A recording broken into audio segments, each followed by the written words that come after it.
Hey folks, this is Riker. How we doing today? It is Wednesday. Hope everyone's been having a fantastic week. What's going on, everybody? We are streaming live to Twitch and YouTube, simul streaming today. Hope everyone's doing well on both platforms. Baba Yaga, what's going down? Good to see ya. Curious, Nem, Kisk, hey, Gromass, what's up? Iggy, hello. And Nightbot is finally working. That's nice. That's nice. Cool. Alexander, what's up, man? Mangled Skull, hey. So it seems the D3 season-ending restart is still a big mess, and the thread in which Pesradar posted is now a 75-minute read with over 700 replies. Yikes. Oh boy.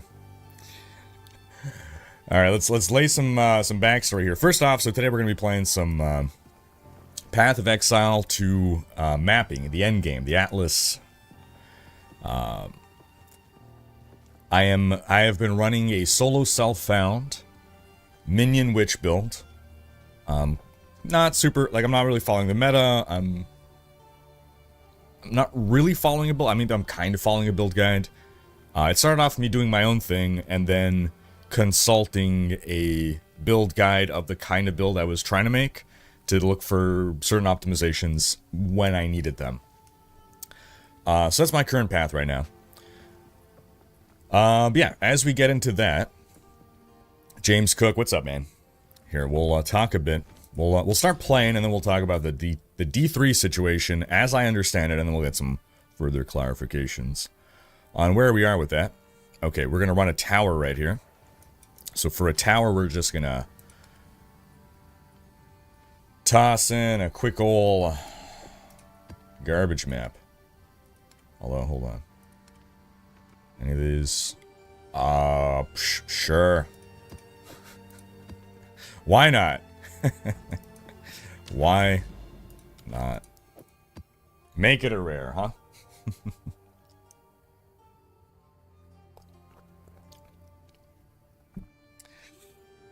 Hope you're doing well, James Cook. And Leafy Fleer saying, I just purchased the game. Is solo self-found viable? I've heard very mixed things about the game drop rates. Cook just got to Act 3. Watch him play. Hey, cheers, James. Okay, so whether solo self-found is viable is one of the main things that I have sought to learn, which is why I have, like, people keep offering, hey, I can give you maps, I can give you this. I'm like, I appreciate all the offers, folks.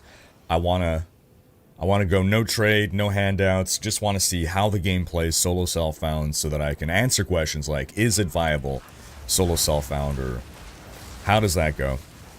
So, I mean, I've not reached, you know, the highest tier of maps and everything. Ultimately, though, the impression that I get is whether it's viable or not kind of depends on your definition of viable. Can you play the game? Yes. Can you get through content? Yes. Can you tackle the pinnacle boss? I don't know. I haven't gone there. I would be surprised. I mean, okay. When I say you know, could the top players in the world do it? Solo self-found? Absolutely yes. Can average player McGee solo self-found to the pinnacle boss? Unlikely, but probably also not for the reasons that you think.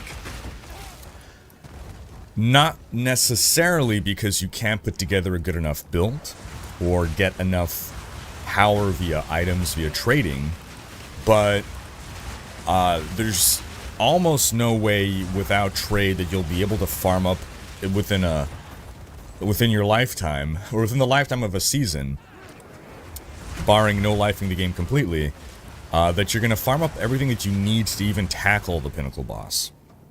But for me, I don't care to do the pinnacle boss. Like, to me, that's not my definition of viable. So ultimately, for me, what I'm seeking to learn is it viable to play solo self-found, or is it an extreme difficulty mode?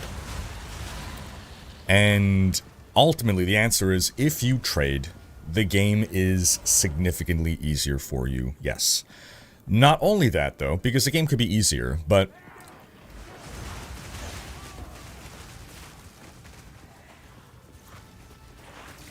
because some games, it could be like, okay, yeah, you know, trading is easy mode, but even if I don't trade, I still get enough drops, and I can feel a good sense of progression and, you know, gear upgrades and crafting without engaging in trade, right? Like, you could understand, rationally, yes, if I trade it, I would get more. But if you're playing solo self-found, does the game deliver a satisfying loot drop and item progression experience? Or does it feel real? Does it really feel like a punishing difficulty challenge mode? And the answer is, it does really feel like a challenging, punishing difficulty mode.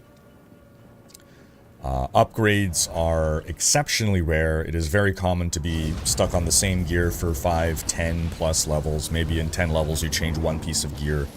So ultimately it comes down to what you want and hope to get.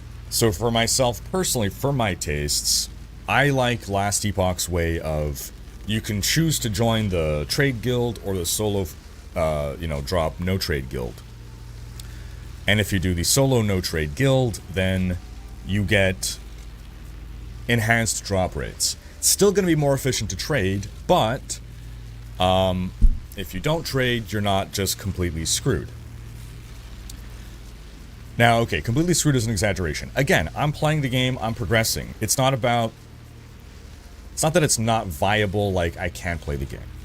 I do think I would enjoy it more if drop rates were higher for me with no trade, just because for me, a huge part of ARPGs is the loot, and when I'm rarely getting any loot that is, you know, upgrades for me, it takes away a bit of the charm. That said, I'm still loving PoE 2. I'm still happy to keep playing PoE 2. So, now to get back to the D3 thing, for those who don't know, D3's latest season, Diablo 3's latest season, ended abruptly on Sunday in some regions, and then it was discovered that that was like a mistake or something, and they're supposed to be undoing it or not, but it's not undone, and yeah, what exactly is happening there? What do you think?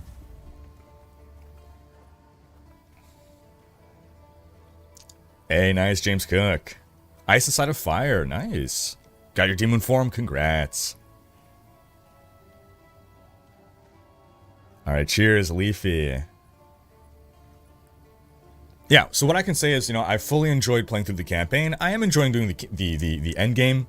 Would I enjoy myself more if I were getting, you know, more drops or more upgrades? It's not that I want more drops. I guess that's what I should clarify. I'm content with the number of items I'm getting. It's just that none of those items are good for me. Like, here's all the uniques.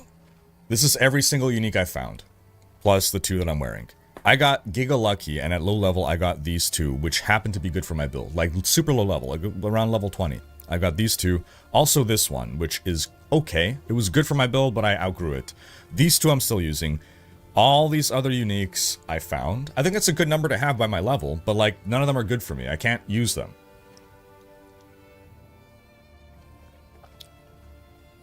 If I played trade, maybe I can trade them. Some of them might be worthwhile. Some of them I'm like, okay, I'm gonna make an alt eventually, and you know, I can use like this on a caster, for instance. Solo self-found basically requires more time investment for less effect. Yeah, by like at least an order of magnitude. But again, to clarify, is it viable? Yes. Can it be done? Yes. The pro players will blast solo self-found in PoE 1. Well, okay, PoE 1 gives you more crafting options to make it easier, but effectively, solo self-found in Path of Exile is a challenge mode.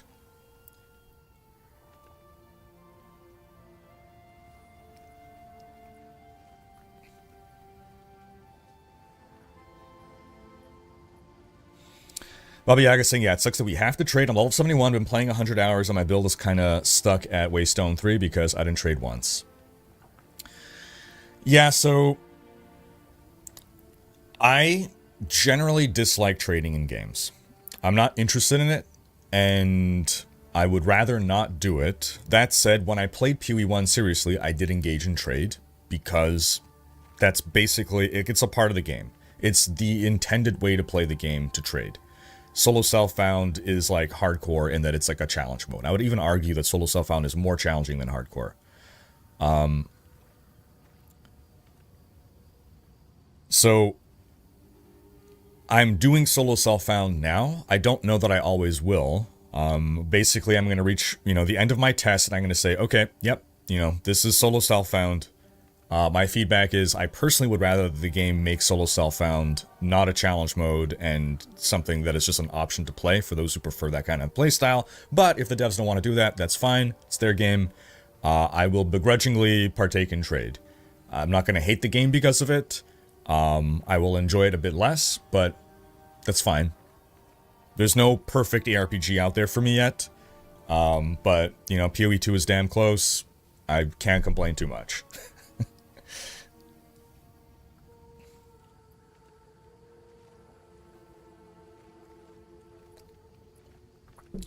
Bez saying, basically PoE 2 needs Loot 2.0, except it is not possible because players are not locked into their class fantasy. It's not possible because players are not locked into their class fantasy. So I think what you mean is smart loot. Having loot drops that are predicated towards your build. And the reason that Bez is pointing out that doesn't work is because any class can basically do any build, so the game doesn't know how to give you drops that are good for you, basically. Because you can be doing any kind of build on any kind of class, it's not necessarily good for you to get, like, traditional warrior drops on a warrior if you're going, like, a totem build or whatever.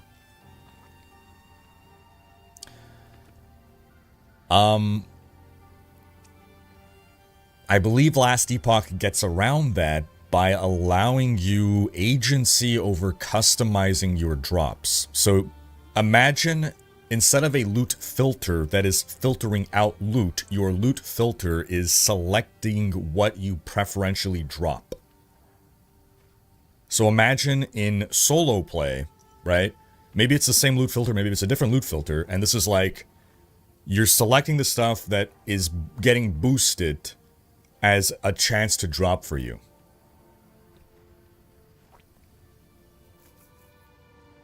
That doesn't mean you never get other drops, but you're just, let's say everything has an equal chance to drop. Well, what if you say, I want strength-based items to drop more often, and so you get a 50% drop rate increase to those strength-based items, or, armor and energy shield, items, or whatever. It can get as granular as you want, right? We're just...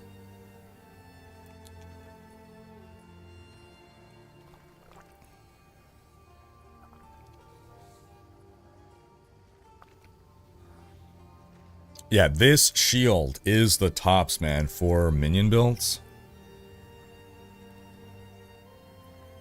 I guess the only solution to Solo Self-Found gear progression is more robust crafting systems with more deterministic ways to get gear specifically for your build. Yeah, and that's the thing as well, right? I'm expecting that we're going to see more options with crafting in PoE 2. I think for now, they launched like this because they don't want to be too overwhelming, so we're probably going to get more deterministic crafting, which will help Solo Self-Found play.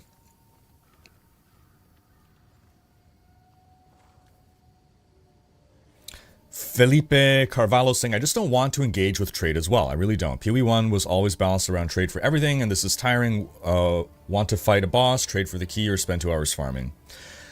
Yeah, so I feel that way as well. I don't like to engage in a trade system. I don't want to take it away for those who do. Like, I get that for a lot of people, trade is, like, they really like trading. So I wouldn't want to take it away from people. And, like, if PoE is designed as a trade-based game, like, that's okay as well. Like, I'm not going to say, hey, PoE shouldn't be what it's trying to be. But, yeah, my preference is to not engage in trade, and if I do have to engage in trade, I would rather do it without interacting with another human being. So, like, asymmetric trade, i.e. auction house or bazaar style, like Last Epoch does, where I can list an item, I set the price, someone else finds it, they click buy, it gets yeeted out of my stash, I don't have to message them, I don't have to interrupt my flow of gameplay to make it happen. That said, this friction is what kind of, balances trade, you can say. I never agreed with the philosophy of balancing something by making the experience unpleasant, but it works. Can't argue that it doesn't work. Rather than loot filter, I'd want it to be an in-game system limited specifically to solo self-found. Yeah, yeah. I am very hyped for the notice for the Wicked update. I'm hoping it's going to be multiplayer. I've been really waiting for multiplayer.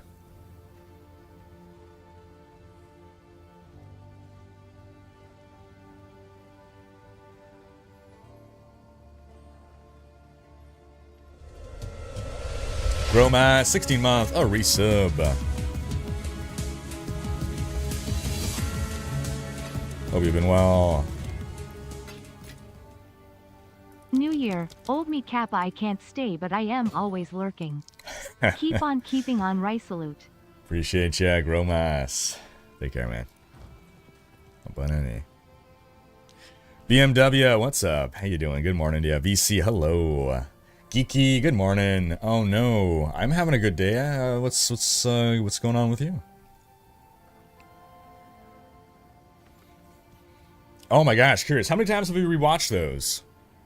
I can give you, man, if you want, you can type me up like where you thought the story was going, and I can give you spoilers, I guess. Iggy saying, with the current setup of endgame bosses, players like me cannot reach... What are players like you, Iggy? You do trade. Players like me cannot reach the endgame boss either in the trade environment, because it's way better and completely safe to just sell the fragments.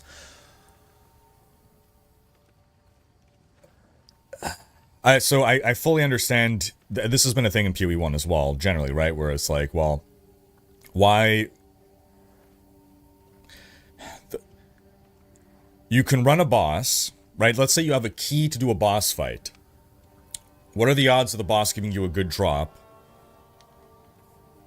versus you sell the key and with that currency you buy something that you actually need?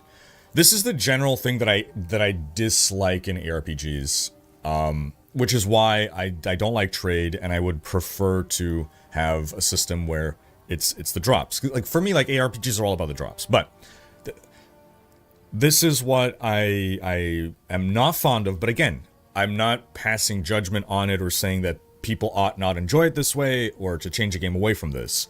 I'm just saying this is what I don't like. I understand some people do like this. What I don't like is turning the game basically into a job where I invest time to get money and spend money to buy the things that I want. I like to get the things that I want as drops or as crafts. That's the dopamine hit for me. It's not going window shopping after putting in X amount of time on my day shift, right? Like, to me, that's just work. So when everything in the game is, like, most efficient by just turning it into a job of... And I apologize that this... Obviously, this is making it sound like I'm criticizing this style of play, but I'm just expressing how it feels for me when I play the game that way. Again, for me, the very core of the ARPG is always about the loot piñata. It's that you kill a monster and you don't know what's going to drop, and you can get excited for it. And you get that item, and it's like, yes, I got this item, and you go equip it, and you feel more powerful.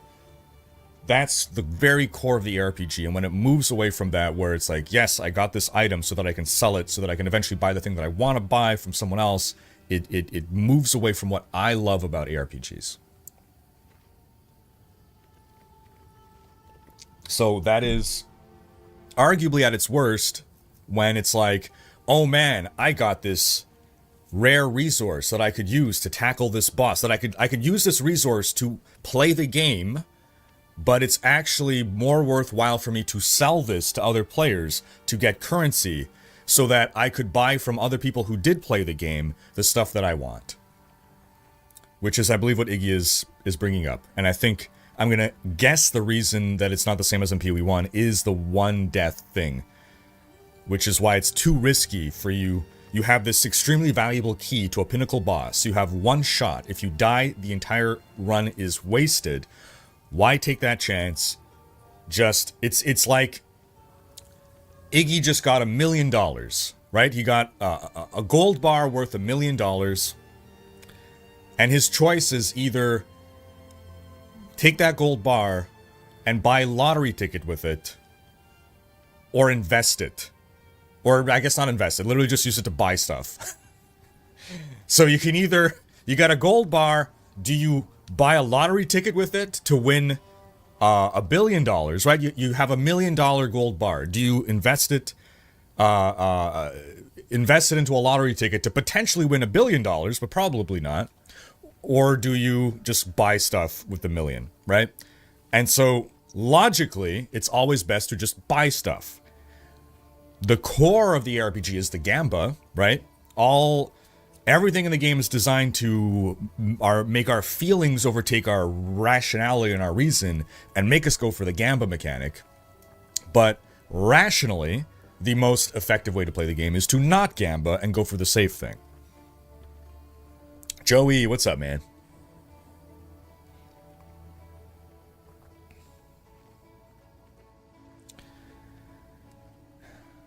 If I'm not the average player, I'm not a casual player. Same question I ask is, with D4, what does that make me? Yeah. It's, not everyone can be, can be labeled, right? Uniques aren't supposed to be just good, they're supposed to have a specific purpose. Sure.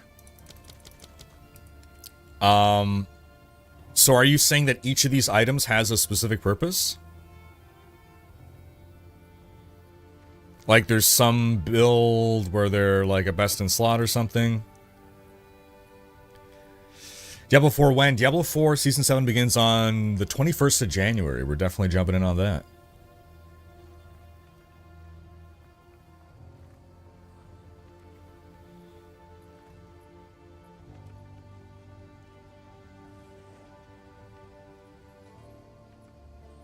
Is there any reason to enable solo self-found versus simply self-imposing solo self-found on my standard character? That's a good question, Matt. I am self-imposed solo self-found. The only reason I can think of is if you care about bragging rights, you cannot prove to anyone that you're... Like, I can't prove... Like, I could be lying, right? That I can say people actually gave me all this gear. Or, sorry. I can say that I found all this myself, but people actually gave it to me. Because I'm self-imposed solo self-found, I cannot prove that I haven't been helped, that people didn't give me currency, that I didn't trade, whatever. So if you are in-game solo self-found, then you have the bragging rights of saying, yes, I can prove I got all this myself. So I think it's more important for like competitive players, basically. People do have solo self-found competitions and races and stuff. So that puts, you know, actual guardrails on to ensure fair competition. I'm not a competitively minded player, so I don't care whether people believe me or not. I'm not trying to prove anything to anyone. I'm just playing the game for fun. So by not selecting solo self-found, if and when I do decide, okay, it's time to trade, I can just trade. And then I can go back to solo self-found. I can, you know, mix, match, whatever.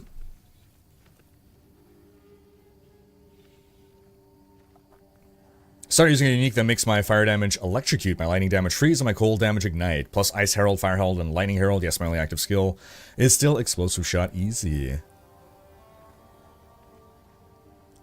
Without trade, it would be impossible for me. Solo self-found needs so much more patience. Crafting feels like Gamba. Well, it is Gamba. It's literally Gamba.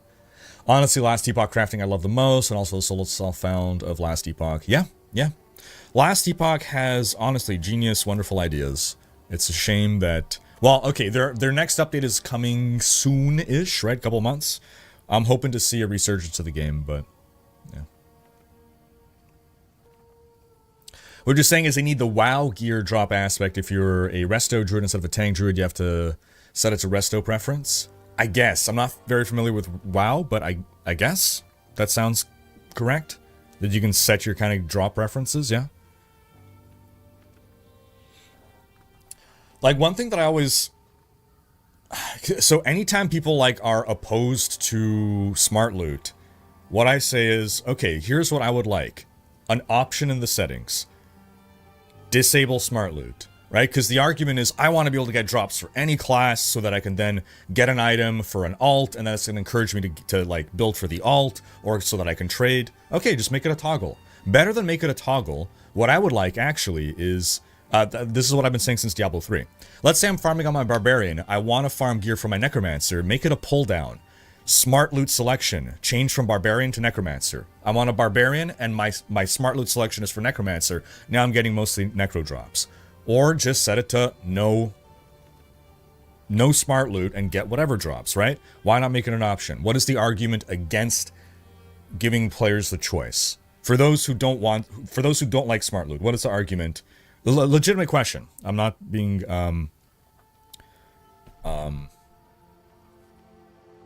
rhetorical here. What will be the argument against giving people the option of toggling smart loot and changing it? We need to persuade Chris Wilson to steal from other ARPGs. I mean, we definitely see in PoE 2 inspiration from Last Epoch. Like, all the games are learning from each other, which is great.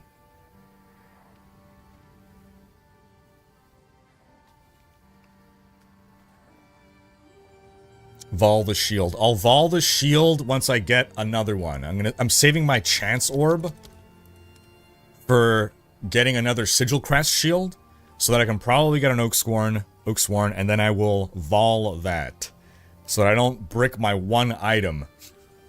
My one BIS item for my build. Jules saying, I'm antisocial, I can't do trades. Me too. That's why I would vastly prefer trade if I don't have to interact with people. Bring on trade AIs, man. Give us AI trade bots.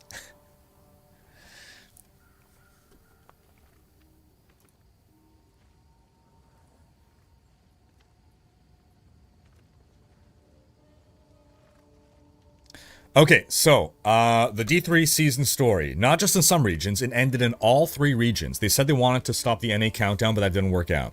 Then they tried to re-enable the season, which eventually worked, almost. If you haven't played in some days, weeks even, you might not notice anything, but if you did play, maybe stash cleaning post-season, then your seasonal characters were restored from non-seasonal to season reborn, with everything equipped in character inventory. Even if it were non-season items, gems, augments. Alter Paragon reset, some of the negatives, stash empty, and Hadrig's gift set in the mail, depending on how far in the journey was progressed. Some report people get the benefit of non-season and Paragon. Oh my gosh.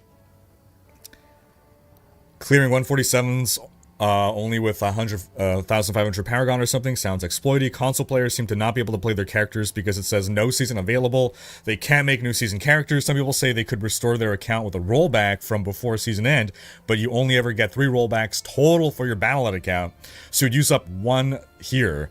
And since the last post from Pez 2 days ago, radio silence about the issues. Oof. Oof. Wow. Catastrophique.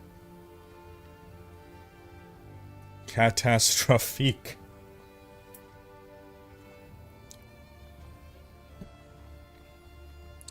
Ed is saying, for me, smart loot led to too many duplicates. I would say a multiple class filter for loot would be nice. Fair, fair, fair.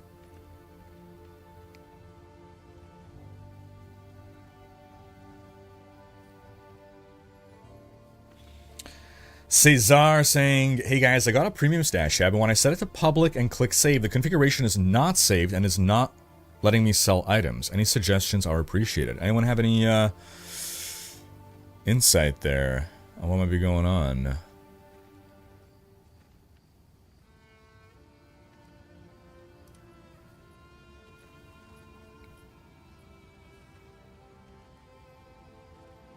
Allergies. Oh wow. This time of the year, huh? Dang. I did talk about the story to Bez. Yes, curious, yeah.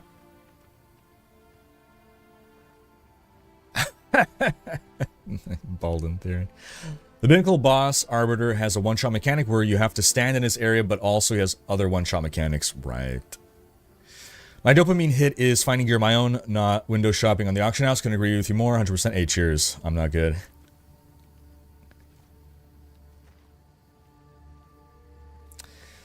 Ah, the 3D Grasshopper saying it's asocial, not antisocial. I got corrected about this in the past. Okay. Asocial then.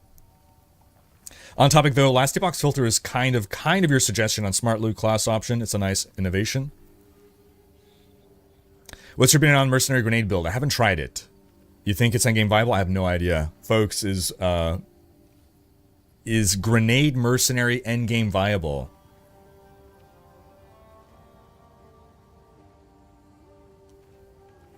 Let's, we got PoE experts in chat who can answer that.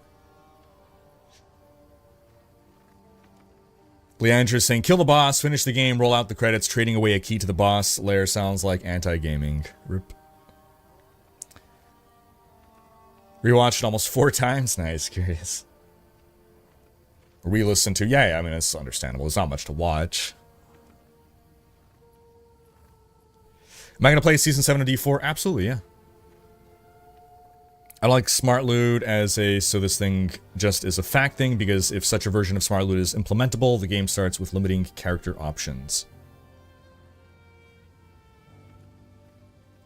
I don't like the Smart Loot as a, so this thing just is a fact thing, because if such a version of Smart Loot is implementable, the game starts with limiting character options. As in, the game is, predetermining what builds will be most viable for early game because it's set to drop specific things. So in a game like PoE, right, obviously Smart Loot doesn't make sense as is. So you have to think about it being implemented. Okay, you gotta strongman these things. So what I try to do as much as possible, and I feel everyone ought to do this, okay? There's strawmanning and there's strongmanning. I think most people know what strawmanning is, right? A strawman fallacy is, we're having a debate, and I'm going to take, like, the weakest version of your argument that you're not even making, and I'm going to argue against that, right? I'm building a strawman that is easy to destroy. And that's not, like, really what you feel. The best way to engage in discourse and debate is to strongman another person's opinion. And that means I'm going to think of what is the best possible implementation of this thing and argue against that, not the weakest. So Iggy is bringing up what does Smart Loot look like in PoE, where there's like no real class builds and whatever, right? Smart Loot was added into Diablo 3, for instance, in a game where it made perfect sense to do it. So what would Smart Loot look like in PoE? Well, we have to figure out something that makes sense within the context of PoE, given that, as we explained before, yeah, maybe your dude, because builds can be whatever, a Smart Loot system would have to be different than what it is in D3, because the class system is different. So maybe in PoE it doesn't make sense to have Smart Loot that is predicated on classes. Maybe it's based on, I don't know, like intelligence and dex or whatever, or maybe you get to select like bows, or I don't know, but I'm sure that there's some way you can have Smart Loot options that make more sense within the context of PoE.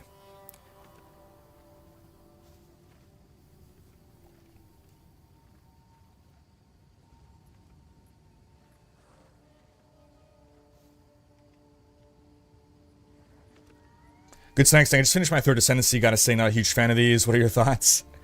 Path of Exile and people complaining about Ascendancy trials. Name a more iconic duo. Yeah, I don't love the Ascendancy trials. It's just ironic because I kind of enjoyed the base Ascendancy activity when I'm not running it for the purposes of getting my Ascendancy.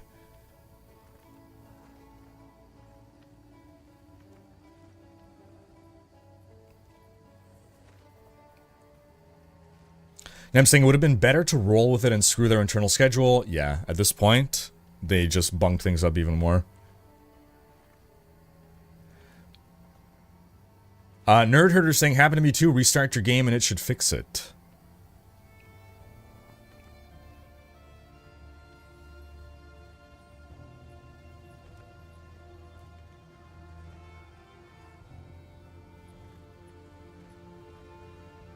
Okay, boss key issue is... okay, one key sells for 100 of the Exalt. Better to progress by selling it, yeah. The drops aren't going to be worth as much as what you would get as guaranteed, yeah.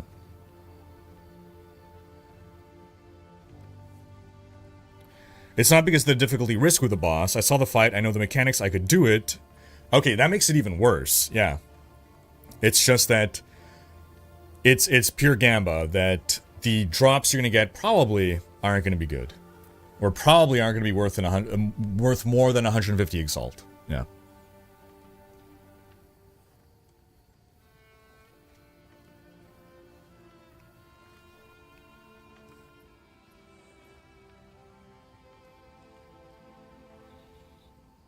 Welcome to Understanding Texas Weather. How cold does it get in Texas in winter? Does it ever go below freezing? I mean, it must. At least at night. Toioiz saying smart loot that doesn't implement item types but item rolls. No T1 rolls at level 70, for instance, would be a reasonable implementation.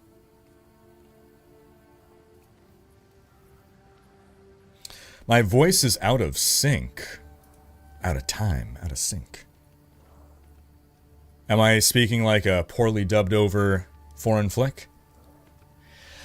Do you think Righteous Fire is going to be introduced and be a viable option later on? Because right now, looking at the passive tree, I don't see the possibility to use the skill even if it was introduced. That's a really good question for people who are better experts at PoE. What say you folks? Do we think Righteous Fire is going to come in? What I could say as a blanket statement is that any build that is like a dummy easy build to run, I don't know that they're going to go out of their way to implement any kind of like Thorns easy mode build, or I know it's not Thorns, but it feels like any build that they want to add to the game is a build that they want to actively engage with dodging and whatnot. I don't know if that quite answers your question, but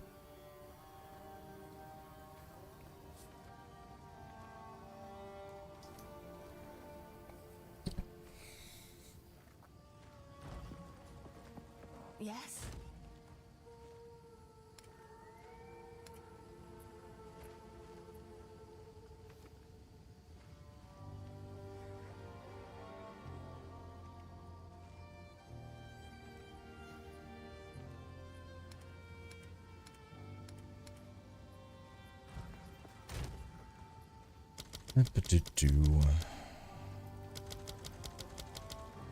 Righteous Fire is coming, though in a changed form. It is going to mechanically work differently, but look similar to PoE 1 as per Jonathan Rogers. Whoa. Okay, so if I am out of sync, apparently, just hit refresh and that ought to fix it. Congrats on the Essence of Haste. Nice. Alright, so I just got the tower. And with this tower, what other tower do I want to go for next? These two are, well, there's like a series of towers here I can kind of go for. This would be 1, 2, 3, and then 4. This would be 1, 2, 3, 4 as well. That would have been faster. 1, 2, 3, 4. This, though, is 1, 2, 3. That's a little closer, isn't it? This would be 1, 2, that's 3 to a boss.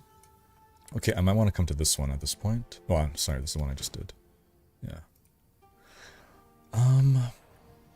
Did I already use my... No, I have one tablet.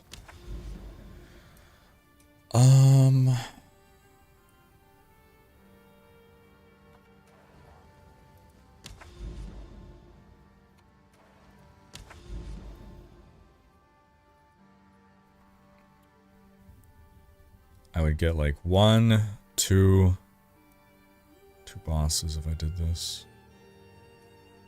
Did I count that one already? 1, 2, 3, maybe? Maybe that one's in the radius? 4, 5? No, that's not gonna be in the radius. Let's go check. Let's go check.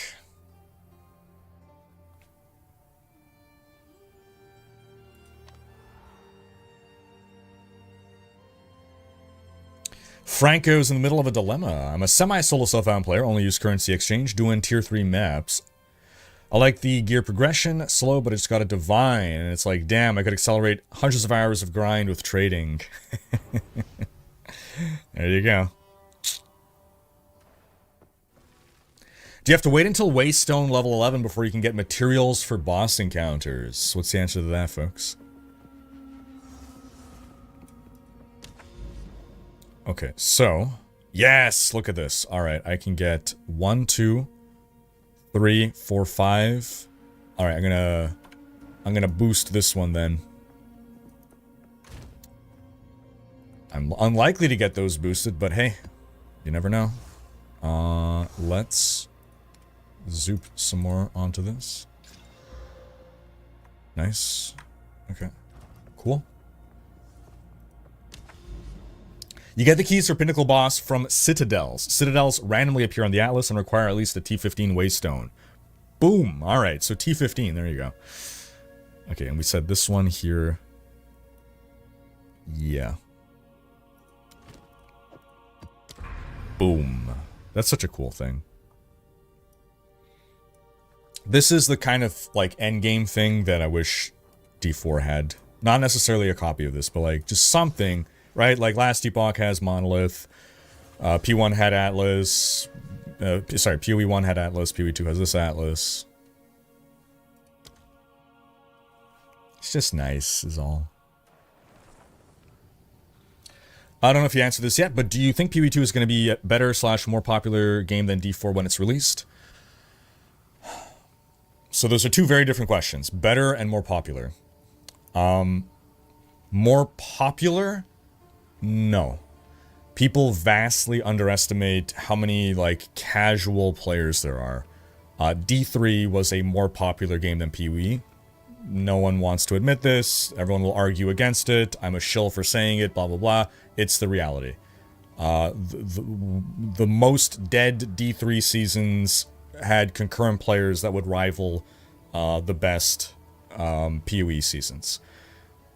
PoE 1 is a niche game for ARPG fans, ARPG grognards.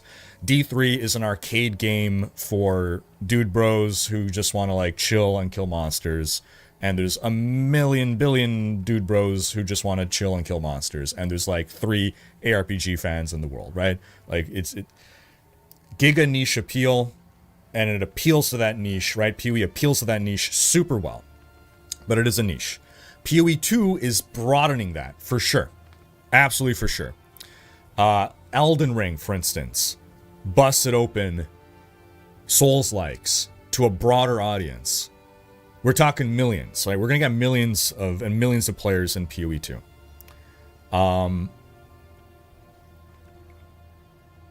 2 already more popular than PoE 1 because they found ways to break down the barriers. They did really such a great job of not making the game shallower, but making it more approachable at early game. They did a wonderful job with that.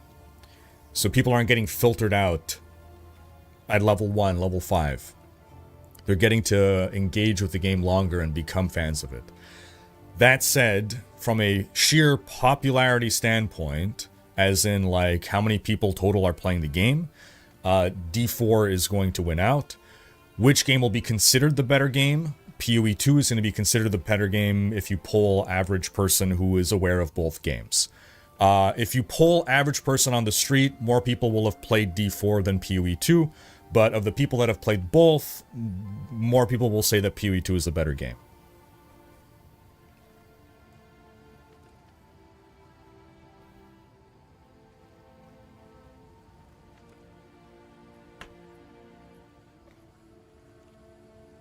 If you're still sticking the D4 hardcore challenge, but in German, you have to do it. No, it wouldn't be in German. It would have to be in, like, Korean. I have to do it in Schwarzenegger's voice, even though he's not German. Okay, I was going to say, but he's Austrian.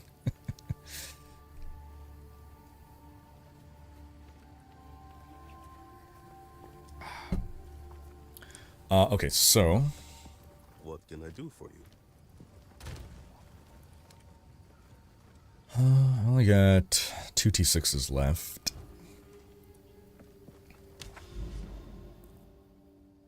But I got, like, a boatload. Hold on. And I need to complete 3. Well, I can convert, so it's gonna be fine. It's gonna be fine. Okay.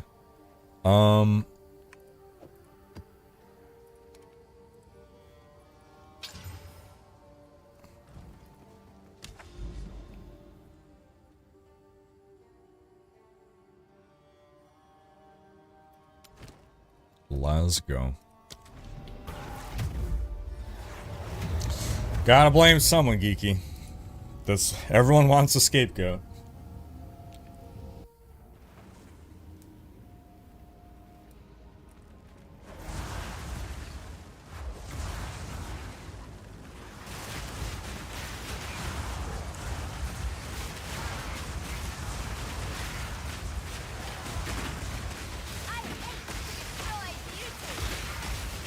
I hate to destroy beauty.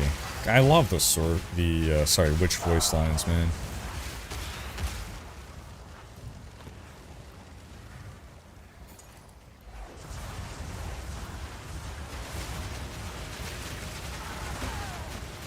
They made it more approachable to casuals right until you hit endgame. I think once we get acts, boom! Look at that. No! Oh, I nearly died staring at that loot. Double unique drop. Won't be using them, but hey. Still exciting to get uniques. So yeah, I think once we get the final 3 acts, I think it's going to explain a lot of the endgame systems better.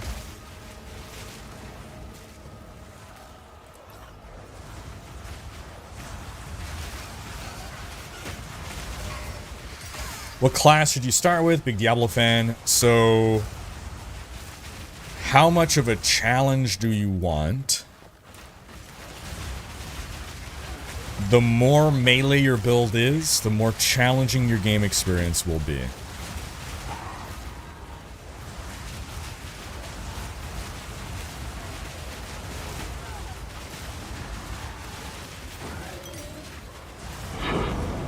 This game is going to be more challenging right off the bat than any Diablo game you've played, so...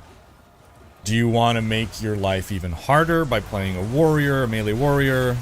Or do you want to make your life easier by going like a minion witch, or a sorceress? Or maybe a mercenary?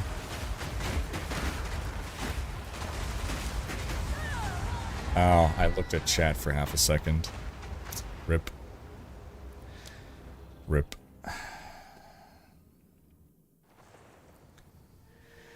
The problem is a lot of people tie their identity and ego to a game to a degree that makes them irrationally mad as soon as you say that, and the specific PoE versus Diablo topic is a gold mine of misconceptions, false assumptions, lack of logic and such. Yeah. But look at the Twitch numbers. Also, people don't understand that when you're saying Diablo's more popular, you're not saying it's better, not to mention that is the case, that in this case better is just subjective entirely. Yeah, I mean, like, the most popular game ever is, like, what, Bejeweled or something? Like... Vandrix, how you doing?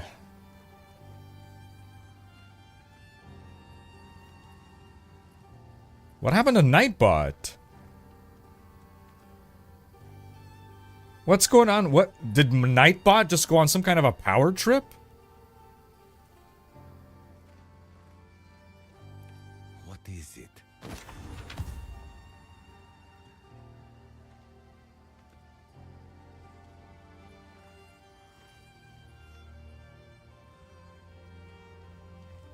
On YouTube, yeah. Nightbot just deleted a bunch of Bez's comments. What is happening?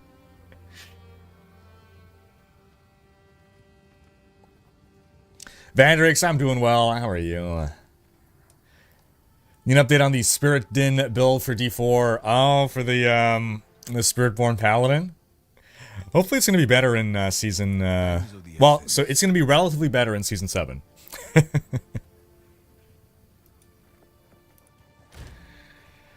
Wolfsbane. Permanently intimidate enemies on block. And what was the other one? Mist Whisper. Thought I'd found another unique crossbow. I guess not.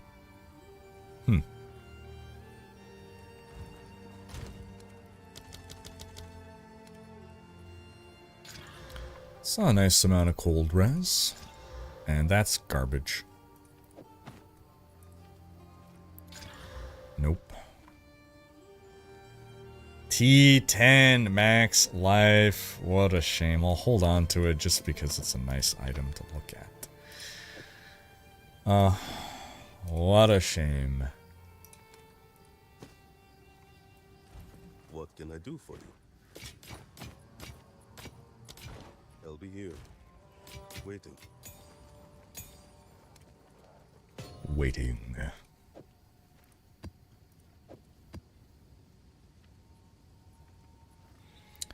Are loot filters a must-have, or are the game's defaults okay? I would say for now it's okay. I don't think you need... Well, okay, sorry. At my level of play, I have a loot filter, but it's not filtering out any items. It's just highlighting things more. So I would say at my level of play, a loot filter is not necessary. Whereas in PoE 1, I would say you must play with a loot filter. The game is unplayable without a loot filter. I don't know at high level of PoE 2, I still would guess that you don't need a loot filter in even the highest levels of PoE 2. I'm sure it would be helpful, but like PoE 1 is literally unplayable without a loot filter at high level. Happy Wednesday, Grumpy. Nightbot is now Skynet. Grab your popcorn and sunscreen, about to get bright around the world. Boom. In high maps, you definitely need a loot filter. Alright, rip.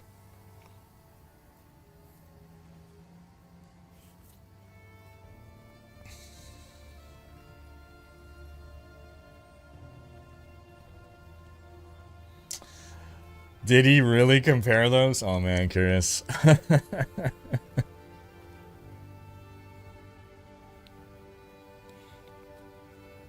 You're ranting about GGG's unappreciated obsession of obscuring every part of the game that they can feasibly reach.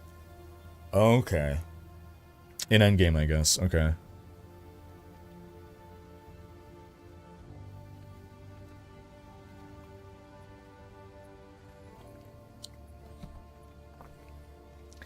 I used to say the same thing as you, but the Google trend numbers for PoE 2 versus peak D4 look super surprising.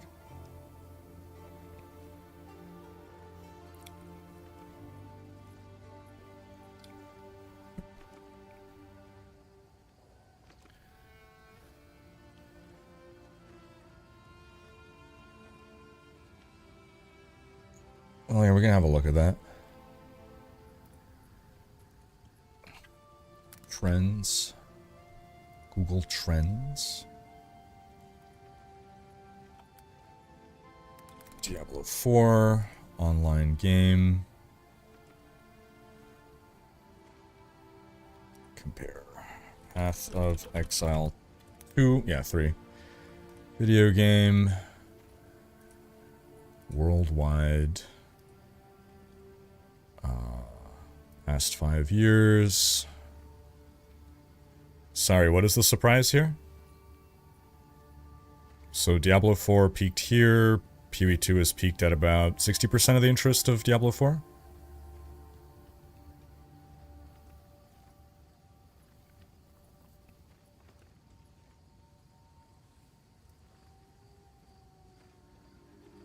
What's the surprise in Google Trends? This is basically what I expected.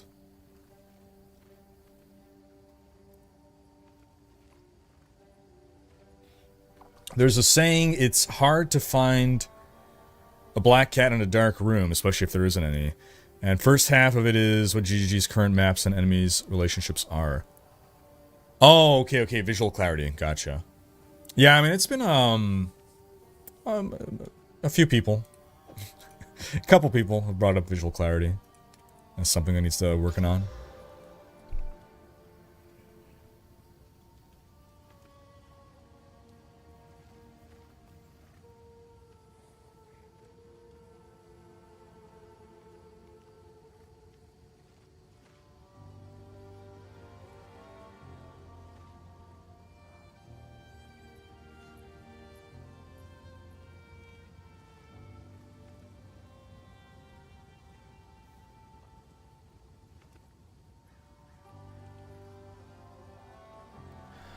Alright.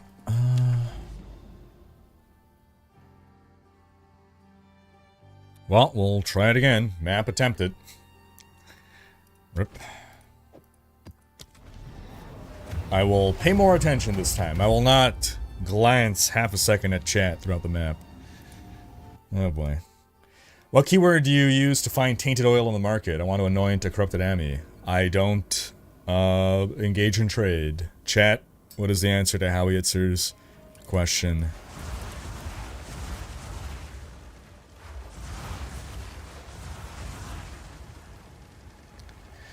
Curious saying, oh, Google Analytics is another one. No one who plays D3 or D4 searches for anything related to the game on the internet, while people like us do. We're like 0.something%.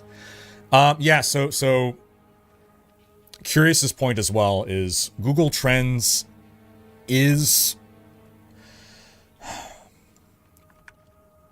Okay, there's a few metrics that we can look at to judge a game's popularity. Google Trends is one, Twitch numbers is another, YouTube numbers is another. All of these only show a part of the picture, and each of these can be skewed in different ways for different reasons. So, let's say you have a game that, like let's take Tic-Tac-Toe, for instance. Is anyone looking up Tic-Tac-Toe build guide, Tic-Tac-Toe best strategies, Tic-Tac-Toe, like... How much are people who play Tic-Tac-Toe really going to be Googling Tic-Tac-Toe and therefore driving up Google Trends interest in Tic-Tac-Toe?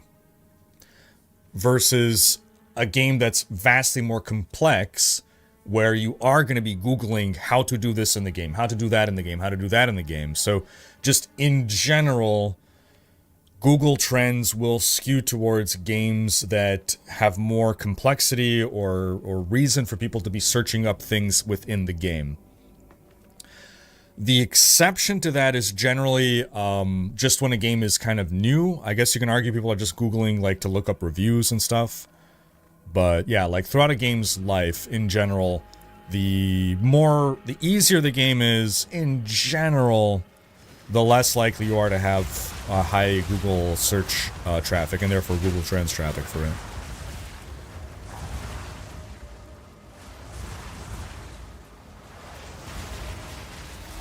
Again, we use the Bejeweled example, right? Like, how many people are searching up Bejeweled, even if, you know, you're playing Bejeweled every day?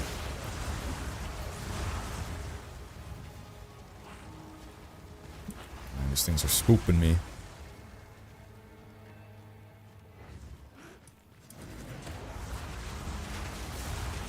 Wait for the Tic-Tac-Toe expansion, then it's gonna boom.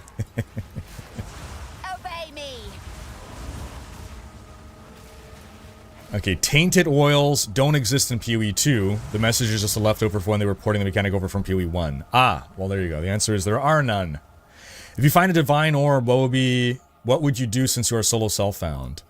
I don't even know what a divine orb does, to be honest. It sounds okay. People have told me, and I think it's not super useful to me, so I guess I would just hoard it. I don't know. Wait, hold on. No, I think is it possible that I found a divine orb once and I used it? Oh, wait. Divine orb is the one that rerolls stats on an item. I think I found one during the campaign and I used it because I thought I'd be finding more of them, and I haven't found one since. Yeah. I think I used it, and I guess now I regret using it. I would save it for an item that has the attributes that I want, the affixes that I want, rather, but they rolled those affixes poorly.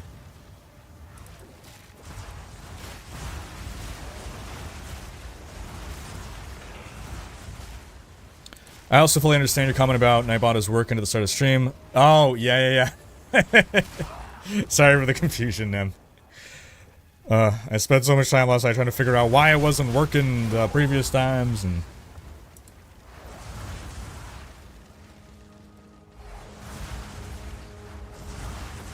Oh, so here's another selection bias thing. Anthony! Afternoon, mate. RHY, hello, oh no. Someone said PoE more popular than Diablo, didn't they? Who was it? LUL. Oh, cheers, Anthony. Hope you're doing well, man. How's Tremplin going?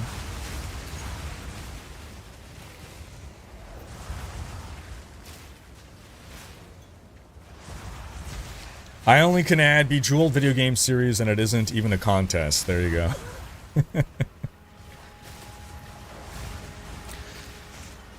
We're going to fall down a rabbit hole with graphs and theories. Can I just point out, on the other side of the fence here, I've been hearing for weeks PV2 is going to learn from D4 and do everything better so far. I've seen a delayed early access server issues and nothing about D4 being killed by PoE as many YouTube videos might lead you to believe. Tribalism is a hell of a drug. Why can't we all just get along and all just enjoy games? And if you don't enjoy a game, just forget about it. Just, you know, don't make it make you mad. If you don't like a game, just don't think about it, man. Don't let it get you mad.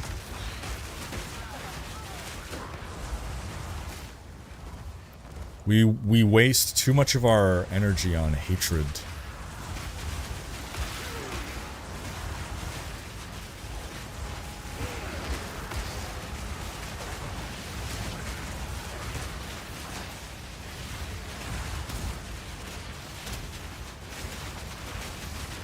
Ow. Yay, exalted. How useful. How useful indeed. Most accurate voice line from the witch yet. Love it.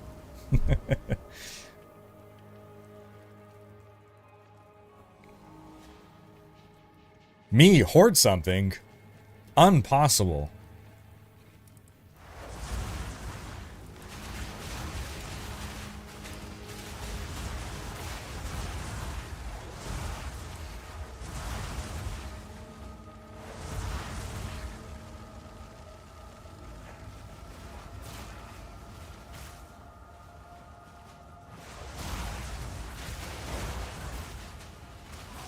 Want to see good retention? Check Discord DM.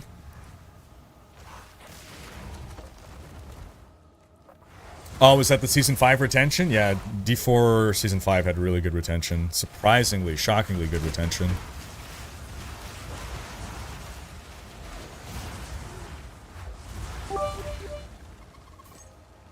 It's beautiful. Looks like something out of a snowy kids movie.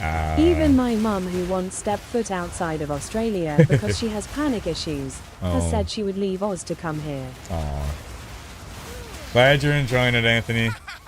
It is picturesque. I gotta say, I do love... Well, as a Canadian, there's a lot of stuff about snow that I don't like. It is beautiful. When you get the nice, picturesque... snowy landscapes, it is beautiful. How do I get here? Is it around here? I think it's around here, okay.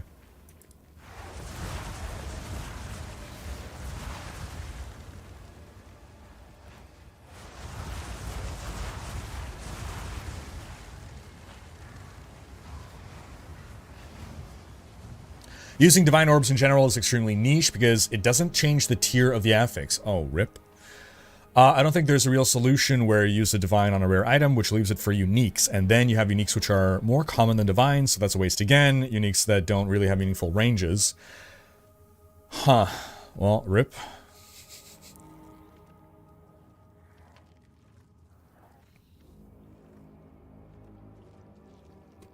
How you doing, Muffin?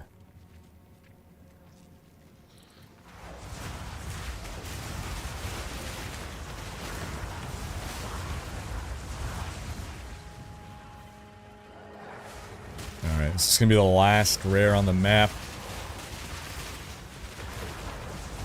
feel like it's the only rare. Do they even have any other rares? Is my power to wield. Map complete. Boom.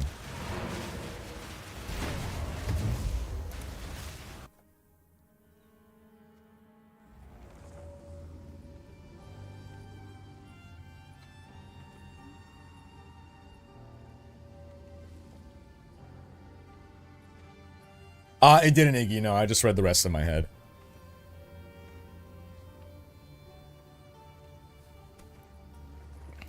Yes.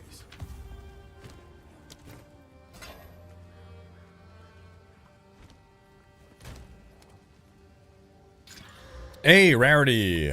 Only tier 2, though. Rarity and energy shield.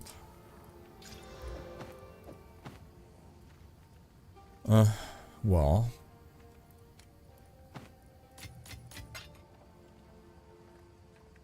Screw it. I'll hold on to it for now.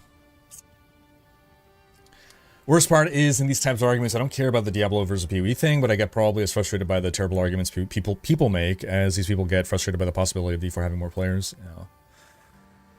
Yeah.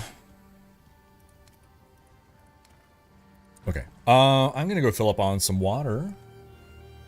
I'll be right back.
All right, we are Bark.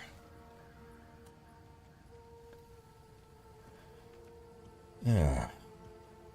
Why is my hellhound so spastic? Is that not normal? Is he hopped up on caffeine?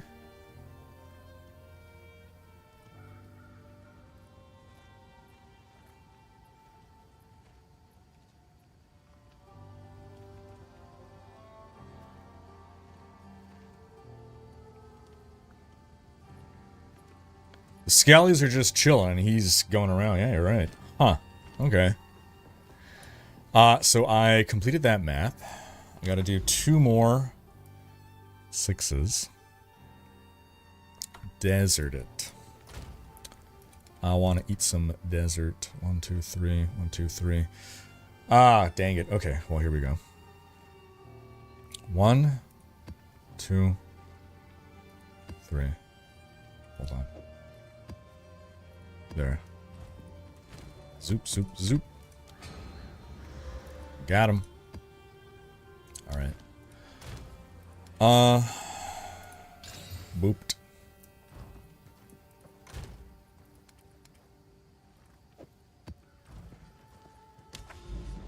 How you doing, Sophie? I'm doing great. What's up, Sparky? I'm reading both Twitch and YouTube, but you want to put at, or yeah, just put Riker. If you put Riker in the comment, it gets highlighted to me.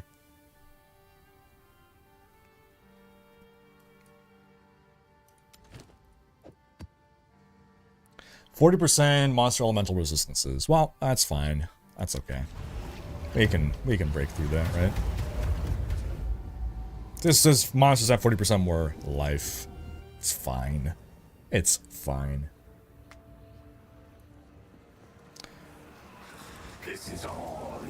I'm already frozen. This is not fine.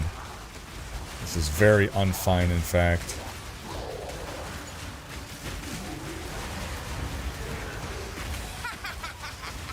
Going delirious from delirium.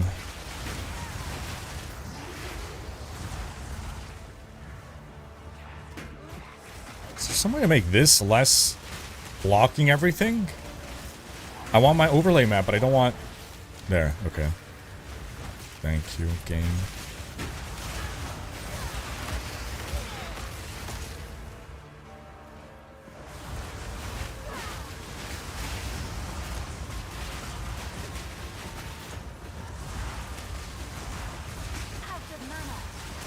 Out of mana. I see you jumping. Oh, I gotta get back into the delirium. Okay. Delirium was moving on without me. Can't let that happen. Oh, but here's a... Alright, it's gonna have to move on without me at this point. I can risk it. Run ahead a bit. Jump back in.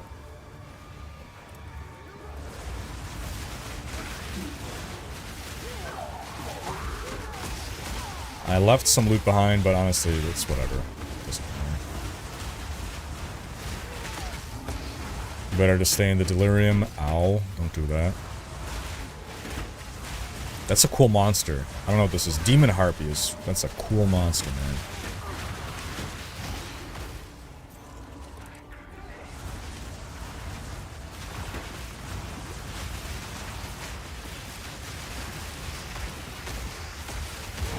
Yes, T6 Waystone!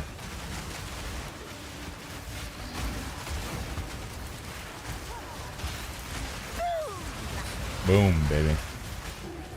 Oh, what was that? Uncut skill gem. That doesn't even appear on my loot filter? Well, sorry, it appeared on my loot filter. It didn't appear on my map, is what I meant to say. I think this is our best delirium yet, I say right before dying.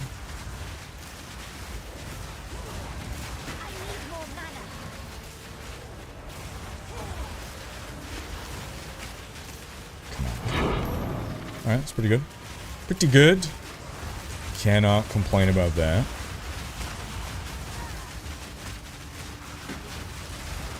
It's a lot of monsters, though. Corpse explode. Corpse explode. Oh, don't you do that.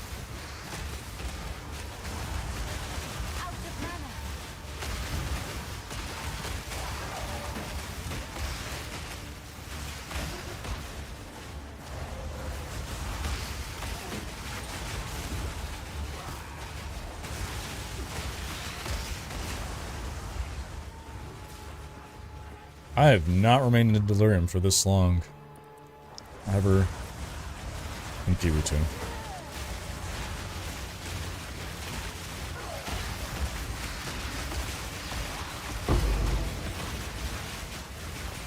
Oh, I thought it was the shield that I was looking for. It is not the shield I'm looking for. These are not the shields you're looking for. I want a sigil crest shield, not an oh man crest shield. T1, hooray.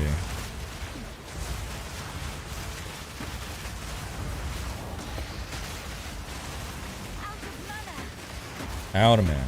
Come on. There's my dudes to help me.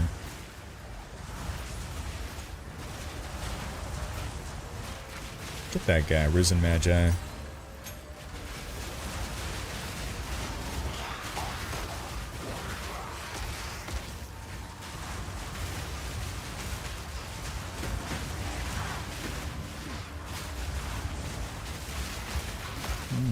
We're up to 4 deliriums. We're working towards our 4th delirium. Not quite there yet.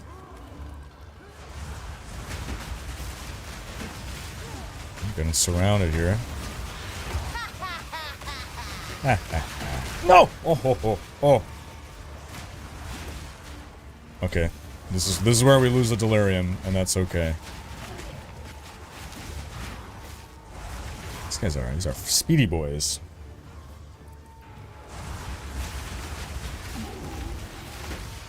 I'm actually surprised I did not exit the delirium there. Moves slower than I thought. It feels like at the start it's really easy to lose the delirium, but then I guess it just kind of stays pretty easily.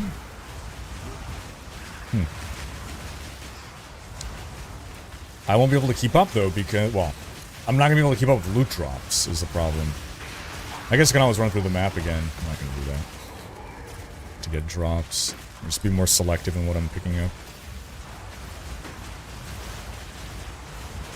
And we'll take a look at chat once the delirium ends. Because I'm on a strict timer right here.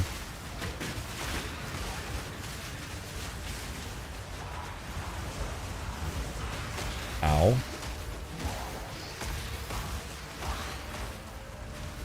Yo, no, you don't. Ow. Why do these guys hurt so much? Okay, we're exiting the delirium.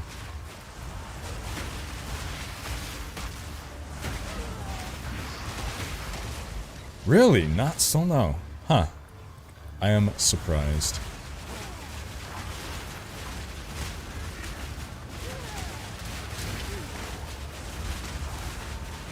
Get him. Maybe I do want stun threshold, man. I keep getting stunned. This isn't happening as much at lower tier maps.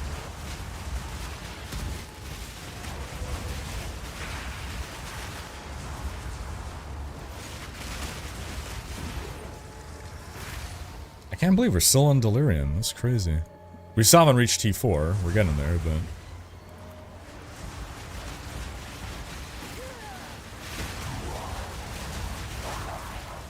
the chain explosions. Ooh, that's a lot of things right here.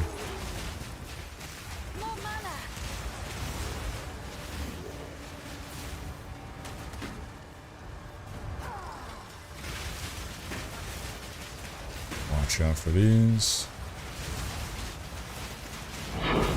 Yes, T6 Waystone. Nice.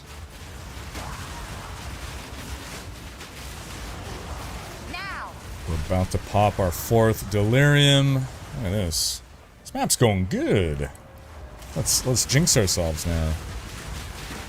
Honestly though, even if I die, I've gotten 2 T6 Waystones, so we're still at a net positive, so I'm okay. Not that I want to die, but it wouldn't be the end of the world.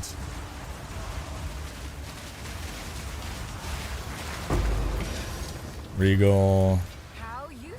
How useful.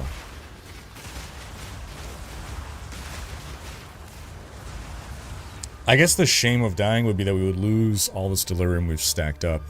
Okay, now we're probably going to exit delirium because it's moving northwest, and now we're going south. Oh, yeah. Alright, well, this was a good delirium run.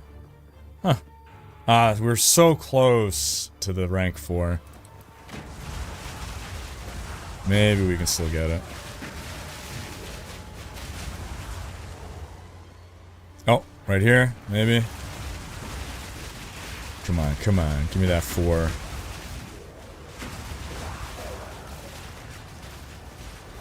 This one too. Yeah, we got the 4. Alright, we're good. We can end delirium now. It's okay. We've accomplished great things here today.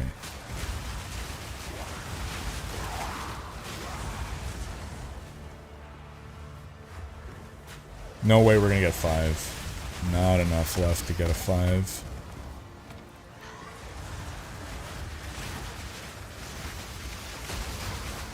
There's chain reaction, corpse explosions going.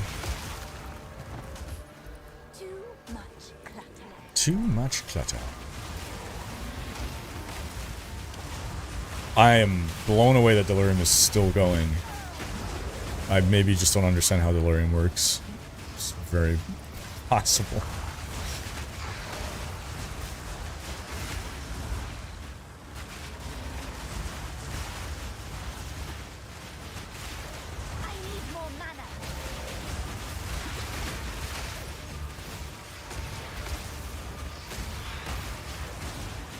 Does killing monsters extend the timer?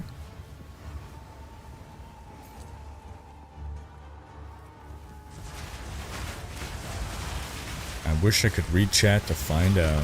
But if I take my eyes off the game for 0.75 seconds, I die. As we learned earlier today, so I gotta wait for delirium to end at least to read chat. We could pause the game, but that's cheating.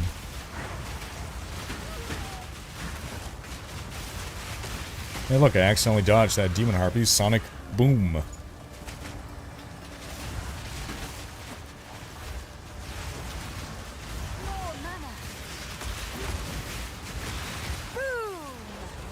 Yeah, boom is accurate.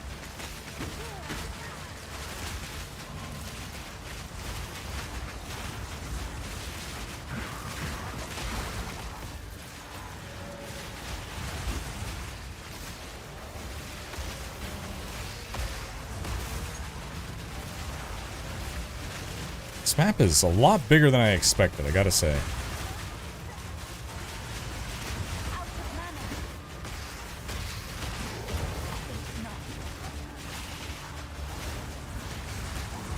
Okay, I think we just got the one monster left. We're making it through the entire map on delirium? Is that possible?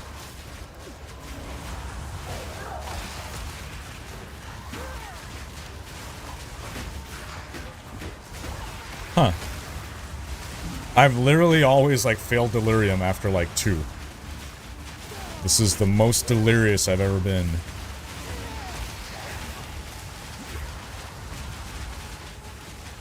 And I regret that. I was trying to go kite that guy.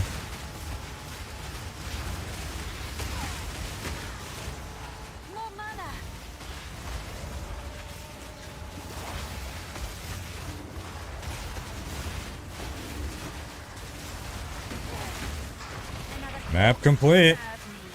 So, do I just wait out the delirium now? Like... Oh, there's more. But wait, there's more.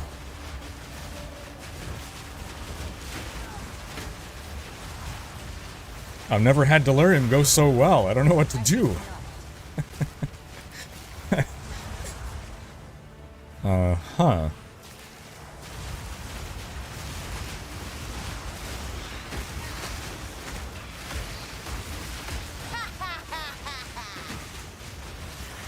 It feels like it's another elite. Oh no, it's just magic. Okay.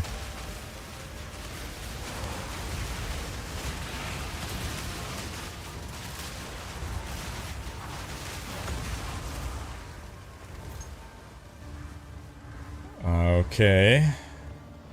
Delirium. I'm gonna keep running around, I guess, because I have the delirium still going, but... Oh god, it's a breach. Nope. Nope. Not breaching. Every breach has killed me. Actually, that's not true. Maybe I can breach. I'm going to wait for Delirium to end first. Then we'll breach. At least I'm gonna get my Delirium drops.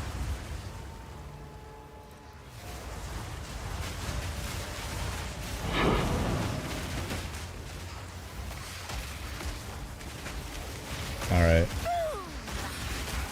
Goodbye, Delirium.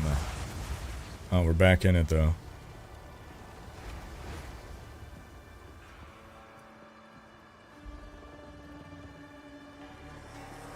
Yeah. It's ever so slowly moving.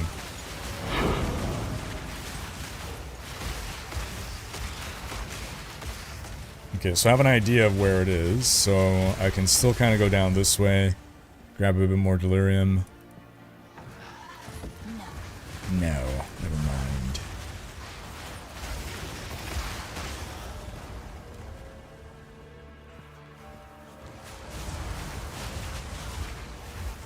Now we're out of the Delirium. Okay, we'll let it end.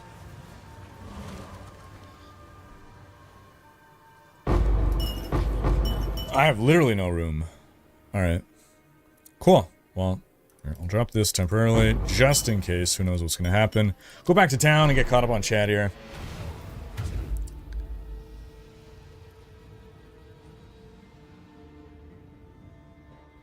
Have you tried any of the melee classes in the game yet? So, yes, but not at launch. I played back in 2019 and back in 2023. And yeah, melee definitely much more challenging. But I haven't played at launch, but I hear it... What I hear is basically what I expected. How do you sustain your maps at Endgame? Because it's rather annoying having T1 Waystones drop on T15 plus maps. So, couple of things. One would be... actually, no, that wouldn't... It's how you build your Atlas, basically. K? No. K is cosmetic. Cosmetic with a K. Control U? Yes. You want to be grabbing 20% increased quantity of Waystones. And yeah, that's basically that.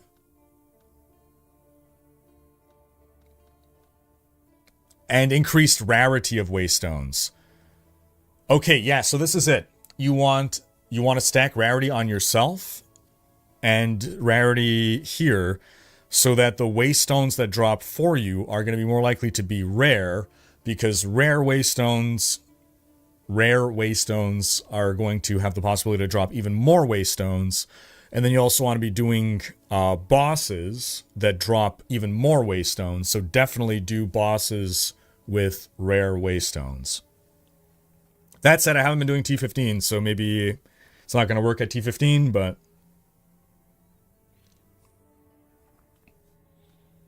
Just saw a news title. The 5090 is supposedly using 575 watts. You need a separate PSU just for that card. Shit. Ah, shit.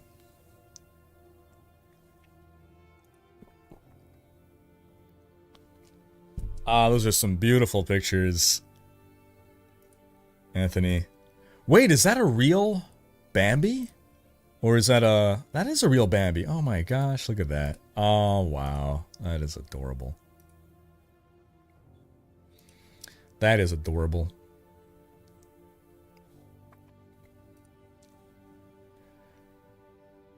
Speaking of, I have a hard time understanding where Delirium is moving. Sometimes it just goes somewhere and I happen to follow, but sometimes I exit it and almost immediately. So I think if you stop moving and you look at where the wind is blowing, that's the direction. That's my guess. That's my guess. There's a fast forward button if you want to skip Delirium. Oh.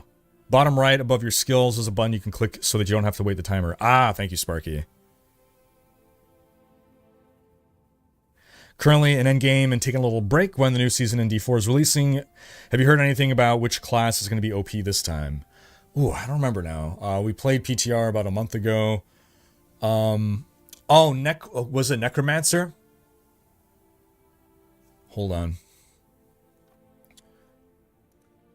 Let me see if I can remember what I had jotted down. That's my notes.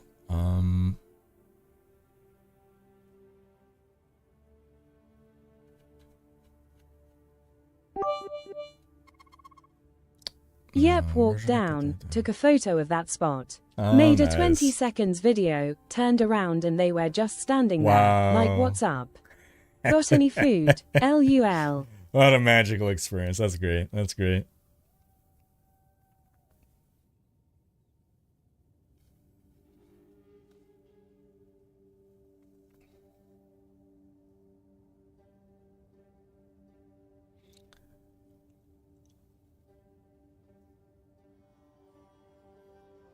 Hellhound's on fire. Oh, yeah.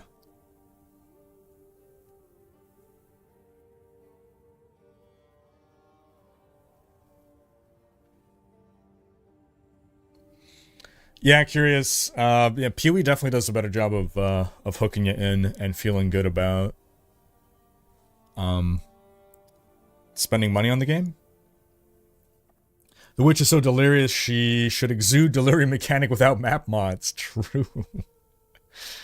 Oh man. Did the length of season 6 hurt Diablo 4? Did the length of season 6 hurt Diablo 4? I really like those ice sculptures, can beat a dragon and phoenix. Oh, nice. Yeah. Cheers, Anthony. I think it's actually worked out in Diablo 4's favor that season 6 did not end sooner. Because, by the time Season 7 releases, which is going to be in, like, what, 2 weeks? Assuming there's no major PoE 2 patch, I think enough time will have passed that people who were D4 players who've been checking out PoE probably are going to be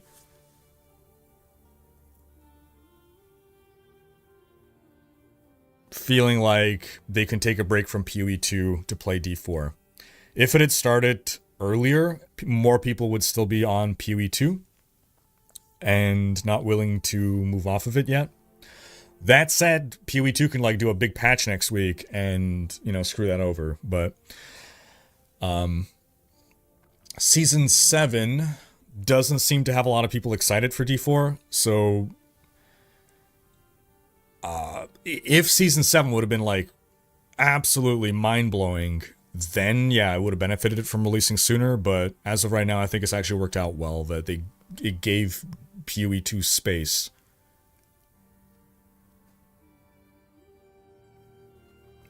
Like, the only other alternative would have been to launch Season 7 before PoE 2 Early Access, which just would not have been feasible, and then PoE 2 Early Access would have, like, really hurt Season 7, so I think this ended up working out for the best, timing-wise.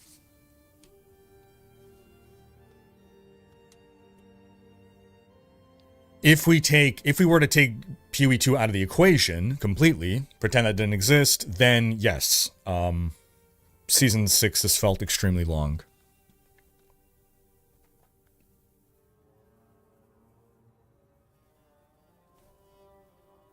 You'll never leave the mist. Delirium slowly spreads in all directions from the mirror. Oh, delirium slowly spreads in all directions from the mirror. Okay, so it doesn't actually follow any direction that is visible on your screen. Great. After you complete a map, how do you get the map to say completed in the maps and not in progress? You start another map. It's only once you have no more portals open that it won't say in progress anymore, as far as I'm aware.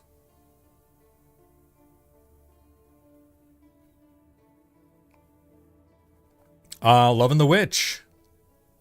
Yeah, I mean, Minion AI is what it is, but it feels better than D4's Minion AI, so I can't complain.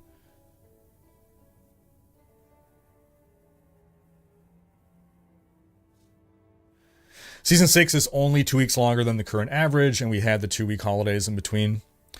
Yeah, but it's coming off of like 2 pretty short seasons, or relatively shorter seasons. So it makes it feel even longer by the contrast effect, and people who played Spiritborn blasted the season more quickly, just because you're so strong that you progress through stuff faster. So you kind of feel like you ended your season even earlier. What CPU and GPU do you run? I got a 4080 and my CPU is a AMD 3950. I need a CPU upgrade.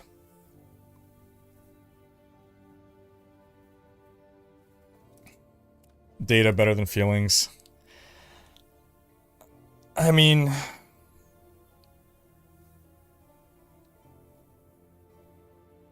sure.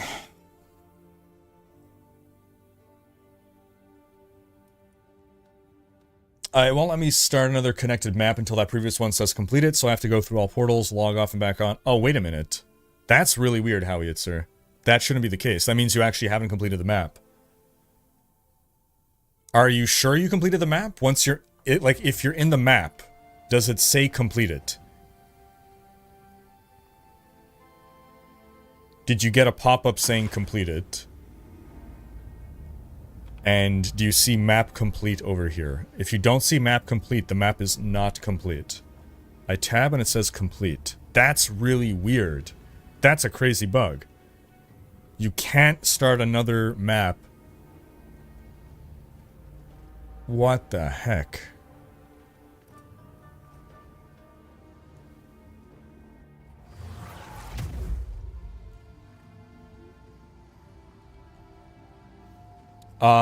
I guess I still have the 3900X. Yes. What is it? Parts? What is the command? PC. Build? No. CPU. There are some connections that are just bugged and don't become available. Oh.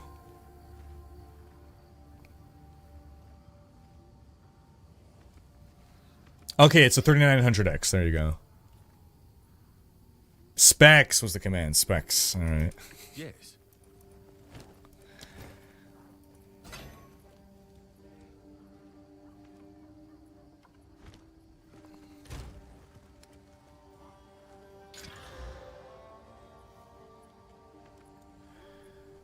Yeah. Greetings. Greetings.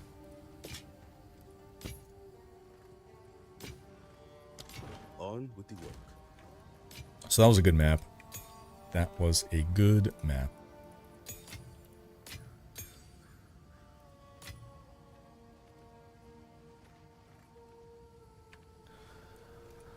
You go there.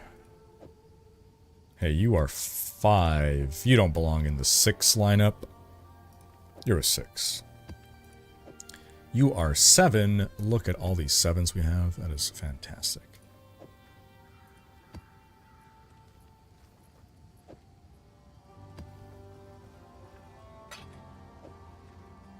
A little bit of 6.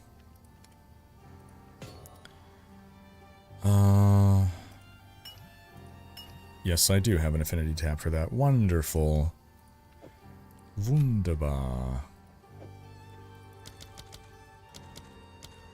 Jewels. Boom. Bam. Zoop. Alright, cool.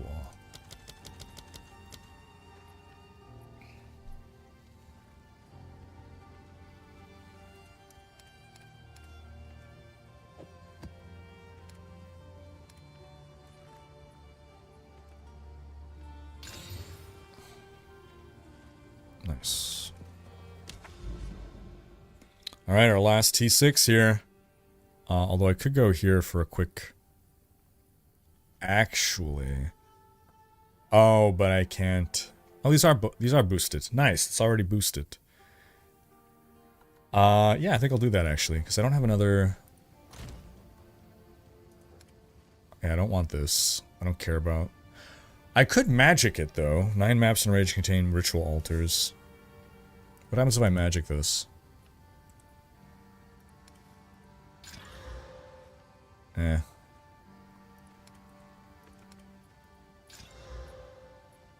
Ugh. Okay. We will do boss first.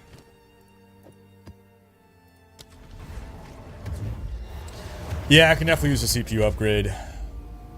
I'm debating at this point. So, like, I could make a pretty simple socket upgrade to, I think it's a 5900X, which would be an appreciable upgrade for me. But I'm wondering if I should just, at this point, go for, like, a full-on... I guess I don't feel like replacing my motherboard is a thing. Fuck. But I wonder if I should, like, go a full investment.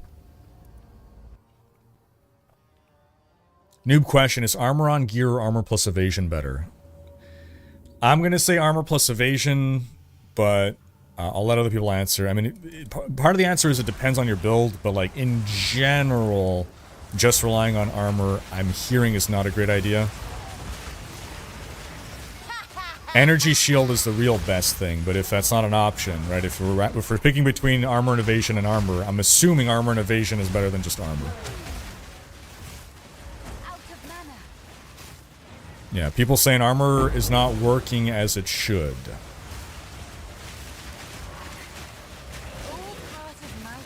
Get him. Boom, look at that. Beaut.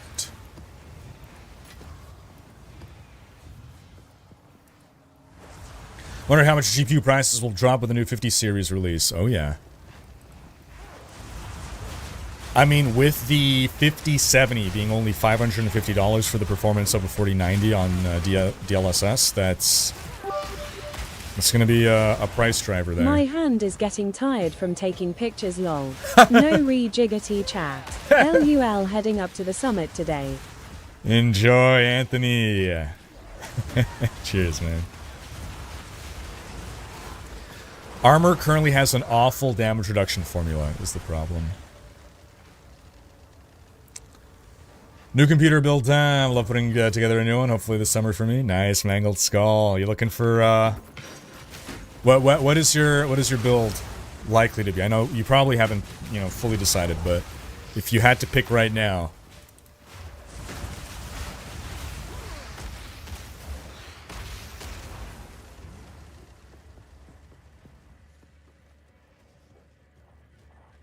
Do you think PoE 2 will do something to screw Season 7 of Diablo 4? That's possible. I don't know that it needs to, but I mean, it's possible that, yes. The week... Oh, so here... Okay, here's my prediction, okay? Here's my prediction. GGG has revealed that the next patch of PoE 2 is largely, like, a back-end patch. We're not really expecting anything exciting from the patch for us, other than, like, better stability. I bet they're holding off their bigger patch for the week of Season 7 start. Season 7's gonna launch on the Tuesday, and then on the Thursday, or sorry, the Friday, I guess, GGG's gonna release their the big patch, the big 2025 start patch. That's gonna blow everyone away. Here's the full game. Well, I don't know about that. Okay, sorry, I don't mean... I'm not expecting a new class. Oh my god, imagine if they launched a new class, though. Oh my god. No, but I meant more just like a really good balancing patch where, like, maybe they, you know, they address item rarity, they, you know, buff some skills, nerf some stuff, shake up the meta. But if they actually released, like, Huntress, oh my god. That would be insane. Or Druid. Everyone complains about starting a Druid in D4. Boom, just release a Druid in PoE.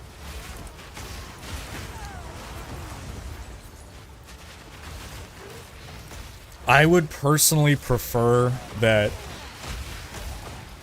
these games don't interfere with each other. Because any season of Endgame deliver so many weeks of fun for me. Like... It can't sustain me for 3 months. So if both start on the same day, then I'm basically picking one or the other. Whereas if they were to be staggered, like let's say 1.5 months into the season of D4, we get a big, you know, update for PoE 2, that's awesome. And then they just keep leapfrogging each other. And I can keep going through this cycle of playing all the games and always having fun, as opposed to feeling like I'm waiting for, you know, content drop. But of course, it's not really in their best interest to do that, and so they are going to try to mess with each other to some degree or another, when possible. I don't think it's their #1 strategy, but like, you know, if theoretically you could, right? Oh, this is cool. This is cool. Here comes a snake. It's a snake. Is it a snake? That's not a snake. The Bone Colossus and Lord of the Pit. Yo, what? Oh, that's the Lord of the Pit. I've never done this fight. Oh no. That's bad. Because I don't know what the mechanics are. It's not good is what it is, I'll tell you what.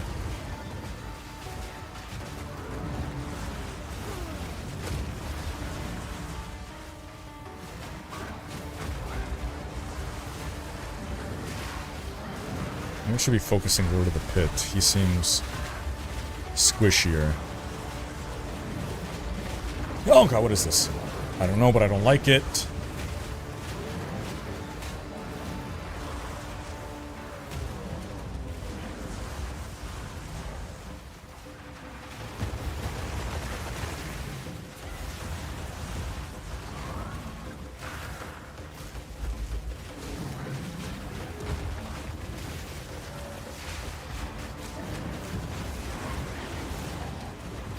Ow. Hit me. No! No! Stop hitting me. Okay, well, we took down the Colossus instead. That's fine. Hey, what is that? I don't like it. I don't like it! What is happening? Oh!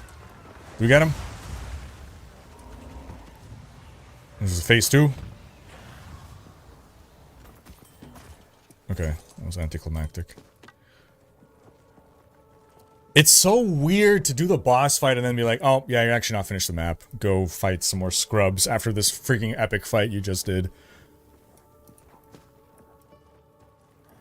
I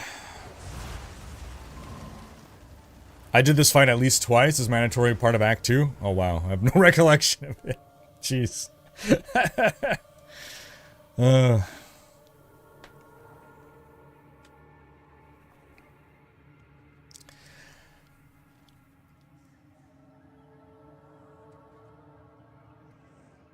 It'll drop through the roof of the extraction shuttle, emerge inside of it, and fly off. Mission complete. That's hilarious. That is hilarious. Oh man, I gotta get back into Helldivers.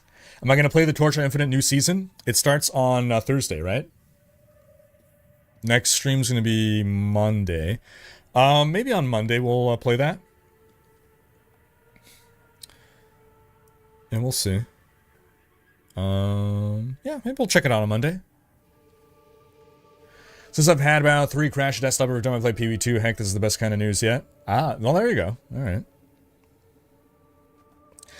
It's the Manoth and Witch boss from the Bone Pits in Act 2. Oh, okay. You think they're holding Druid Hunters for March at least? That's reasonable. I would be very surprised if they'd be launching new classes so soon.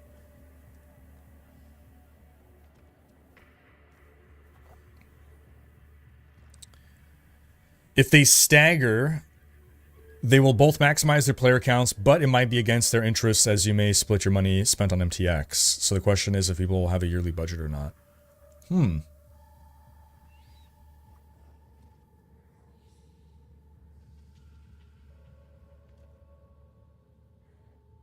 Wouldn't they be maximizing revenue by releasing them at different times? Because people will spend money when the Druid releases, then people will spend money again with the Huntress releases, whereas if you release both at once, they might not spend double the money.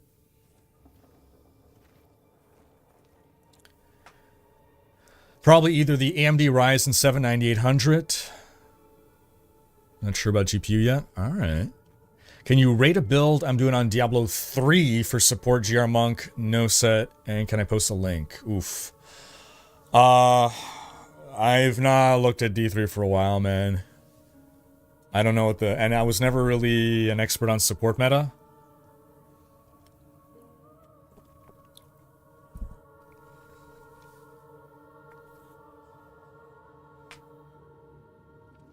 Yeah, I haven't followed D3 meta now since D4 release, so over a year. FP saying, best case scenario, Blizzard wakes up and starts making relevant D4 content, which allows people to hop in from season to season between all 3 games. Yeah, so I believe that Diablo 4 serves one audience really well, and that they don't really need to do much. They don't have to change much to keep serving that audience really well. There's another audience that they're just never going to serve. But then there's an audience of people that are kind of like me, that we get a lot of fun out of D4, but it's still missing something. And yeah, I'm hoping that maybe PoE 2 will be the nudge needed to better serve people like me, to keep us engaged with D4 longer.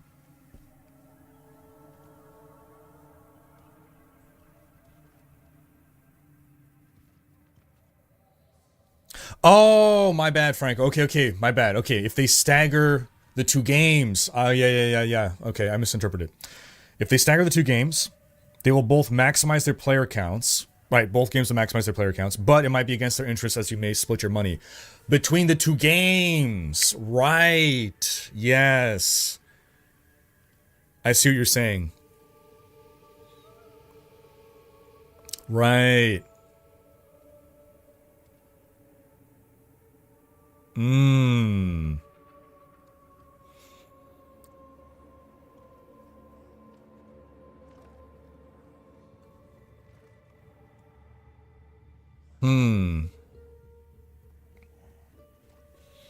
Hartmut saying, I'll be somewhat happy with returning to D4. The item system / gambling and PoE just doesn't click with me. Yeah, I mean, so personally, I like both games for what they are. Neither game is perfect for me. Both games kind of better serve me in one way. My perfect ARPG doesn't exist yet. I don't know if it ever will. But I'm happy that PoE 2 is here to fulfill a part of me that wasn't getting fulfilled by D4. And that D4 still exists to fulfill the part of me that PoE 2 isn't fulfilling.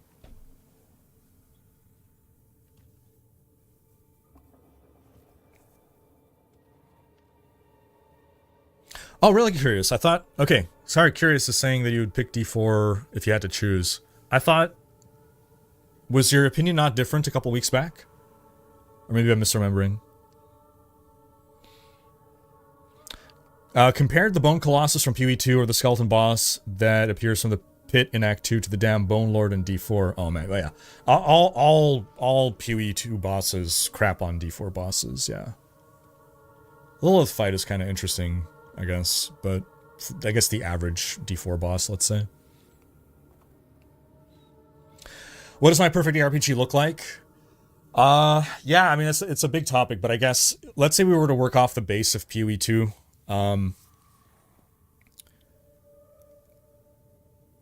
The biggest thing right now is the solo self-found item progression.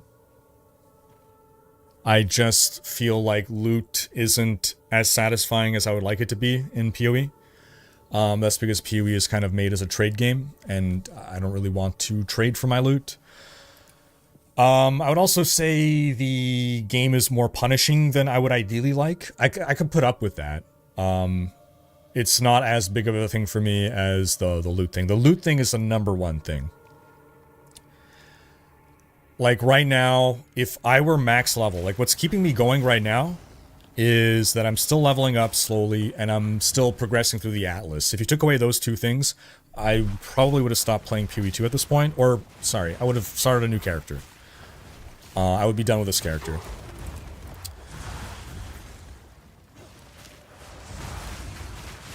So, the irony is, D4, it's kind of the other way around, where, like,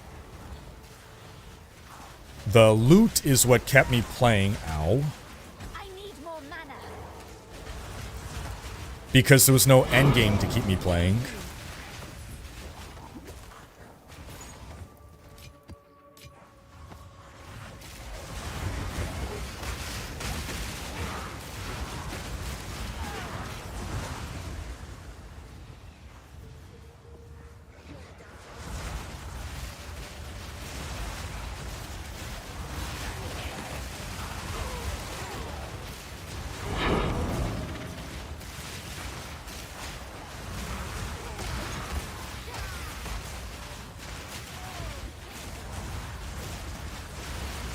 So I'm just focusing on one thing right now. I mean, then there's like a whole host of other things, I guess, that like, you know, if we're saying absolutely perfect, right? Like, I would love a modding scene. That isn't... So I don't need mods. Like, I wouldn't say that, oh, this ARPG isn't perfect because it doesn't have a modding scene. For me, it's just a plus, but I would absolutely love a modding scene. Because then it's like, you know, if I don't like drop rates, well, I'll change drop rates. If I don't like this, well, I'll just change it, you know? Then again, I don't know how much I would actually play that, because I do generally prefer to play multiplayer. Even though I play mostly solo, it's weird.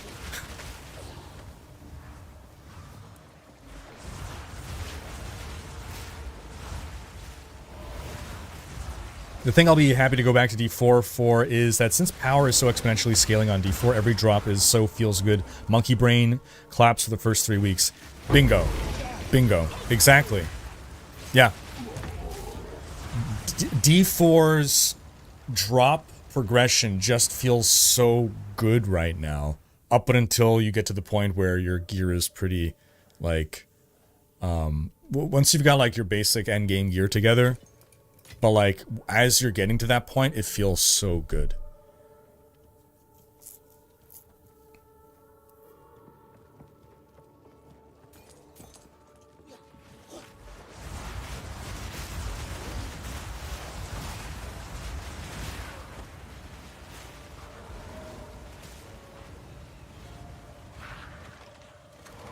Monito! How you doing, Monito?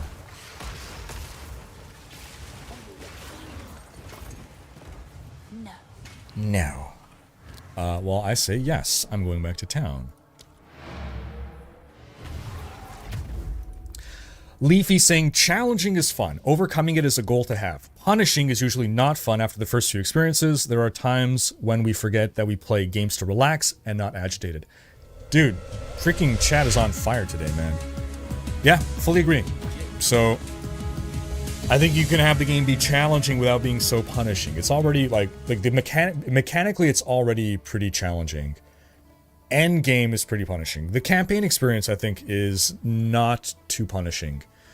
But Endgame feels overly punishing. That said, Endgame gets less challenging is the problem.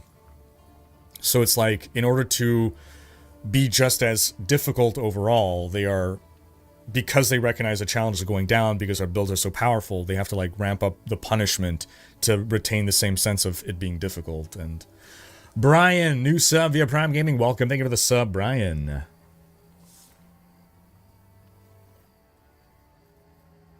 But yeah, like you can take so Diablo 4 is a super easy game, right? If you take Diablo 4 and just make it that every time you die, you get an electric shock sent through your computer that paralyzes you for 5 minutes, that is extremely punishing. Does it make D4 a more challenging game? No. It just makes it feel like shit, right?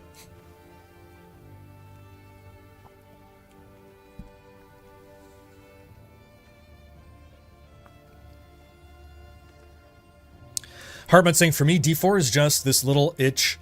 Nicer with quality of life features. Leveling up feels good. Loot is more impactful out of the gate. No need to gamble with currency and so on. But yeah, bosses on PoE 2 rule.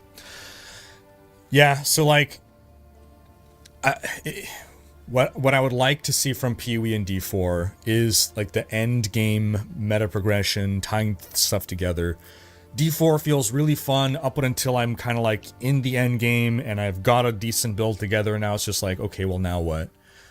And the now what is answered in PoE 2. The thing is, in PoE 2, I'm not ever going to reach the point where I feel like I have a build together, and it's just... I'm going to feel like, well, this is the best I can do. I don't have any of the stuff that I need, but I'm never going to get it unless I'm trading. Dying on a juiced up map still feels bad. Oh, for sure. Yeah, it's absolutely punishing. Pseudo-hardcore approach to maps should be removed, and I'll stand my ground on this hill until the end of time. A lot of the community feels the same way. The PoE 1 community, at least. Frosty in chat. How you doing, Frosty? How long ago was that? That was like 15 minutes ago. Did I hear correctly? Is Frosty a father? Did Frosty just have a big announcement recently? I don't know if people were memeing or if it was real.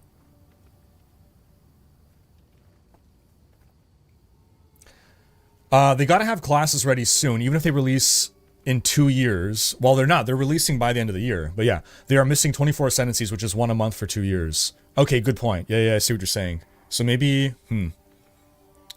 I mean, they could be holding off, like, releasing a big chunk all at once, though, right? Frost is saying, Blizzard launched a new D2R season the day PoE 2 Early Access came out. They both had live streams at the same time. The past 2 major streams for GGG Settlers and PoE 2 stream. This is a full-blown Cold War. And right in winter, man. Absolutely frigid.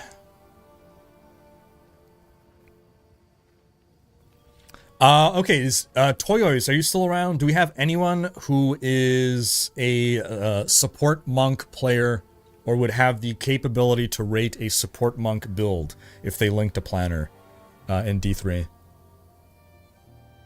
Bammer999 is looking for a review of his support monk build.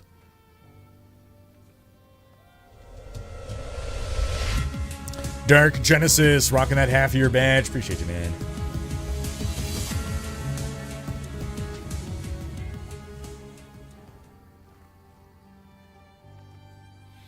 Seminar saying, if there's a D4 and PoE update at the same time, I'm playing D4, it's just a better game for me. That said, I think one problem with excitement for Season 7 is that the main new feature, Armory, is more quality of life based. The past several seasons have introduced more new features, expansion, loot changes, etc.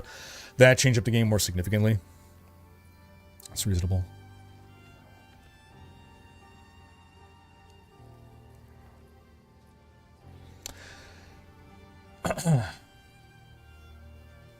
It's basically punishment for sucking at the game. If you can return to camp 6 times per map, then you should at least get 6 lives / attempts.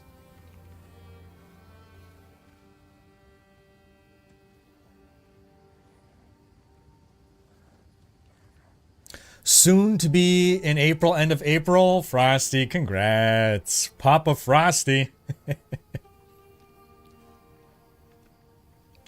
Congrats, Frosty.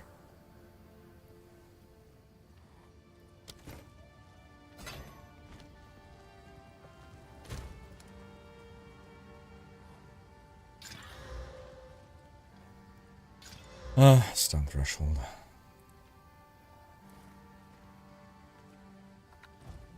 Good eatings.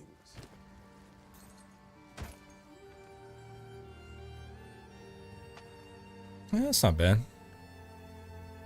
Chaos Rose.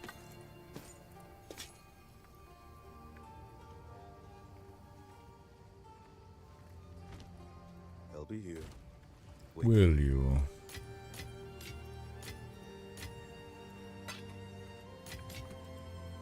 Maps. Dude, look at all these T7s. It is great.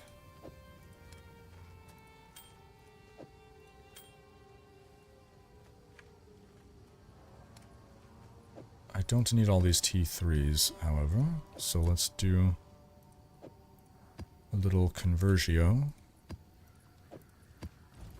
real quick.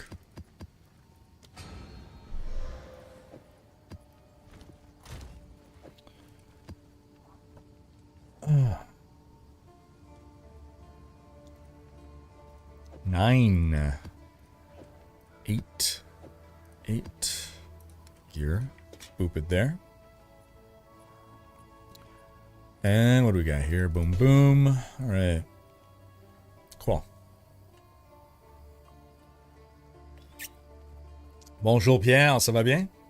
I'm doing well over here. Okay, we are looking far.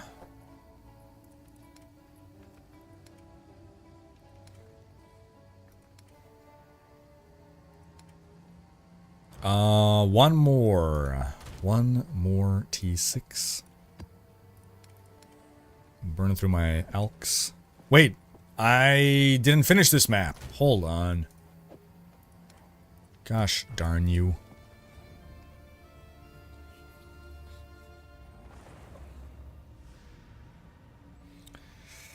A little snowstorm, right? Yeah. Just a little one, huh? Just empty. A murder of crows. What's a group of ravens called again? A group of crows is called a murder. A group of ravens is what? An investigation? A manslaughter? A misdemeanor?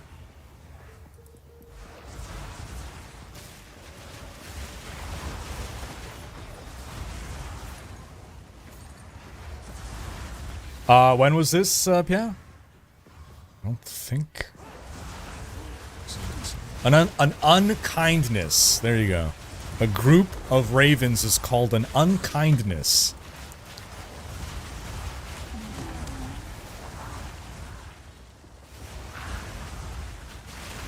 Who decided that? How did this happen?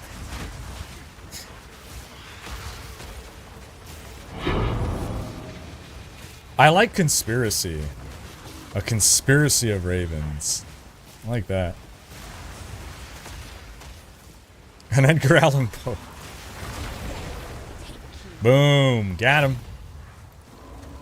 Map complete. Alright. On to T7s.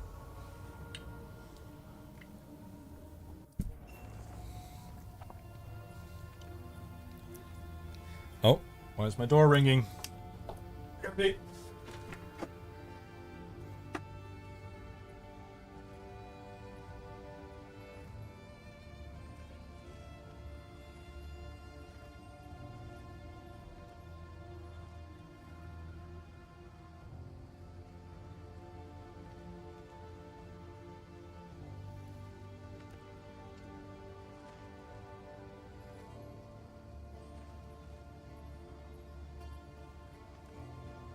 Alright. Think there's anything Diablo 4 can do at this point to take away from PoE 2? Yeah, endgame stuff. Continue clearing corruption. I will do that. Time is of the essence. Oh, god damn it. Ring it again.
package needed a signature. They didn't tell me that the first time. I'm like, yeah, I'll buzz you and you can just leave it downstairs. Like, okay. He buzzes the second time, like, are you coming down? I'm like, what?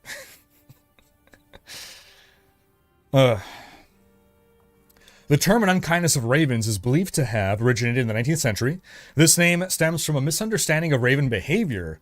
Perceived lack of parental care. People mistakenly believed that ravens were cruel to their young, sometimes forcing them out of the nest before they were ready to fend for themselves. Sounds like humans. Mythological associations. Ravens were often linked to bad luck and portrayed as tricksters in various mythologies, contributing to their negative reputation. Huh.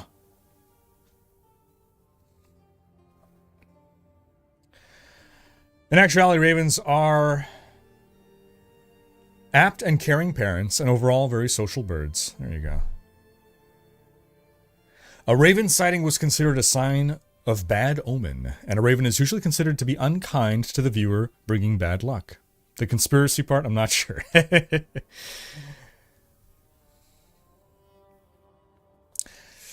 How you doing, Limbs Jones?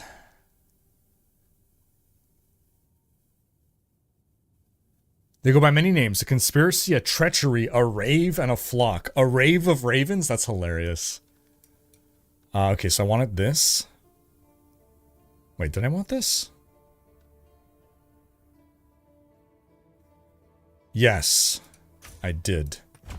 I did want that. And now I'm going up here, so... Higher tier waystones. Yeah, I think I've gotten all the important nodes here. 2% quantity, I mean, would be nice, but the chests don't matter. Rarity would be good, I guess. But I think it's okay to go up this way now. I'm getting a good number of maps, now I want them to be higher tier, basically. What is it? On to T7. Do you think that Frosty will use yesterday's alien talk in his next videos? Well, if you tell him to, maybe. Regarding me picking D4 over PoE 2, well, that campaign is a big part of it, like 80% of the reason why. Oh, like having to redo it, gotcha. D4 has put infinitely more effort into the campaign, and yet you only need to do it once. After that, you get to do whatever you want each season. With PoE 2, the campaign didn't even interest me that much at all, meaning the campaign is effectively a massive sequence of random meaningless tasks I have to do before I can actually start playing the game, and I have to do it every season. It's an interesting difference in philosophy where I feel like the people that advocate for playing through the campaign feel that it is not a meaningless list of tasks, but it's actually meaningful progression. I understand your side of it. But I hadn't understood the other side until recently. Oh no. I'm back. I messed up. Uh-oh. Gonna need my snow gear today, lol re yikes. Also congrats to Mr. Frosty. Be sure to teach them how to slay demons from a young age. This is the way re evil. Oh, cheers, Anthony. Yep, snow gear, today's especially cold. It's especially cold today too, so. Quoth the raven nevermore.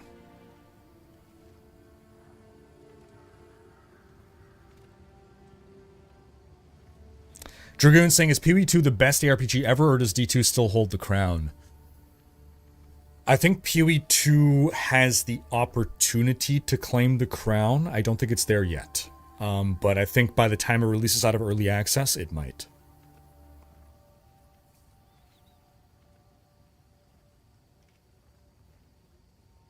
How bad is it when you get excited in game, finally seeing 4-digit gold drops? I know what you're talking about, man. I feel the same way. Like, yeah, 1,000 gold at once. It's great. Hello. Hello. Alright, move speed, max life, fire res, drop ignited ground while moving. Oh, which lasts 8 seconds. It's Firewalker boots. Hey, that's fun. What's requires level 33? Okay. Those are fun boots. Until next time.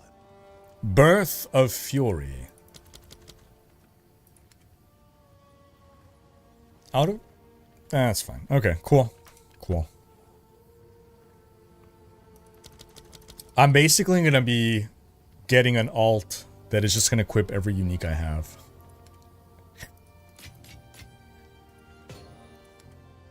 Oh, God. Alright, T7. Let's start running T7s, boys. Prior to that, though, let me grab this tower real quick and easy.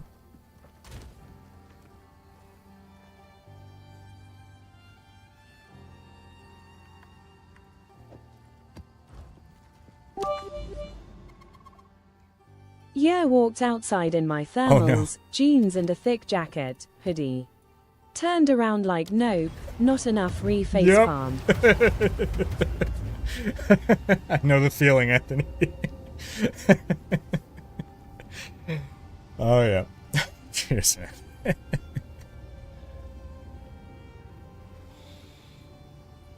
I had idiopathic thrombocytopenia in 2009. What is that? Sorry or congratulations. It doesn't sound good, I gotta say, though. What is that? I'm currently on Cruel and feeling it's a drag and having to repeat everything in the campaign. Though that, of course, is partly an early access issue, though I'm not going to be excited to do it again on another character in the future. I fully understand the feeling, Simon.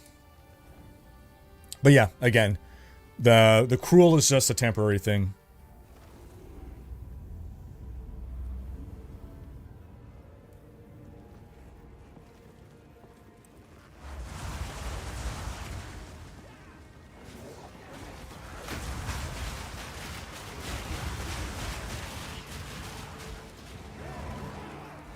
Oh no, this is too many monsters.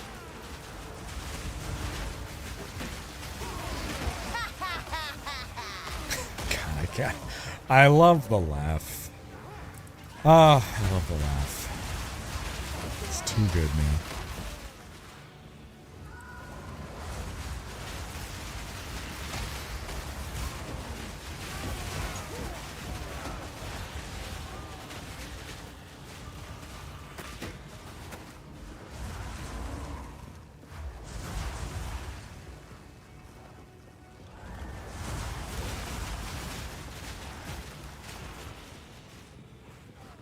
My minions. Alright. Now I run too fast and they die all the time. Oh, it's funny. It's funny.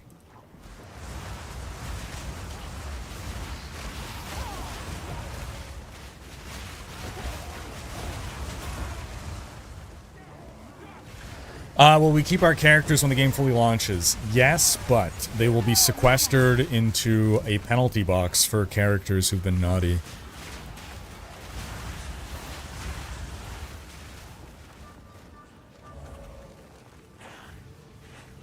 The core issue for me is saying curious. Sure, it is progression, and it does matter. The problem is the path is very linear, specific and narrow, the same every time. It's almost as narrow as some PoE 2 maps. Downright claustrophobic. Heck W, the main appeal of seasons for me in D3 days was always a fresh leveling experience. The same holds true in D4. Not only is it altered by the season mechanic and content, I can also choose to alter it myself by just doing different things. I mean, so generally the season theme, right, the League and PoE does change the leveling experience considerably. But yeah, you're still going through the same linear story. That is true. I used to do some things in D2 with Chris Wilson when he was still in college in New Zealand. Now he won't answer my ICQ messages. Who knew what he'd become? That's so cool, Howie. Wow. That's so cool. Ahan saying, just blew my mind. How did you just click to move things over? I've been dragging and dropping. If you hold control and click, that will yeet it over automatically. To me, it sounds like a poor man's Li Ming. I prefer the PoE 1 witch to this. Okay, I get the connection to Li Ming. What is it? It's like psychopathic Li Ming, I think. Until next time. Oh, man.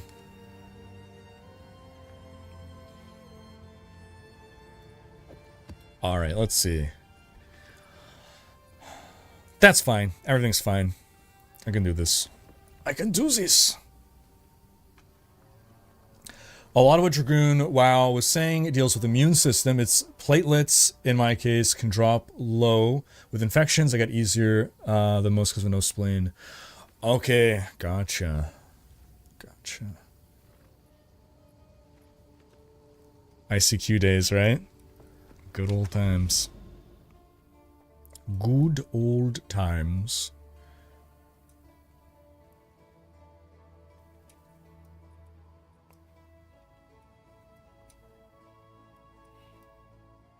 Okay, hero would be 1, 2, 3, 4. 1, 2, 3, 4. Or I would be 1, 2, 3, 4 as well. 1, 2, 3, 4, 5.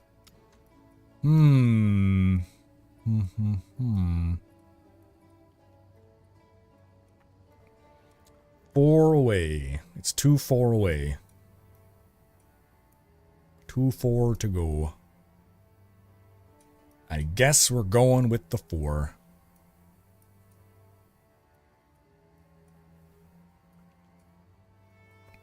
At least these are all going to be close-ish to each other, so we'll run this. Sump and pump.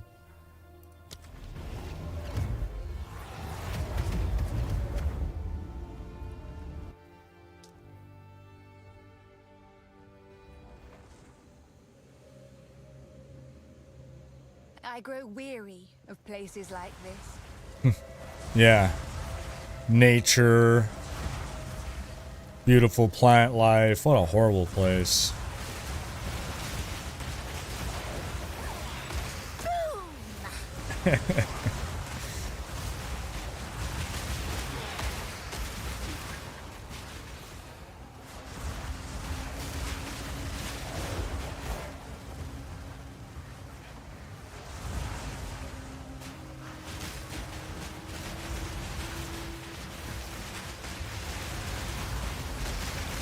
So one thing that I didn't expect was how smooth the progress of going up through maps would be. Like, I expected to be hitting difficulty walls and needing to level up more. Or upgrade my gear more, or just improve my build more.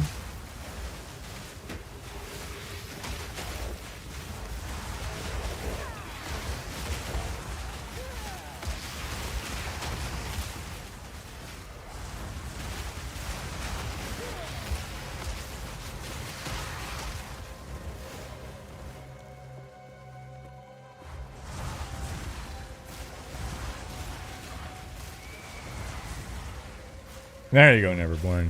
More gaming time. Boom.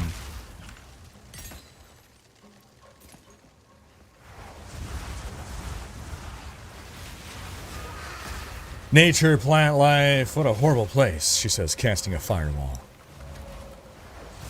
Don't you think playing Solo Self-Found is a little overrated? Playing with trading but not buying anything, only selling. What do you think about that? Is Solo Self-Found overrated? I don't really know how to answer that. Don't I think it's overrated?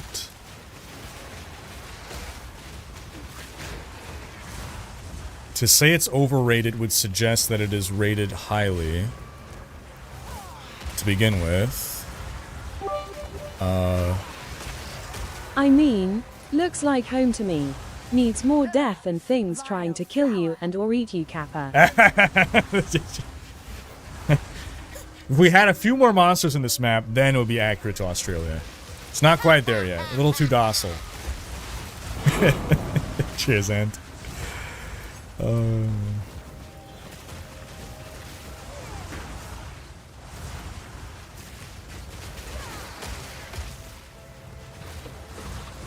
Okay, but playing with trading but not buying anything, only selling. What do you think about that? Playing without buying anything, only selling. What do I think about that? So, for me, I don't play Solo Self-Found as a challenge mode, so I don't really care about that aspect of it. For me, I just don't like trading. I don't want to trade. I don't care about buying or selling. I don't want to do either.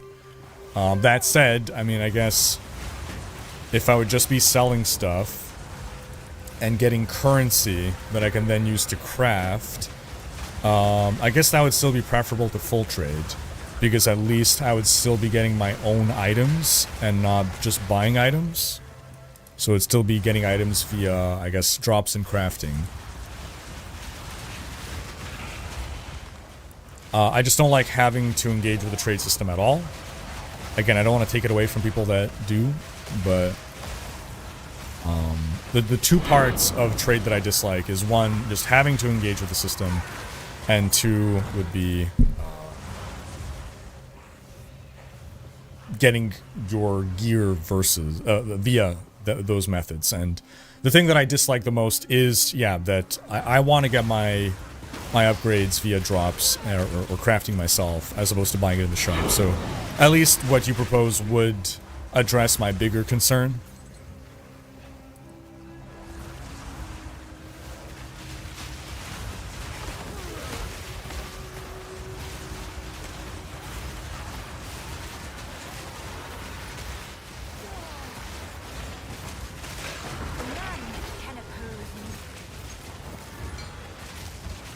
Who is this nun? We must find them and delete them. How you doing, Shutek?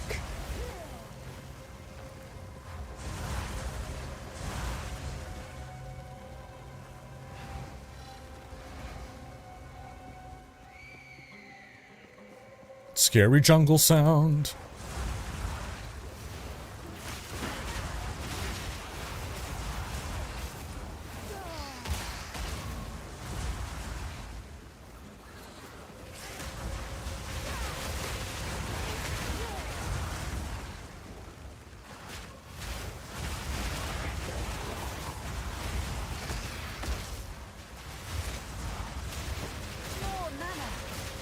More mana. Gold cast cuffs.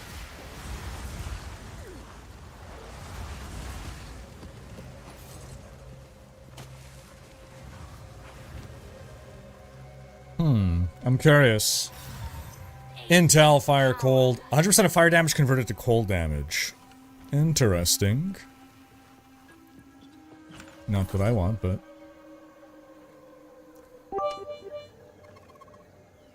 I got it. I know what's missing. Add some 15-foot saltwater crocodiles, a few great white sharks, and some regular-sized ants which can kill people. Oh, and spiders even smaller than that which can also kill you. Yep, that would do it, LUL. Oh, cheers, Anthony.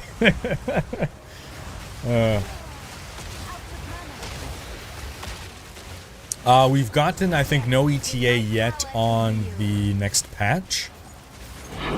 They did tell us what to expect from it.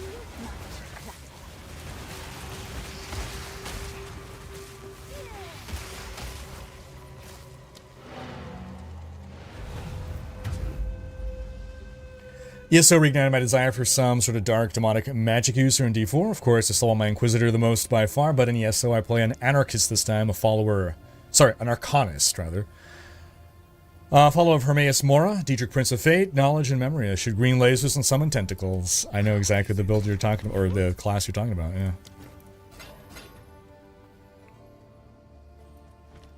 No, what did I do? God damn it. Okay, well, I guess we're going a little bit longer.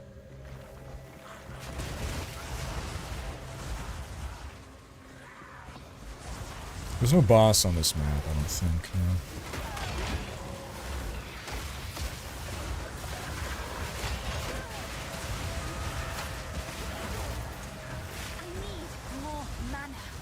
This is the boss. Look at me, look at me, I'm the boss.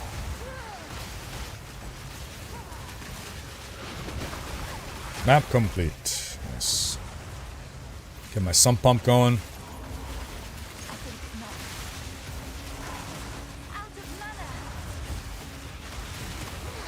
One more map should level us up.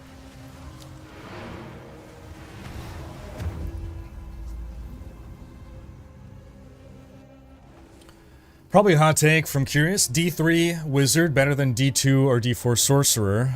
Wizard greater than Sorcerer in general. Man, all my laser beams. I want to have the pure arcane power at my command again, not just some boring elements. Ugh. Yeah, no, I always preferred the elemental mage kind of character. The whole arcane thing just felt a little too high fantasy for me.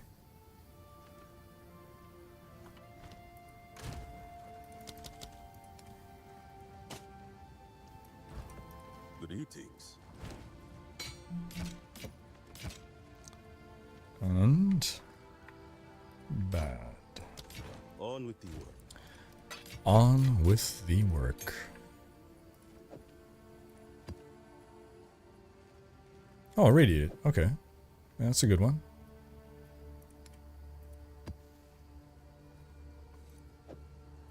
Seven, 9, 4, 3, 2.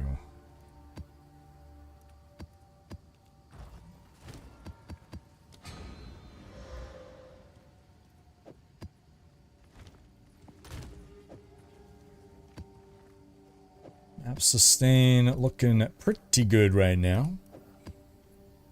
Pretty good.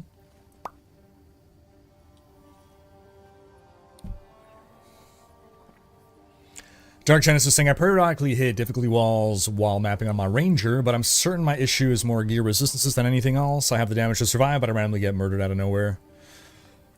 Yeah, I imagine that's a pretty common experience though. Vento saying one thing about Solo Self-Found I like is that stash gold reset. It kind of feels like a new league start. Okay, I get what you're saying.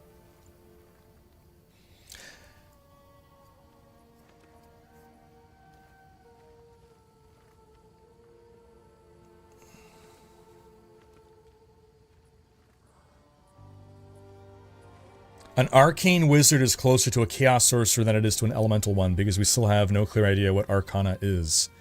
True. It's fair. Okay,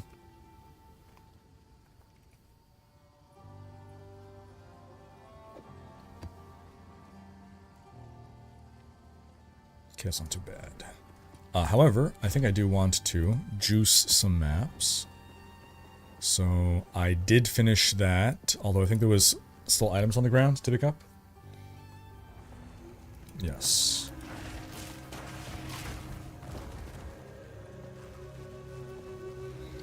Back we go. Okay, so we're gonna go back to Act 3 Endgame so that I can see the ranges on my towers before I upgrade.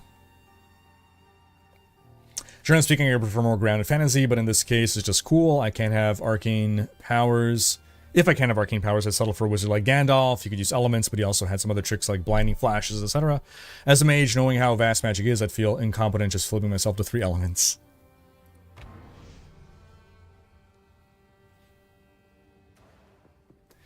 Does Minion Witch feel satisfying to play? It is for me.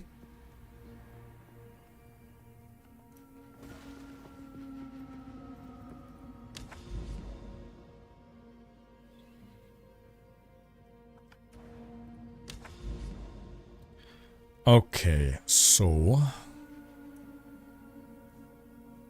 this one's already juiced. This one would give me, I would be missing out on all these down here is the thing. What I would get is 1, again, nothing, 2, nah. No, I'll want to juice these probably. I get at least these 2. This would give me 3. Oh yeah, this one would give me 1, 2, 3, and potentially more. So I'm gonna hold off on the juicing. I'm gonna work my way to these towers. Yeah, that's what we'll do. That is what we will do. Yeah, if they were to add Wizard to D4, I would like to see it focused purely on arcane magic and timey-wimey magic. Like the Dalzier set. Speak. Yes.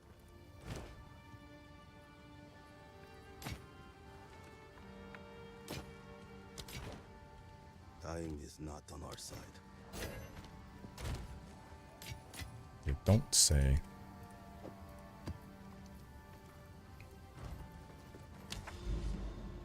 Wibbly wobbly timey wimey. You ever watch YouTube ghost related videos of people who caught things and reactions to them? Not really. I mean, I might have seen a few here and there, but it's not something I generally watch. What level am I? I'm about to ding 78. I've probably seen more like, if we're talking about that kind of video, I've probably seen it more on like ghost shows, like ghost hunter type shows. Seen a few of those. Where they're like trying to ghost bust a place.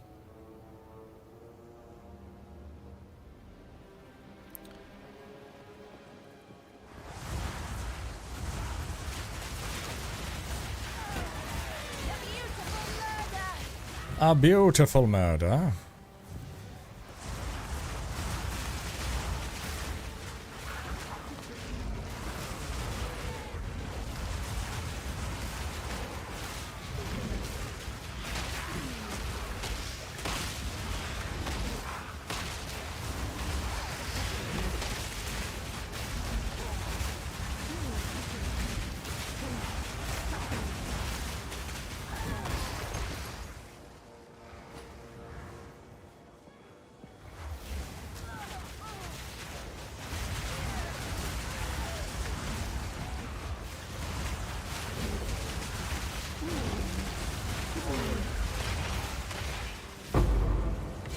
Exalt. It's about time.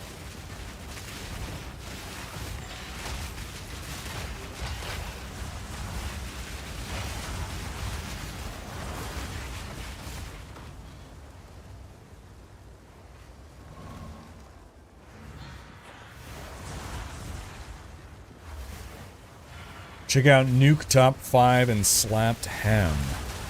Those are quite some names. I don't meow.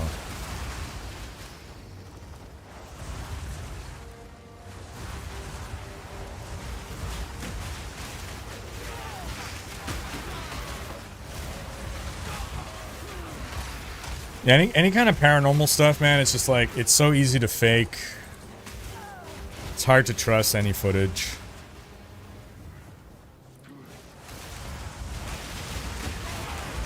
People have been faking stuff since like the 50s, since photography first became a thing.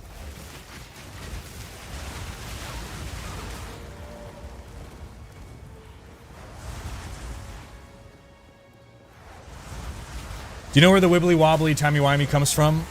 Gosh, I know I'm referencing something.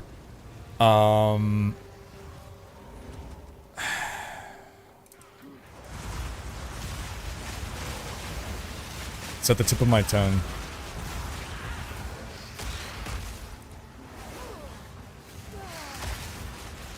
It's Doctor Who, right?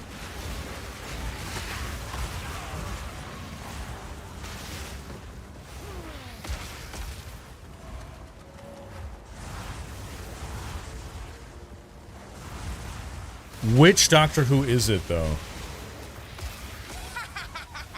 Okay, it was David Tennant.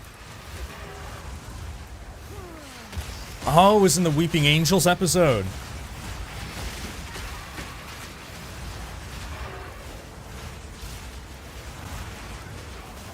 Come on, level up.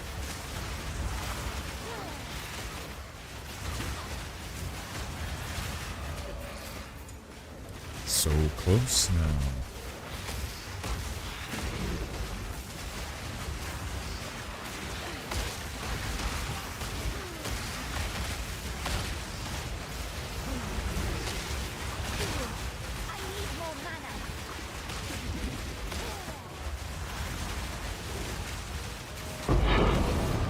Nice. And the level up at the same It's time. about time. You get out of here.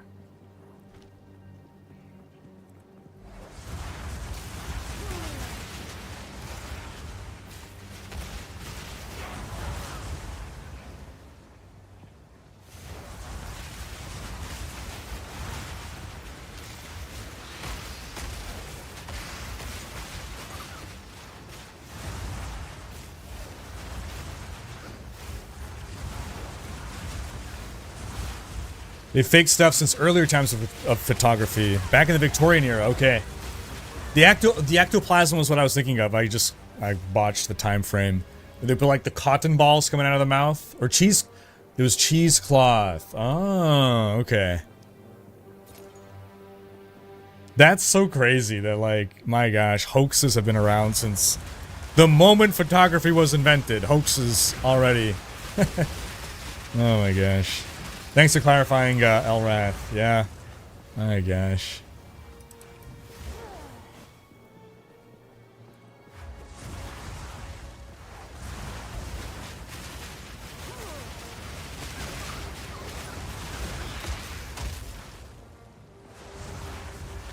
I did not find the Sigil Crest shield I was looking for, no.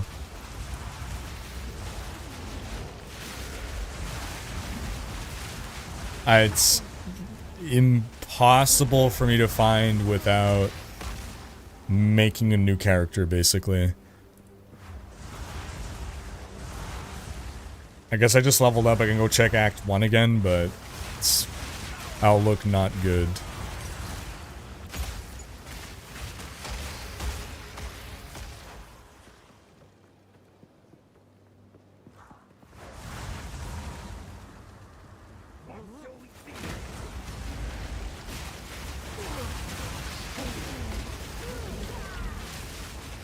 Just found another one, nice.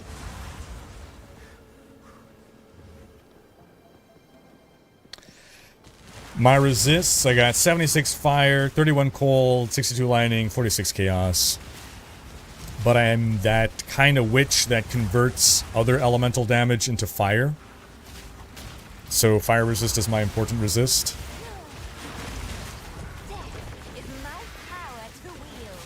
So like some of the damage that I'm taking gets converted into fire.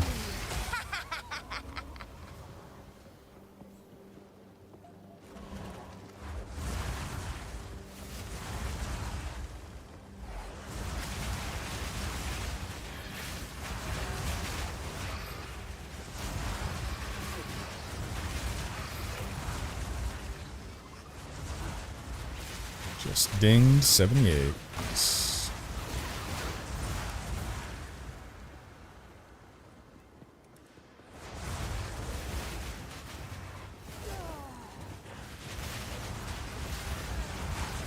Oh yeah, got a nice healthy amount of energy shield there. I think so. I don't know. Maybe I don't.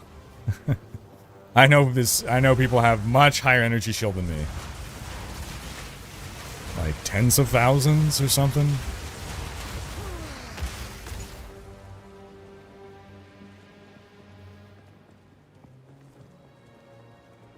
Something crazy.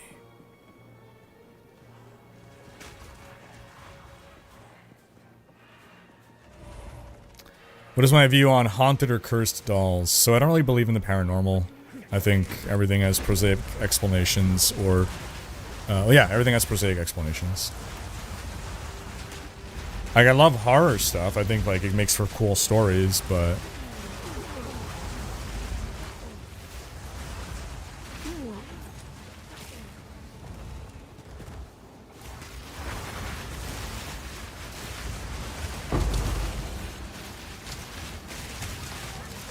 Annabelle was pretty cool.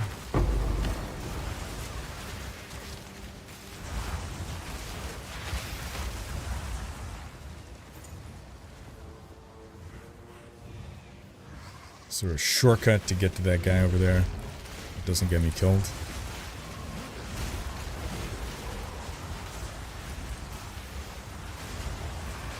About 200. If you want to hear about a haunted doll, look into Robert the Doll.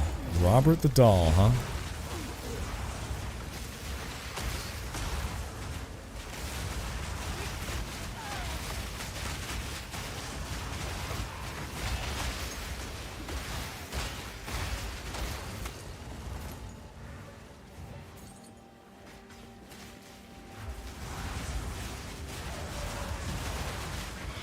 Rebirth rune.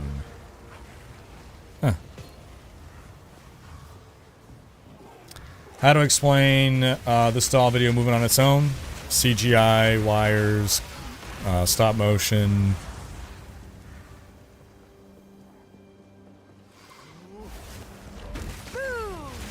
actors.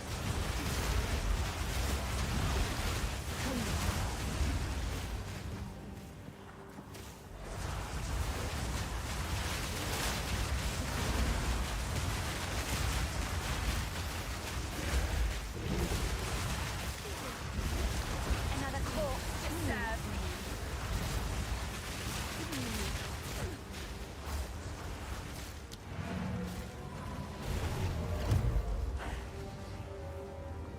Puppeteers. Leafy saying humans and what some are capable of doing is way more horrific than any paranormal stuff, to be honest. Bingo. Speak. We have enough real horrors.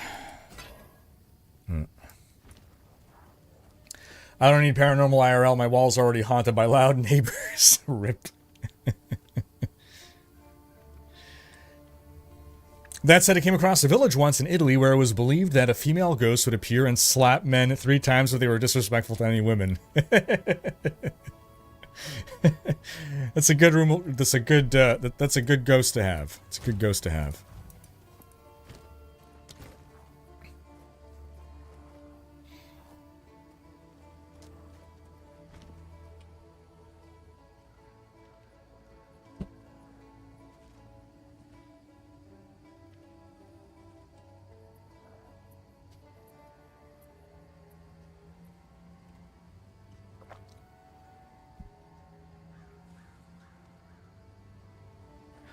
Rolling Stone magazine released their greatest 50 video games of all time, which should have been renamed as top 50 greatest console video games of all time. Not one RTS in the list, no StarCraft, Brood War, Warcraft 3, Age of Empires 2. There is a D2 though, but overall it's very Nintendo, Sony heavy. Dang. That is insane. Not one RTS on the list is actually insane. The 90s were dominated by RTS. Wow. Wow. I mean, in fairness, does anyone go to the Rolling Stone as a legitimate source of video game news or information? Dude, Total Annihilation was a blast. Absolutely.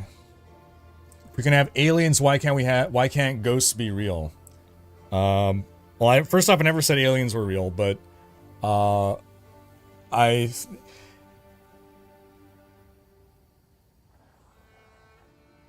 they're like 2 completely different things. Aliens, like what? Any other species living elsewhere in the universe? Like, we exist, so why wouldn't aliens exist? Right? Aliens existing is no more unlikely than us existing, right? You don't have to... The existence of aliens doesn't break science in any way. The existence of paranormal stuff like ghosts does break science, so... That's why we can't have ghosts, but we can have aliens.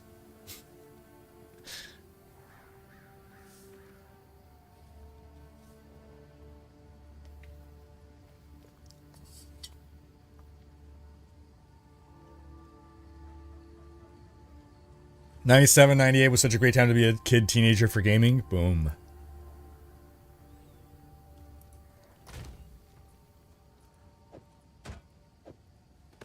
So, just to clarify, I don't think there's been any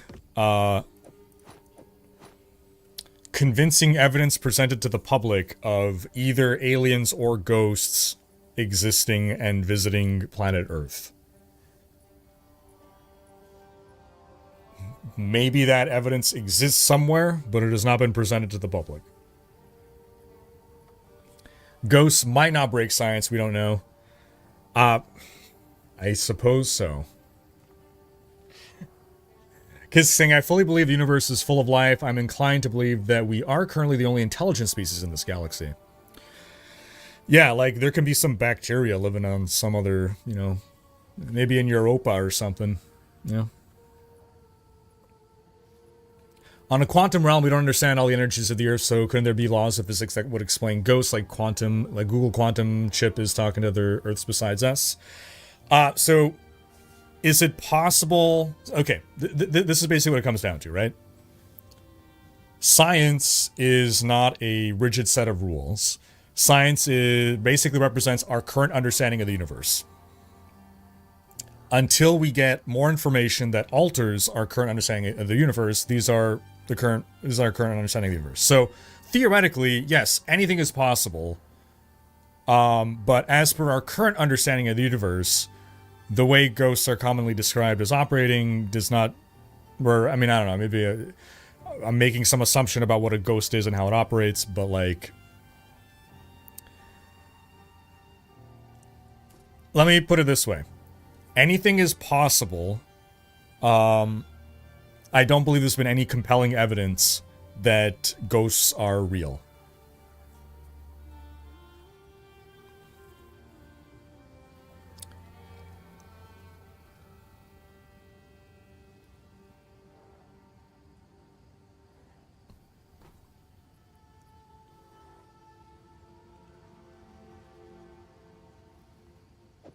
So the reason to think aliens might exist comes from the fact that it comes from a place of science.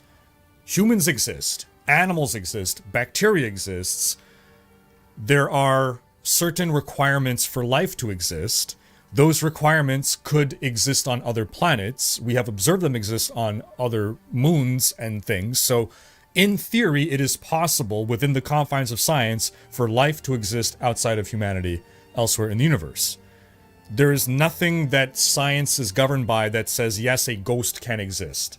That doesn't mean it's impossible, but there's no basis to believe that it ought to exist outside of superstition and fantasy. There is a basis to think aliens could exist.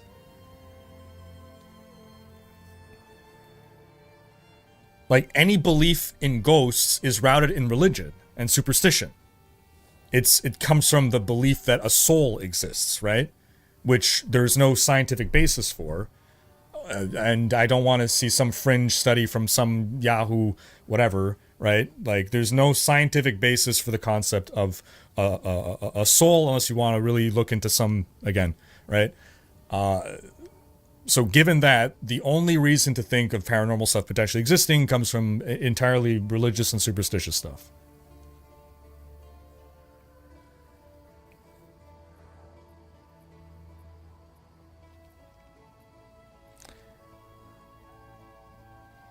Now I'm saying, I mean, we have, what, billions, maybe even trillions of galaxies in the observable universe alone, each having billions of stars. We know from our galaxy it has probably thousands of Earth-like planets. For me, very unlikely that there are not any more or less intelligent life forms out there also doing what we do. We just have no way of getting in contact with them. Aside, what is that, the dark forest hypothesis? No, it's not the dark forest. But yeah, basically that civilization exists in different places, but we never reach a point of being able to extend outward and contact each other.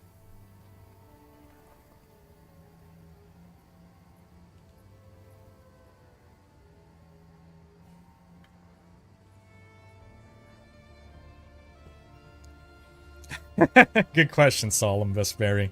Good question.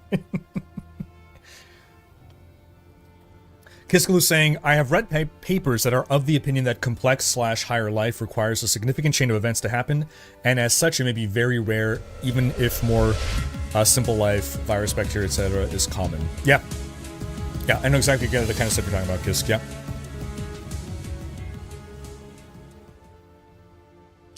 Corbin Dallas, new sub, welcome. Thank you for the sub.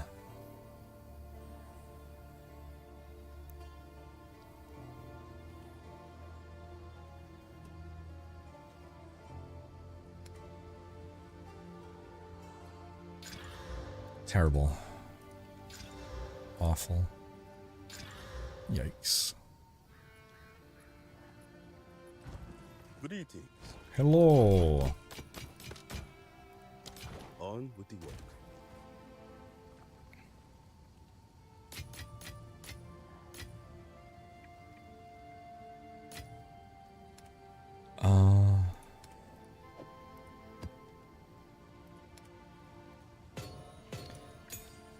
Here's also my issue with talking about, like, ghosts and paranormal stuff, is that there's, like...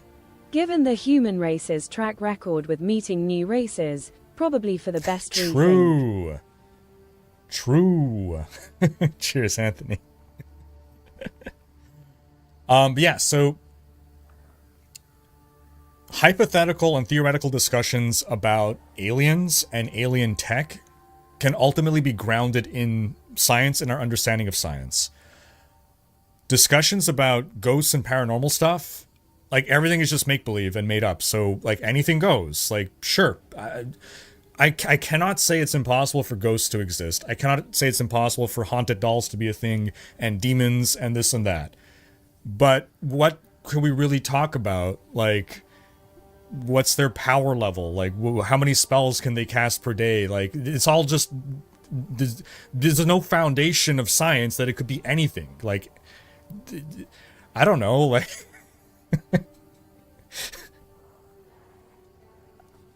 At least if we're talking aliens, we can have discussions like, okay, well, are they carbon-based life forms? How might they have evolved? Like, it's all discussions rooted in intellectual rigor. Whereas, I don't know how to talk about ghosts. It's like...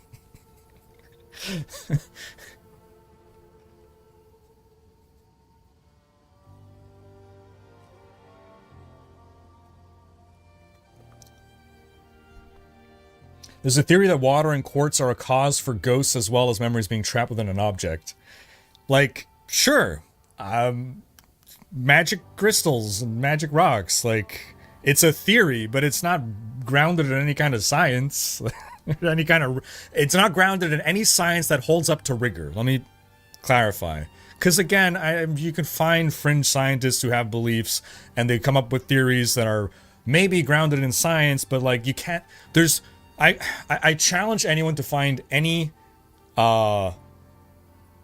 scientific paper published in some kind of peer-reviewed journal that tackles these topics. I 100% believe you can find a scientist or multiple scientists who hold specific beliefs, because scientists can be superstitious just like anyone else, and scientists have their own religious beliefs or whatever philosophical beliefs. But just like there is no... We cannot prove that aliens exist. We cannot... I don't believe that we've seen any concrete proof that paranormal stuff exists. So for myself personally, I believe any paranormal stuff that we've seen is hoaxers or... misinterpretations of natural phenomena.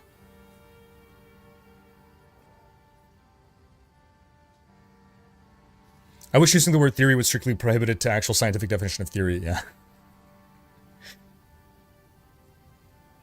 Money just saying, I come to a point in my life where I just know there's some weird stuff out there that we can't explain and I'm okay with that. Yeah, I mean, so just to clarify, like, if you believe in ghosts... that's cool. I'm not going to tell you don't believe in ghosts, right? Like, in the same way that if someone believes in a certain religion, I'm not going to tell you don't believe in that. You know, your religion may 100% be correct about how the universe operates. I just don't know how to talk about it, because if it's not grounded in science, there's no, like, evidence-based things that hold up to rigorous testing.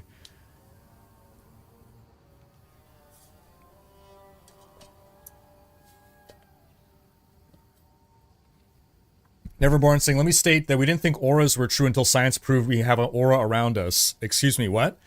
And found a way to read it with equipment. Ghost hunting tools are primitive right now. The science is just starting as tech catches up, like spirit boxes and those beep devices on energy. Again, ghosts could be real. I don't think we've proven that they are. Like, if ghosts are real... why have we not had some kind of mass sighting that is well documented and clearly not a hoax? Why are ghosts always these things that are so elusive and hard? Anytime you try to investigate it, it doesn't hold up to rigorous study. You can come up with explanations, right? In the same way, the same thing with UFOs, right? Well, if the aliens are real and visiting us, why don't they just show a big mothership in the sky in the middle of the day over the country? Everyone can see it. No one can deny it. Same thing with ghosts. Same thing with all these things, right? Gunstar saying, to believe is to have doubt. That's the difference from knowing. Believing versus knowing. Like, I think a core part of religion, for instance, is faith. And faith means belief in the absence of evidence. So, I don't expect people's religions to have evidence, because faith ought not need it. Otherwise, it's not faith. It's fact.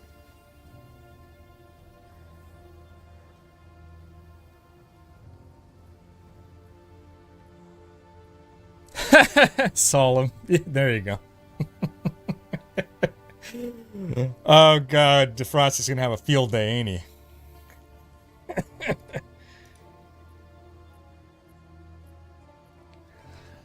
Alright. If you go by sci-fi, Doctor Who specifically, there are many scientific fictional explanations for ghosts. So there could be, right? Like, you could come up with stuff, but it's nothing that holds up to rigor, right? Like, we can come up with theoretical things of what ghosts could be as explained by science, but we have nothing that we can measure or observe that would confirm this to be the case.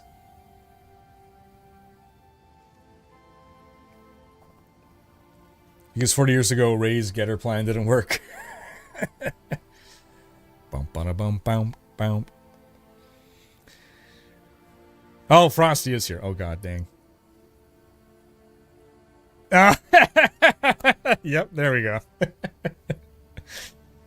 Leandra's saying, once we explain paranormal, it will become normal. True. Like Thor, the lightning god who falls from the skies is another alien when the concept of extraterrestrials is invented. Bingo. True. Monita's saying, I'm also the type that I will believe it when I see it. Yeah, absolutely. Like, if I am presented proof that ghosts exist, then I'll accept they exist. I just don't think any proof like that exists right now. That holds up to rigor. I've seen enough ghost hunting shows to see that when they try to investigate these things, it's like, yeah, well, this could be explained prosaically. So to me, it comes down to what am I more likely to believe? What seems more plausible? Ghosts are real, or someone is hoaxing XYZ prosaic explanation. And so far, I've always found prosaic explanations for anything. Now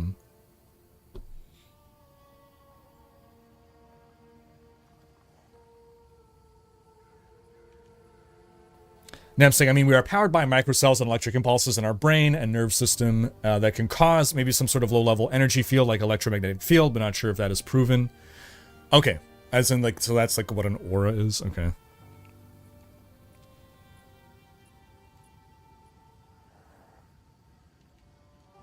Yeah, bingo, Howie.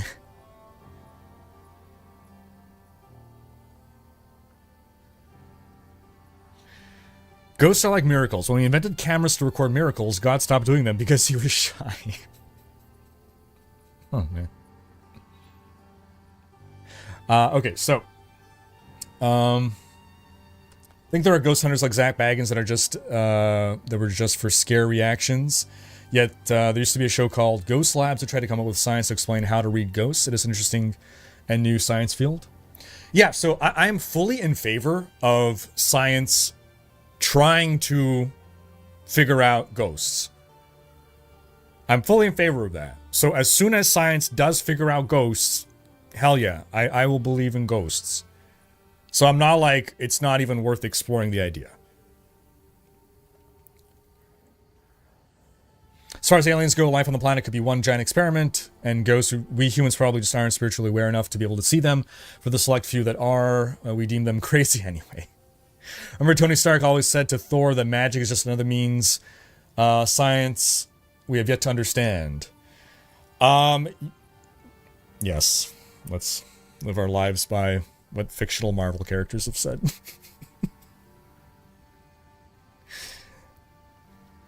I prefer the quote from Asimov, was it? That any sufficiently advanced technology is indistinguishable from magic. Which ultimately is the same point as the Tony Stark quote, that, yes, when we don't understand something, we say it's magic, basically. But there's a lot of things that potentially could be magic that could have scientific explanation to them. In the past, a lot of things were chalked up to magic and miracles, and it's like, well, actually, we could explain this now that we understand how the world works. So I fully believe that we don't fully understand how the universe operates. We probably don't understand a lot about how consciousness works. So, you know, what happens either when we die or whatnot. Like, I agree that there is a lot of potential there. I don't know that I agree that I'm going to see a translucent blue woman walk through my living room and go, Rosebud, and then vanish into the night. Like,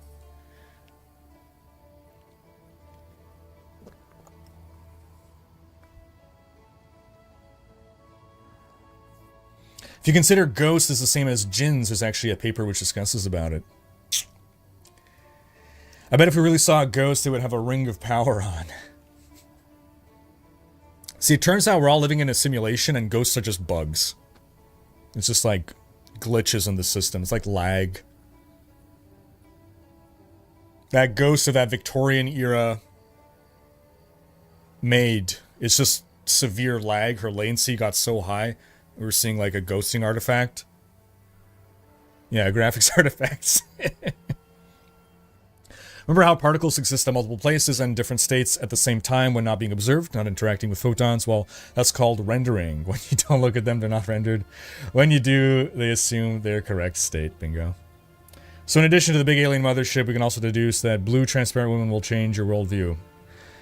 Yes. If ghosts turn out to be real, if we get proof that ghosts are real, that would be a major worldview changing thing for me.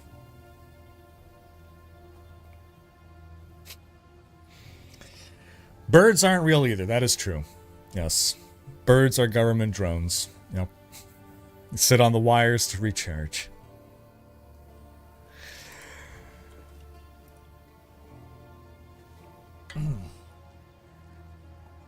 Okay. We will be right back. Fill up on some water.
I was saying you're leveling points. It's sitting there itching to be used. Oh, it's gonna have to be itching a little longer, man.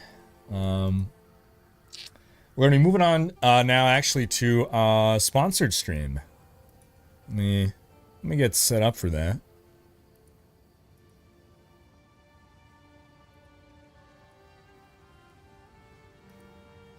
Actually, if I were to hit, what would happen? What would happen if I did that?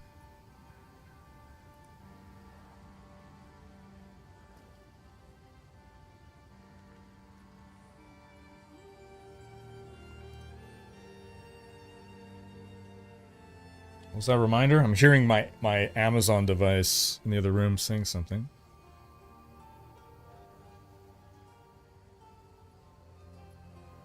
Oh well. Who knows? Who knows?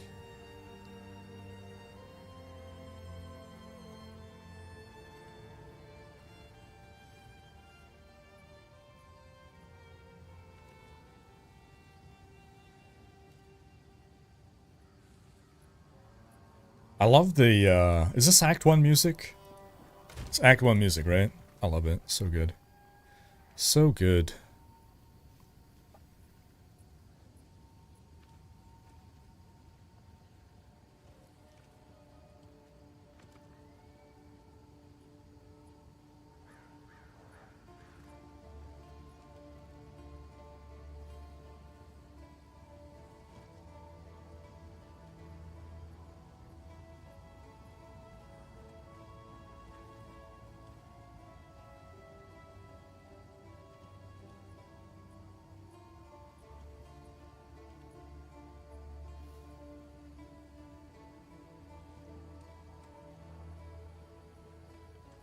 Yeah, okay.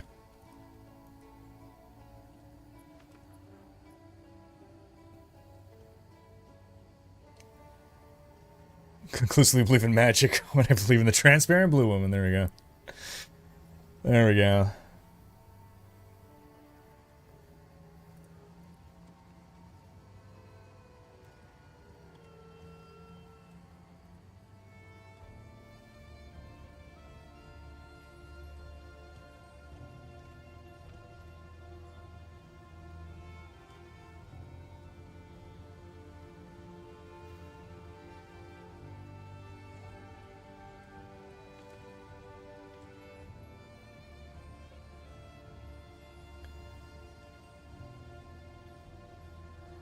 In some parts of the world, they're considered Jinn.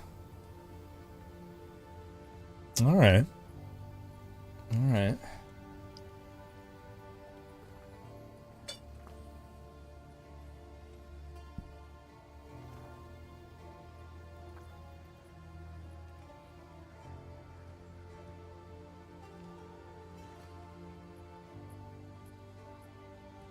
Alright, folks, so we're going to be moving into our sponsored stream now. With, getting my old addiction back. Time to get our old addiction back.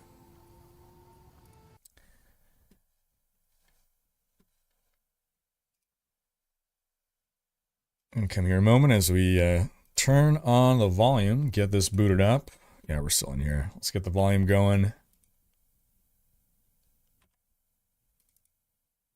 It's a game that people don't believe. People tend to not believe that I was like addicted to this game for like 6 months, a year. Made full-on tier lists, spreadsheets, everything just for myself. There we go. Boom. Good old Raid Shadow Legends. Perfectly timed fireworks right there, man. Good old Raid Shadow Legends, man. I was addicted to this game. Full on tier lists and everything for, God, man. I periodically come back to it. Man, the amount of stuff that they've added to it, actually, kind of crazy. So there's new stuff for me to learn. But yeah, folks, so we'll be playing some Raid Shadow Legends here for a little bit. If you would like to support the stream, if you'd like to check it out, scan that QR code at the top. Free to play, free to download. Cross play. And yeah, we'll talk through it. Talk through some early strategies as well. Some best practices, but if you do check it out, following the link, you can get... Yeah, there's a lot of monetization in the game, right? That's no secret, but you get a lot of free stuff as well that you can open up and everything. But yeah, speaking of the free stuff, if you use the code, you'll get a bunch of free goodies. We'll get into that in a little bit here. But, oh man, I remember back when I was playing this seriously, this wasn't a thing yet. All these new things, man. Over here, this is where you passively upgrade your dudes, but for those diving into Raid Shadow Legends. What is Raid Shadow Legends? It's like a hero collector. So we go to our index here. There's like RPG elements. It's a hero collector. No Monkey King anymore for new people code. There is the Monkey King. What you talking about? You can still get Monkey King. You can get the Sun Wukong. Y'all will get the Sun Wukong. Use the code, man. You'll get Sun Wukong and the Grizzled Jarl, man. But yeah, so it's a hero collector game. You are gonna acquire a bunch of champions. You level them up. They got, you know, different skills. You find gear for them. You power it up. You build your team. It's all about team synergies. When you start off, you're gonna want a core group of champions. We'll talk through what some of the best picks are. But like, they come in all these different factions, man. I always find factions really cool. It's one of the things that appealed to me about the game. And like, I got my favorite factions and my factions that I'm like, I like to fight these guys because they're the bad guys. But you got your barbarian faction. They've even added mythical dudes. So these were not in the game back when I played. Mythical tier heroes, holy cow. Used to be it stopped at legendary. Like, I got this guy, Altan, who's a boss.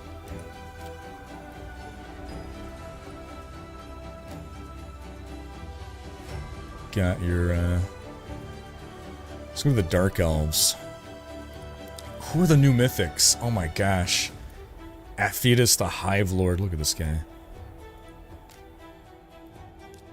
I had mine, Lanakis the Chosen. I just love the art direction and the art style in this game. Like, the champions just look so cool. Yeah, so they're all kind of separated into different factions. They've added new factions over time. Shadowkin and Sylvan are pretty new to me. I see I have 0 of these guys. Dwarves was like the newest faction back when I was still playing a lot. And a Grizzled Jarl here. Boom, I got this guy. You can get this guy for free. He's a pretty dang good champion to get. If you use the code. So, in YouTube chat there, you got the link being posted by Nightbot. Click that. Scan the QR code as well on the screen up here. Get free stuff. Support the channel. You'll get a Grizzled Jarl. You'll also get a Knight Errant. Knight Errant, though, you're only going to unlock once you reach level 15. He's a new guy. So I don't think I have a Knight Errant. But probably under Bannermen. Bannerlords. They all have like a really strong theme. Let's see, Knight Errant. I hear Knight Errant has really good combos. Oh, I do have the Knight Errant, my bad. I forgot that I got him. Okay. Well, there you go. You can get this guy as well, along with the Grizzled Jarl. That is correct, Bez.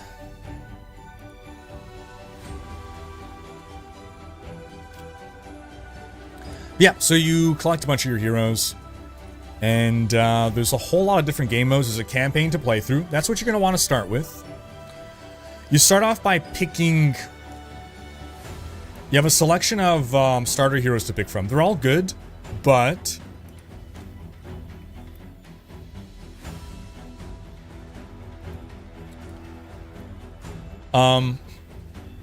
So, the one that I first started with, the starter hero that I picked was Elhain. She's good. She's really good.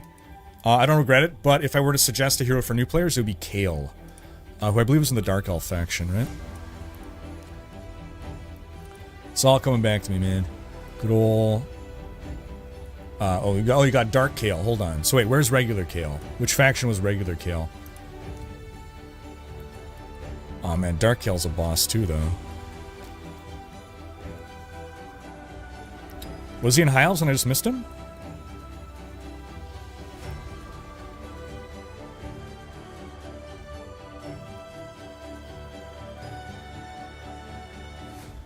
Kael Dark Elf sounds familiar. Yeah.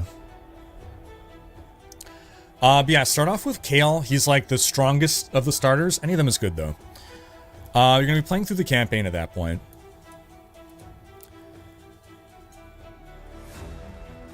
You're gonna be getting a bunch of champions. It's going to be... You're gonna feel tempted to want to level up a bunch of champions. At the start, it's really good to focus on just a few. On like a solid core team. One carry character. And Kael is the one that you'll want to level up the most. But then as you're going through the campaign... Well, you get different missions to unlock as well.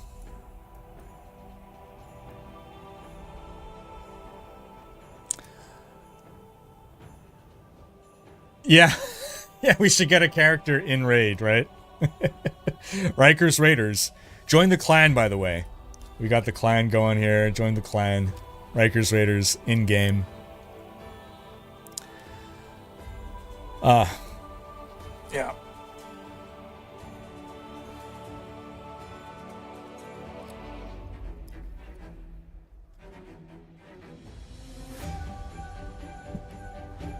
Another new thing that they've added. Well, anyway. So you're going to be playing through the campaign. On, which campaign stage is it? There's a campaign stage where you can get Star Maiden. A War Maiden, rather.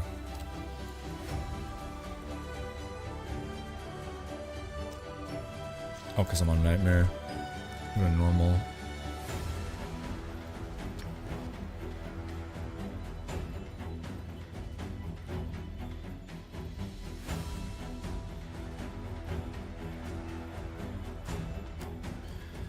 Oh man, the memories are coming back.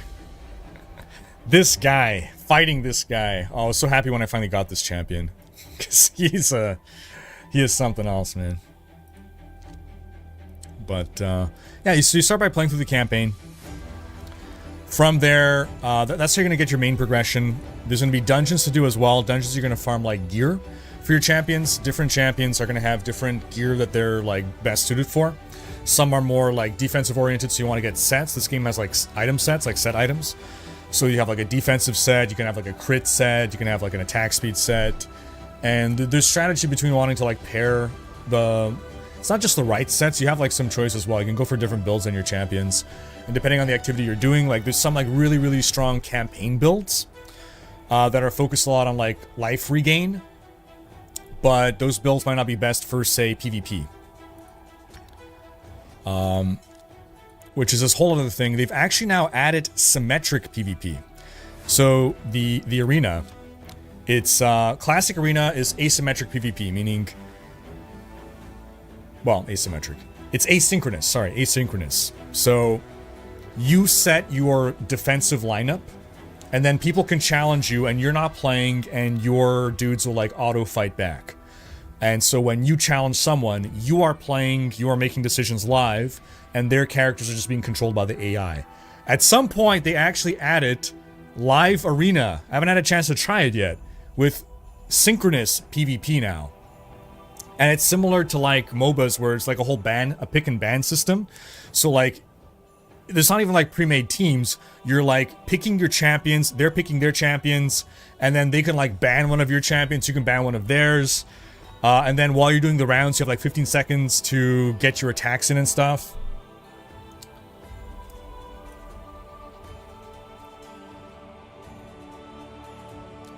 Let's do some arena. You gotta work your way through the arena. I haven't played in a while, so I'm back to like lowest rank. Yeah, let's fight an actual. Oh my gosh, this guy, this Frankenstein monster, he's got crazy healing. Don't want to fight him. This is Kale. This is Kale right here. This is the champion you want to take as a starter. Super strong starter.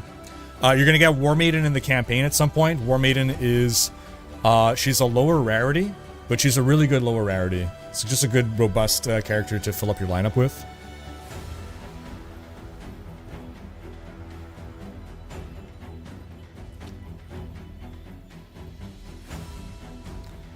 Let's oh yeah, oh, Santa Claus is also really tough. These are like serious lineups. Oh, and this is High Katoon, this champion right here. After 30 days of login bonuses, you get High Katoon, who is a really good champion. So you get her for free as your 30-day login bonus. Definitely go for High Katoon. So Kale, High Katoon, War Maiden, and then just some other filler. Doesn't really matter. One of your first champions. This might even be War Maiden, actually, now that I think of it. But this guy here, do you recognize this guy? This is Ninja. Speaking of getting added into the game, they added Ninja into the game. So here, let's fight this. This is gonna be a tough composition, actually. Yeah, this is War Maiden, exactly. So War Maiden, whoa ho ho ho. Actually a really, really good lower rarity champion. Really good for starter builds. High Katoon is really powerful because she has, when you put her in the leadership spot, so much of PvP comes down to who gets their speed bonus to act first and just slam the opposing team. So you pick one of your champions to be the leader, and if that leader has an aura, then you get that leader's aura. And speed is so important for PvP. So this is my PvP lineup. Who is this Ninja? His name is literally Ninja. Look how sick he looks. Look how sick they made him look. The one-winged angel. Look at that.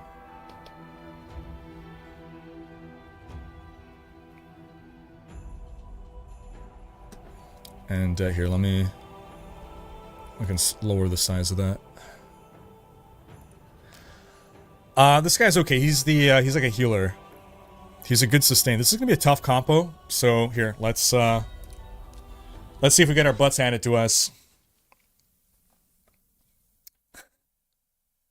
Round 1, instant lose.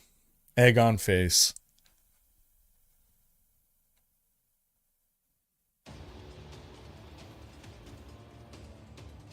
Alright.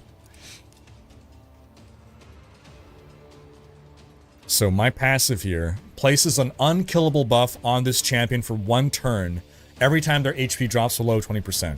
So that's, unkillable buffs are super strong. Being able to extend a fight 1 more round, in PvP especially, could mean the difference between losing and failing. Losing and winning. Attacks all enemies, has a chance to place a weaken debuff. That's a really good opener. We're gonna go with that. Oh, okay, we are very over-leveled for these, yeah, they were level 40, right? We're level 60s. Well, we will finish him off with a very honorable mass attack. So this is my Elhain.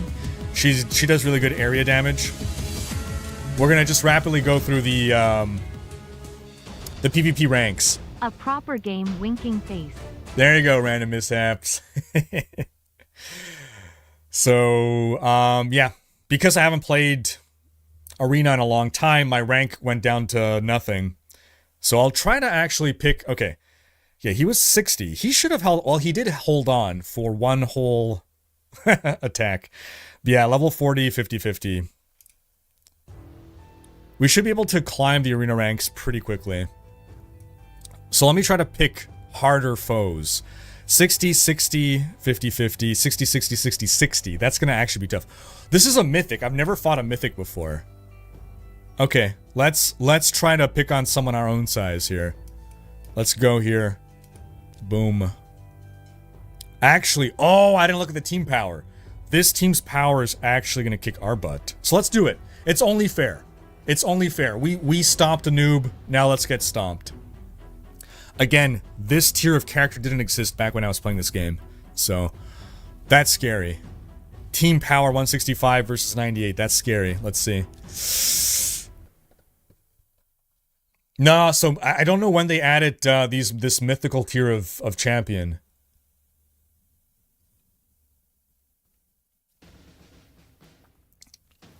Okay, we still got initiative, which is good. They have so much shield. Oh no. Oh, this is bad.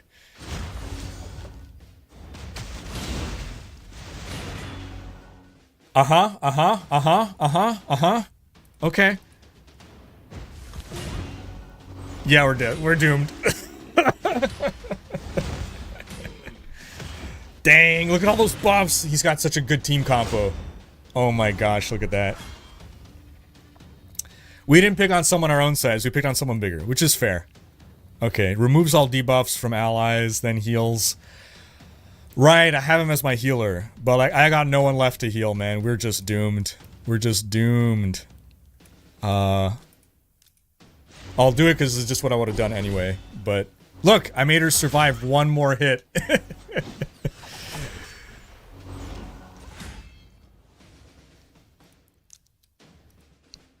Well, here. Just put me out of my misery. Oh, man. Can you play this on PC? It is cross-platform, right? Hold on. I just want to...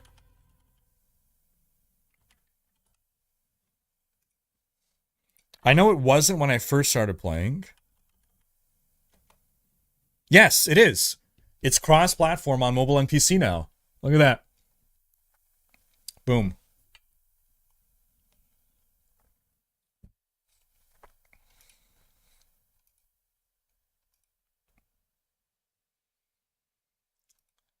All right, so we're 1 for 1, all right? We stomped the noob. We got stomped for being a noob. We'll try to find an appropriate challenge now. This guy is scaring me, I gotta say. I will try this fight, but this guy might have a really good combo. This guy is terrifying me. My team power is higher than his by a significant margin, but this could be... I don't know who this champion is. I can take Kale. Kale's really good, but I can take him. I'm scared of this guy, but let's try.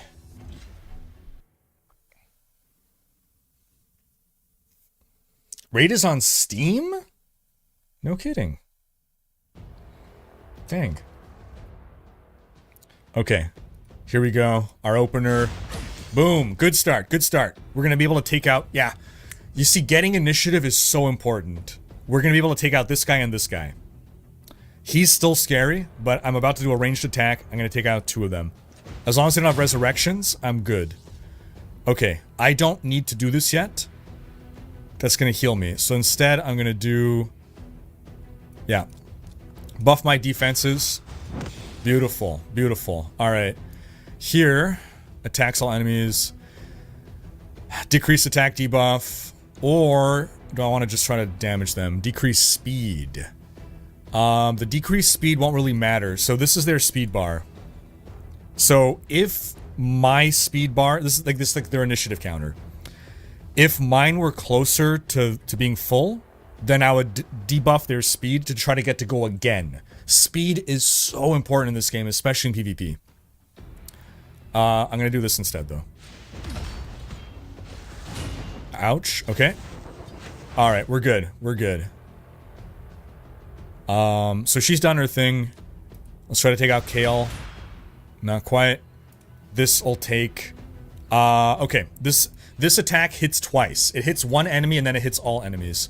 So I'm gonna kill him in one shot. So, oh, I can't even target.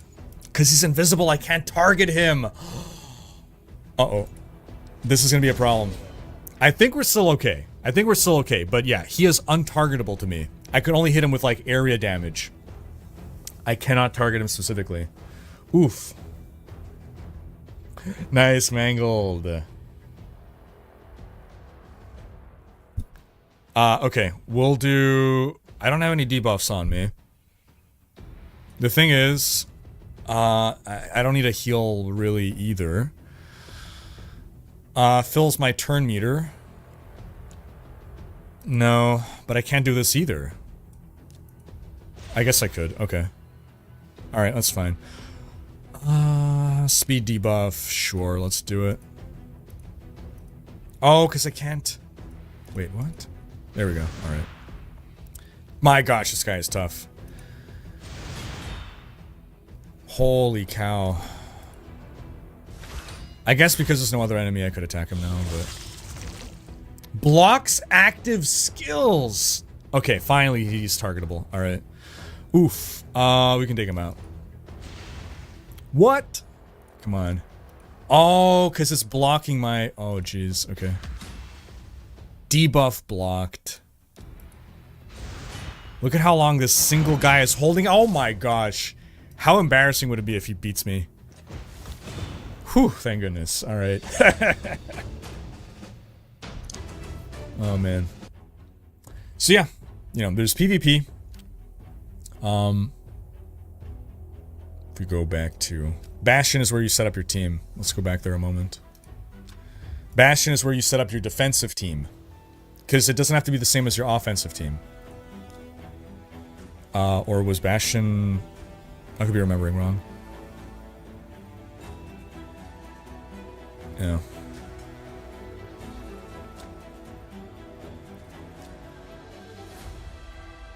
Oh no, defense is where you set up your defensive team, my bad. Yeah, so the Frankenstein miscreated monster, he is so annoying to fight because he has crazy regen.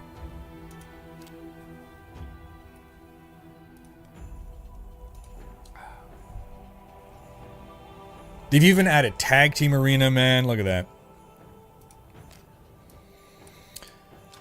You'll want to join a clan. By the way, join Rikers Raiders. The Chimera is a beast unlike anything seen in Teleria. They've added a Chimera. There used to be just the one clan boss when I was playing. They've added 2 new clan bosses. Look at that.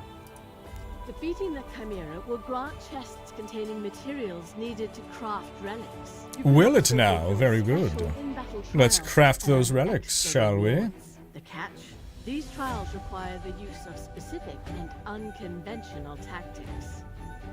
Well then, let's do these unconventional tactics. Chimera transport fighting. Maybe I should have paid attention to what the, actually, hold on, before I do that. I think I want to do my Bad Al, what is the name? Bad Al Khazir? What compo do I want to run versus this guy? It's level 100, it's gonna be tough. But yeah, clan bosses, it's about how much damage you can do.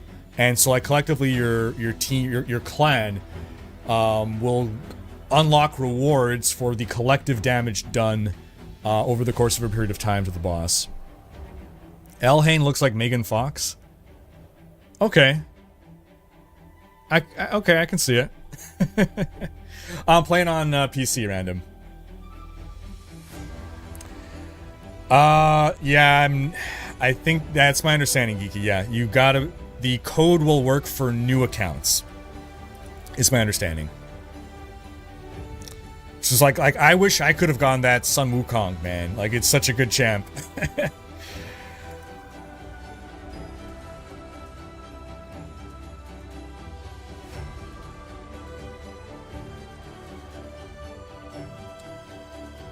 But yeah, like, being in a clan is, like, it's very low. I mean, I guess you could theoretically be in a clan that takes things very seriously, but generally, like, clan play is very, low pressure.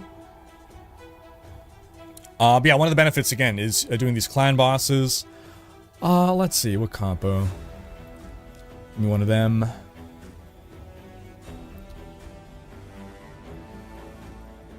I like my Elhain. I do like her, and let's grab. Alright. Let's see how this compo goes against the boss. So the clan boss, again, from memory, you don't kill it. It's just about how much damage you can do, and you can, like, try multiple times, do more damage. Jeez, oh boy. Alright. So I start with my Bad Al Khazir. Immortality. So right, that's what makes him such a good support dude. Yes. It equalizes, so this is not something I want to activate now. We'll talk about it more when we're going to do it. Puts the target's skills on cooldown. Yes. Putting his skills on cooldown. I guess it might not work against a boss, does it?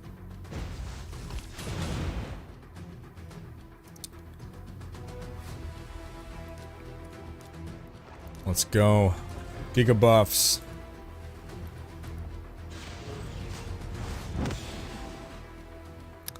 I went a little support heavy in my compo, I realize.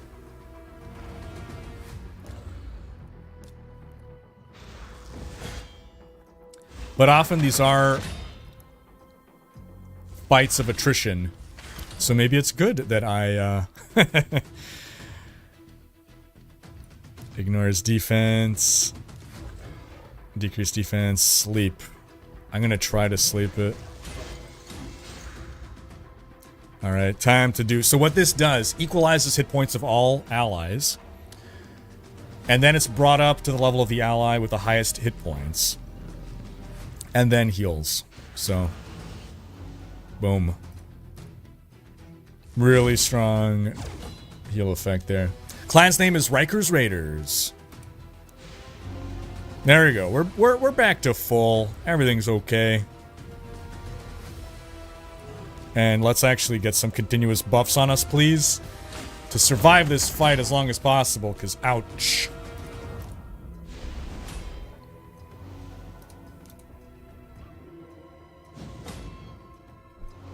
More defense there. Clan isn't about aiming to be the best. If you want to start out in a clan, you'll have others that come by as well. There you go. It's just about having a good grand old time.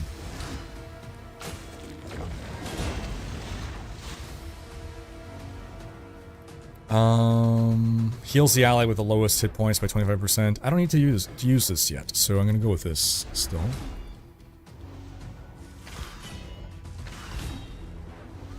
Yeah, again, folks, if you want to join the game, try it out for free. Scan that QR code right there.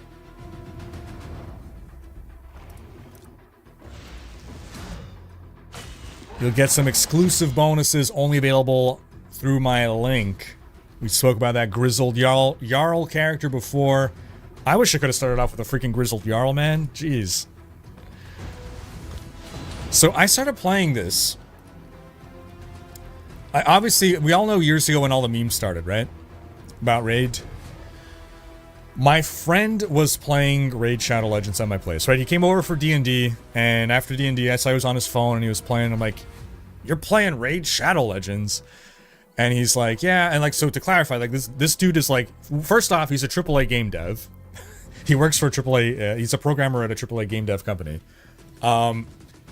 PC gamer through and through, hardcore gamer, like competitive gamer. He's like a pro at Rocket League. And I'm like, you're playing Raid Shadow Legends? And he's like, yeah, you know, the game's actually good. And I'm like, really? And I try it out, and I was addicted for like at least 6 months. I will take this heal now, because she's not doing so hot.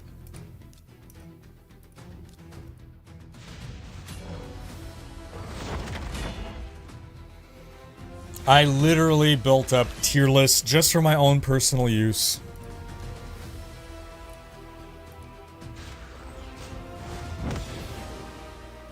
Full-on statistical breakdown of which champions I want to focus on. The game was pretty new back then, so there wasn't as much information out there. How many hours have I played? God, I don't know. I was in the game all day, like, doing my... I mean, the game was probably running, like, all day as I'm working and doing other stuff, and I'd, like, go in and, like, click my things and send my dudes, replenish, use up my energy.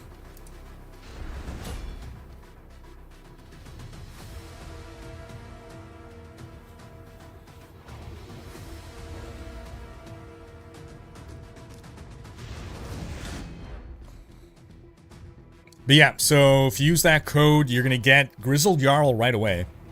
Oh no, it's after you reach level 15, my bad. You gotta level up to level 15, then you get the Grizzled Jarl for free, and you also get the Knight Errant. Epic versions of them as well. Oh, geez, what is happening? Hey, it looks cuter now. Oh, no! No, don't kill my guy!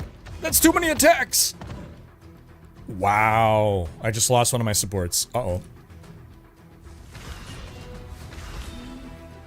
Yeah, also, if you use my code, you can then use the promo code Monkey King. You will get Sun Wukong, a legendary champion, for free. Promo code only available until February 7th. So just a heads up on that. And yeah, join the clan, folks. Join the clan. Clan play becomes available at level 13, though. So if you're trying to figure out how to join the clan, you gotta hit level 13 first.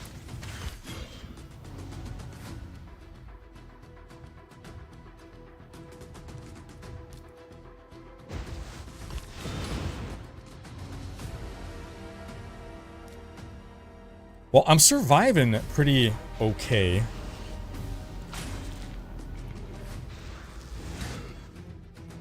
My total damage. So, I mean, if you can survive all 65 rounds, that's something else, man. You can put this on X2. But yeah, so again, the clan boss generally, I mean, sometimes you could, you know, beat him, but it's about contributing total damage. You can get multiple attempts to do it. You can try to beat your previous damage. And depending on how much you've contributed to defeating the clan boss, you'll get rewarded, you know. Oh, that attack is crazy. It just keeps going until I die.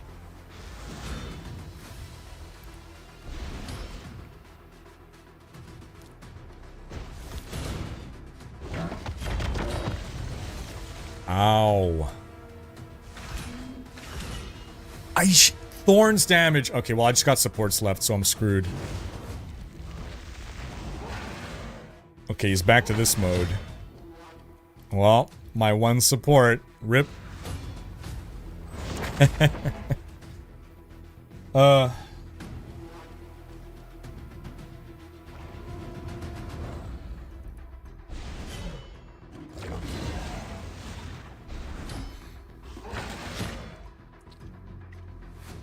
Hey, at least we hit 1 million, okay? Give myself some immortality.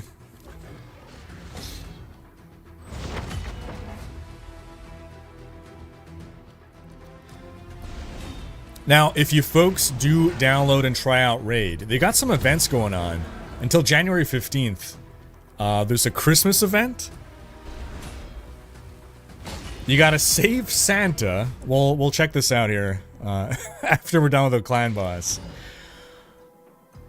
They got a cute little incentive, but you can win real-life prizes like a $5,000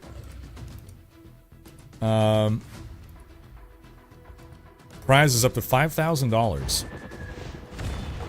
You can win a gaming console, smartphone, $100 Amazon gift cards, or in-game loot like legendary champions, skill tomes.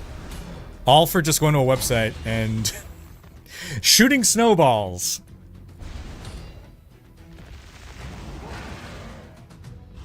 I'm surprised how long she lasted. I got another 150,000 damage out of that. That's something. All right, cool.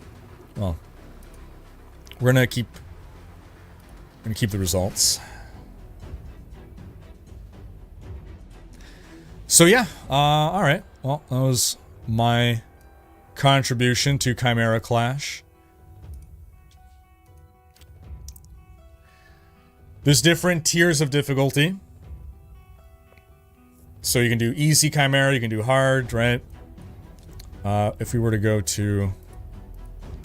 Let's try out the other ones. Yeah, maybe this one will be easier.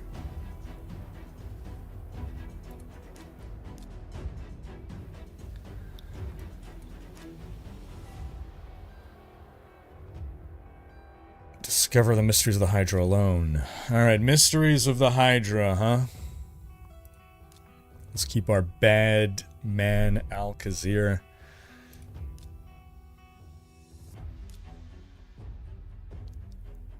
Get a full 16 for this one.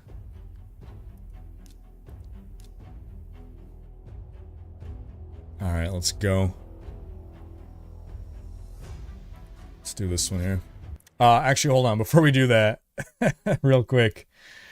The Santa Claus. So you'd be going to xmas.raidrpg.com. xmas.raidrpg.com. So again, this is after you have downloaded and installed the game, folks, via the QR code up thereabouts. You are going to come to this website, xmas.raidrpg.com, enter your raid ID, and you start throwing snowballs. You can win all these prizes.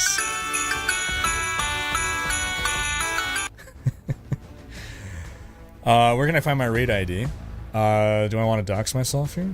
I confirm I'm a UK or US resident. So, you gotta be in an applicable region. I can't. Can I just play? Invalid ID. Right. Well, you throw snowballs. I'm in Canada, so I can't do it. But, throw snowballs.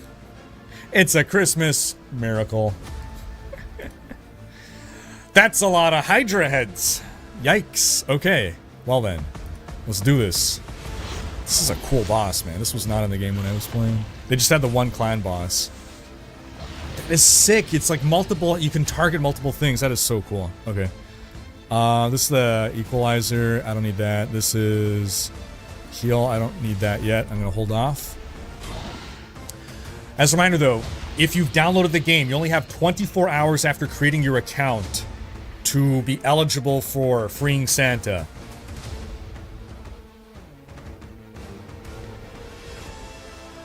Zia saying, I remember I played Raid Shadow Legends back in the day, then years later I tried to log in back to my account and it created a new one. I had the same issue. I was able to get my account back, though. I contacted their support. You just had to have, like, some record of your account or something.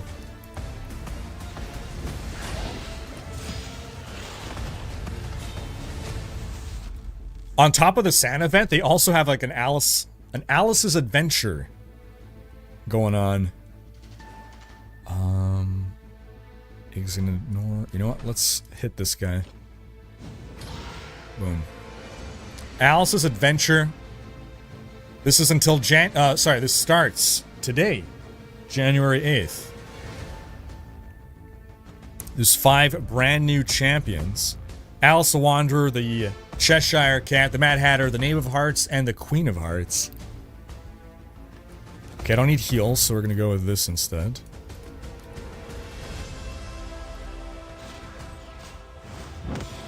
What's up, Emerald Sword?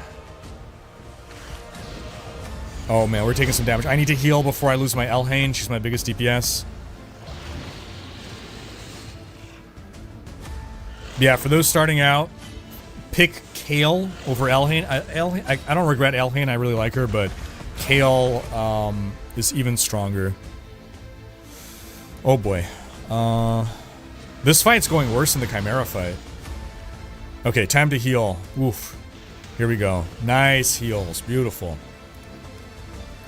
Get some revenge.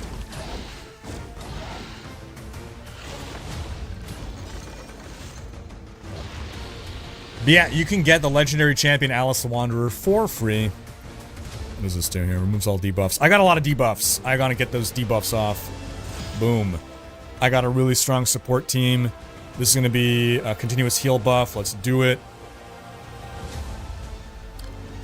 All you really gotta do, folks, is starting today, like, just log in daily for 14 days. You're gonna get these Alice in Wonderland, these Alice's Adventures, free goodies. Okay, decrease defense. Boom. I'm trying to focus the second guy here. I'm particularly strong against it. Same here, Emerald Sword. That's when I got addicted, yeah. It was right before, but yeah, leading up to that.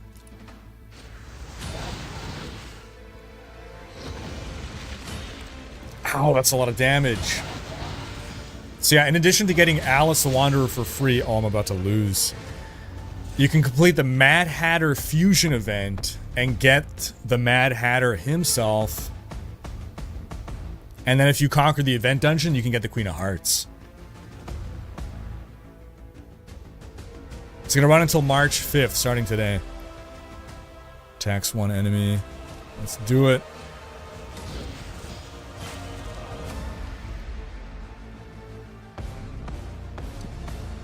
I gotta get back to one of my healers. I've done so little. I reached 1 million. Did I not reach 1 million damage on the other dude? I am doing terribly against this compo.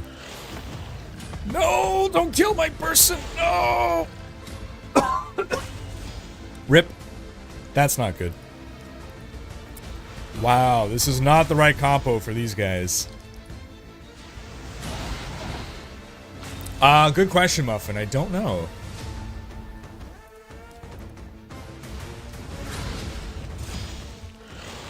Okay, we're up to 2. Ow. Oh, look at all those poison debuffs. That's what's killing me, man. Oh, the poison. Come on, come on. Can I at least hit 500k before I die? Nope, not a chance.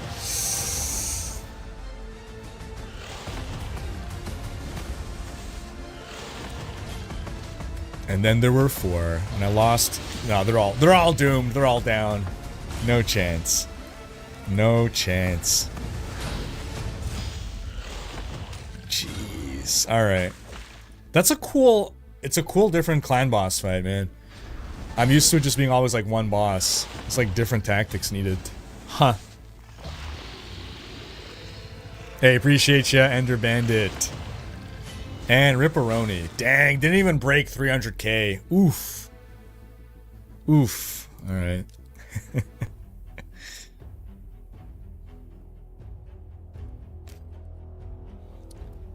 Let's show the OG, man. Let's show the OG.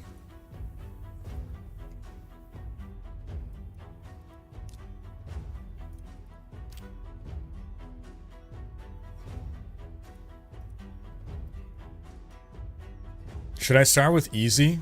Get some revenge here? Novice chest drop info. Which one am I selecting? Okay.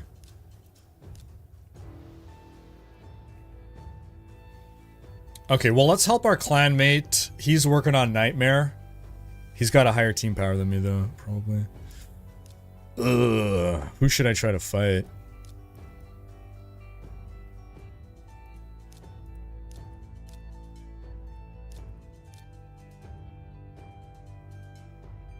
How much life does Nightmare Demon Lord have? Okay, here. We'll start with easy, just to show us actually being able to maybe accomplish something.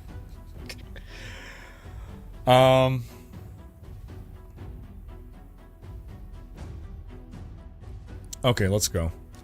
Let's go. I had already set up a compo for this guy. Hopefully it's gonna spark some memories. Cause yeah, like every boss, like there's so many different combos you can put together that specialize at different things. So that's why it's so important to know your champions and their strategies, their skills, their synergies, and have like a plan for like, okay, this guy's gonna like strip, you know, his defenses, then this guy's gonna come in and do this. So I don't have any debuffs yet. I will buff myself with increased crit rate. So I think I could actually defeat this guy outright. Attacks one enemy. Let's do it.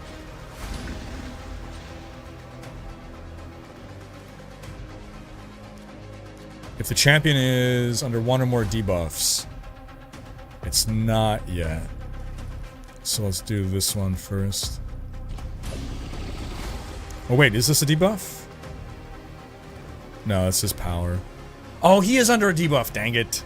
Ah, yeah.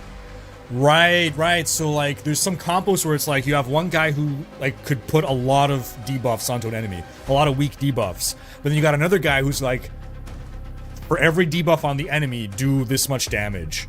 So there's, like, crazy combos you can put together.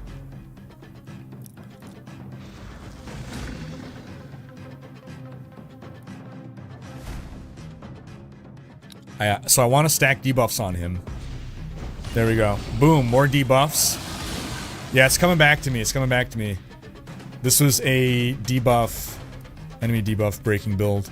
Removes all debuffs from allies. I'm gonna hold off on that. I don't think I need to do that yet.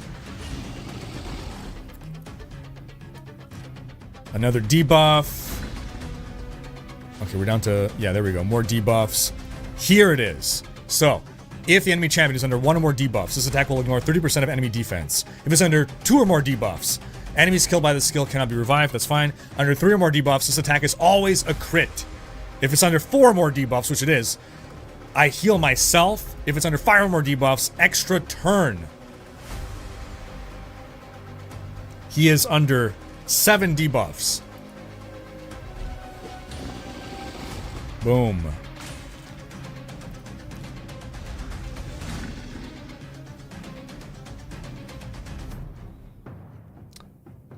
Do I have a direct link? Yes. Let me, let's see if pasting this works.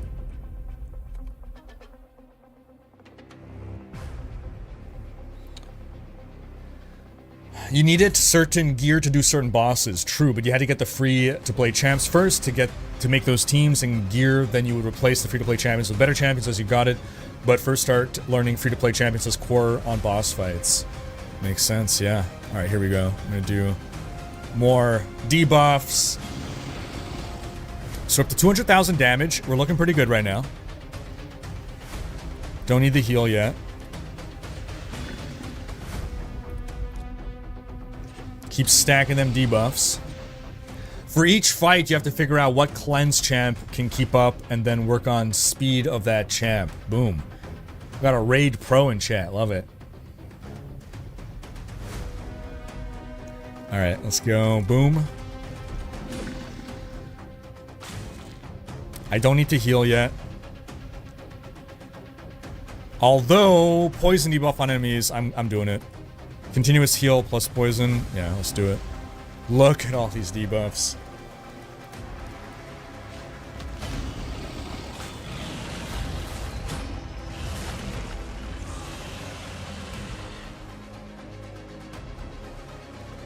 I don't need to use that yet.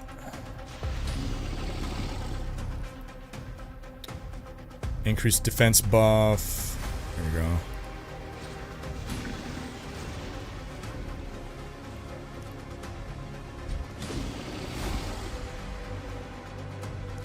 Oh, I can go on 2x. Yeah.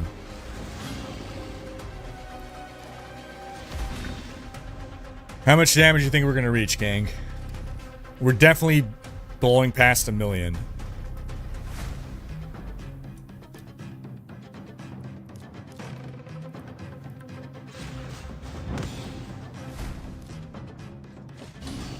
I don't think I can take him down outright.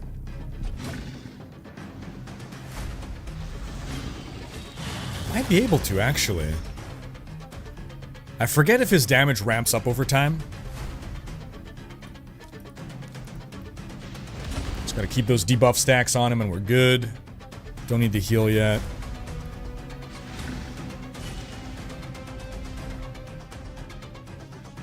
Here we go, big hit. Ignore defense. Coming up on 1 mil.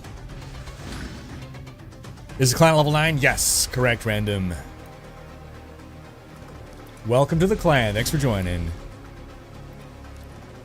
Boom. Can we make 2 million? Let's go for 2 million, gang.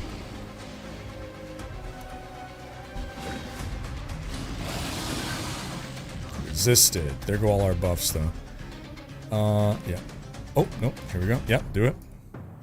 Malice. Can we go for 5 mil? Is that too much to ask for?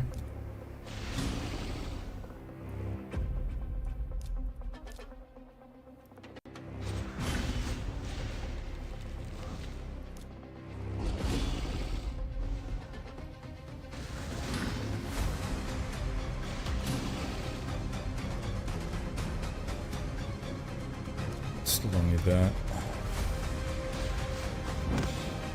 This is indeed Raid Shadow Legends. If y'all want to try it out for free and get a bunch of free goodies to start you off, that QR code right there.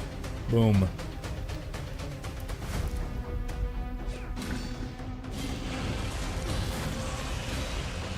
Clan weeklies and daily events will also give you free summons. Yeah, there's a lot of ways to get free summons. Obviously, there's, you know, the paid segment too, for sure. No one's gonna deny it.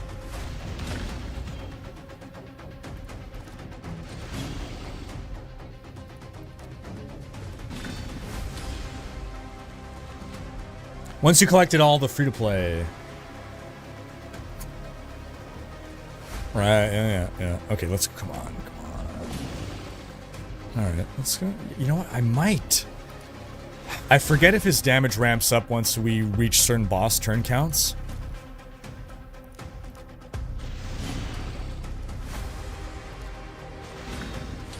We might be able to beat him outright. This is a really good comp for this. We're about to hit 2 million damage. I think we can hit 5 million. I think we're gonna hit 5 million damage.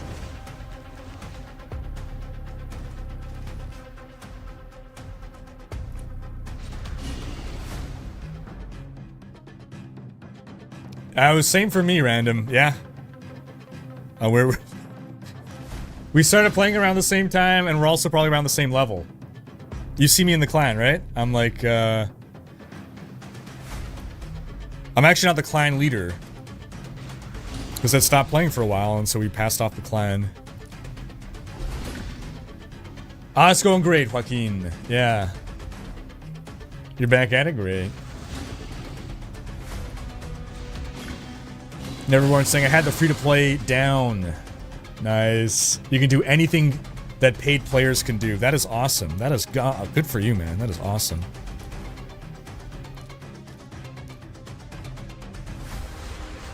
Oh yeah, we're going for 5 mil. Easy.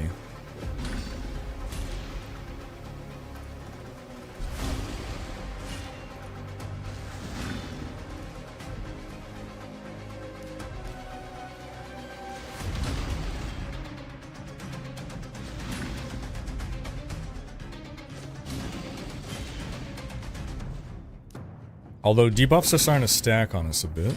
No, I guess that's okay. Put all the debuffs on this guy. Halfway there, man. Halfway there. To 5 mil.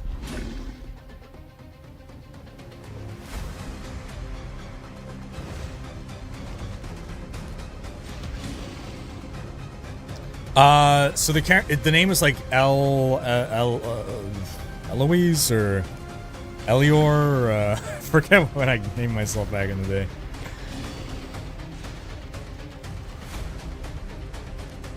It's something short. We'll be able to see it when I pop out of here.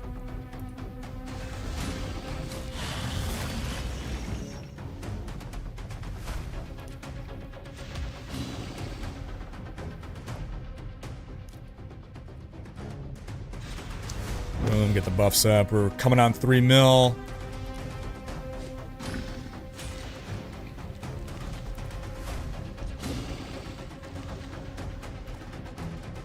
Sure, we'll bump this. Loina, that's the one, yeah. With, there's like a, on the eye, there's like a little accent. Loina, that's the one, yeah. Could think it was Eloina, but it's just Loina, yeah. You see those ticks on him? He jumped to 3.2 from all the debuffs stacking.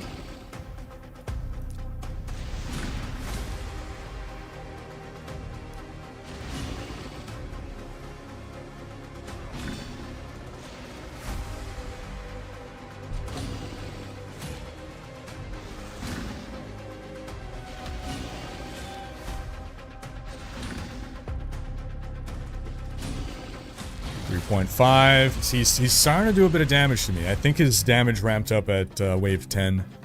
Turn 10. Oh no, that's not me then. 55, yeah, I'm the 55, exactly. Great views up at the summit today, Kappa. Ooh,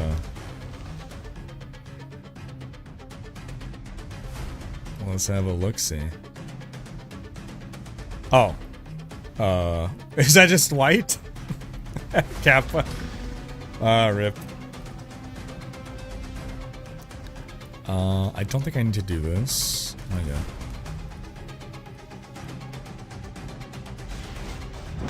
Cheers, Anthony. Hey, nice, Joaquim. Cool.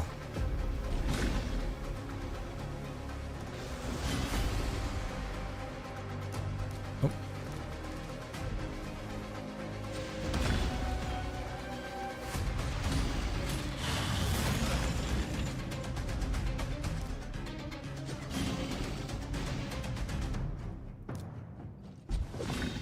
Hitting 4 mil any moment.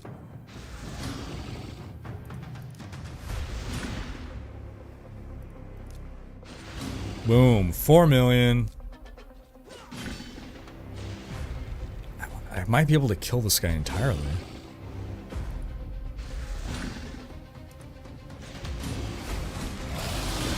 Although no, his damage is definitely ramping. I could still tank it for now, but if it keeps getting dicey like this. This dude hits hard. It's Wall of Flame, my giant. Also, I got really good sustain though. Really good heals that I'm popping. We're going for that 5 mil. Let's go.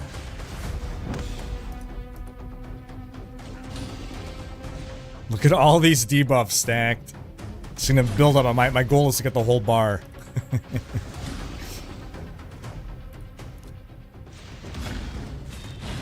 4.5.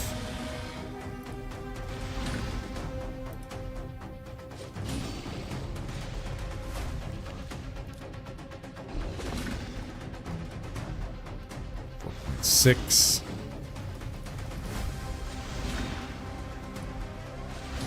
4.7.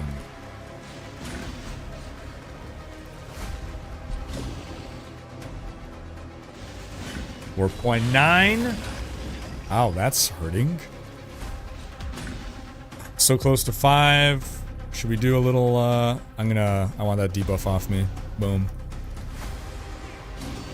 5 mil. Can we double that? 10 mil, dare I? Ramps up at 17. Uh-oh. Thanks for the info, stock 3000. We are getting close to turn 17. He's gonna start bonking us hard. No way I'm hitting 10 million then. Can I get 7 million at least? I don't remember ever getting more than 5 mil, but it's been so long, maybe I'm remembering wrong. Let's aim for 10 before you go down. Oof. We'll try. 5.3.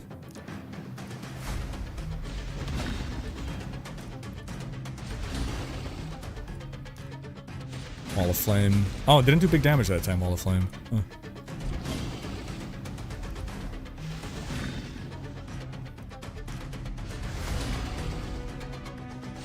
$5.5.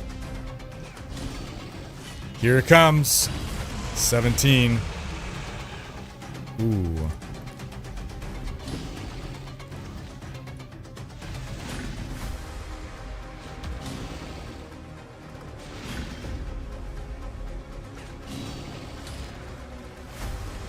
That's some debuffs.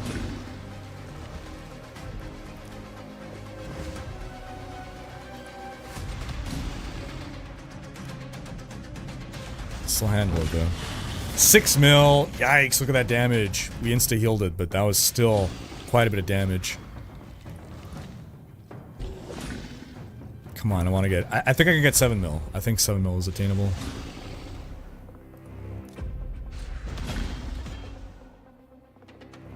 Highly suspicious, Meow. Highly suspicious.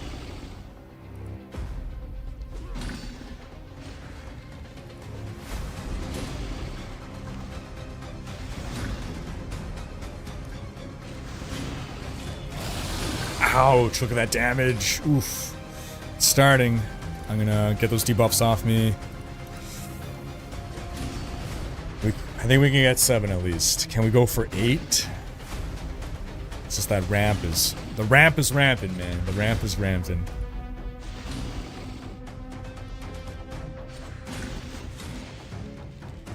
He's putting debuffs on me like mad. 6.5. Oof, look at that damage. Good thing we got this sustain.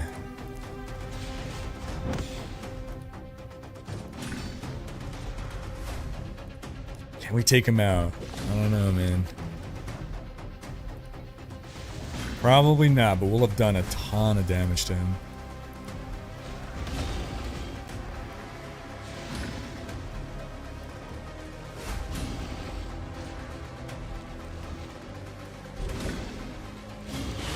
Coming up.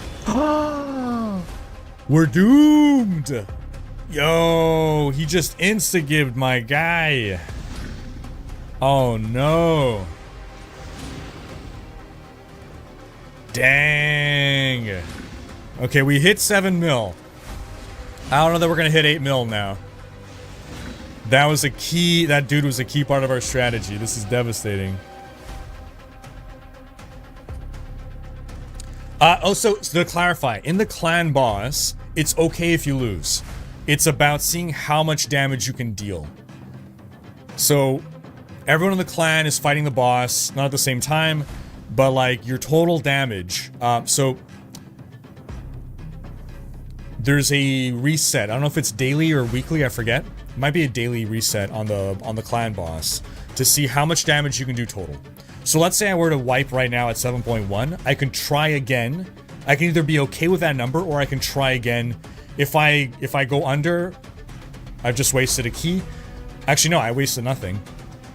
If I go higher, then that's my new best. I don't get to add up the individual damages of my different attempts. It's really just whatever my best attempt was for that day.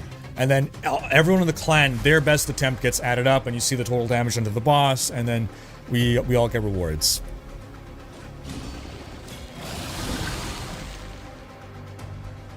So this is just for clan boss. Failing doesn't matter. It's really just about, yeah, how much damage you can deal. Because these are like giga bosses that you're not supposed to be able to tackle on your own. Every other kind of fight, yeah, failure is failure.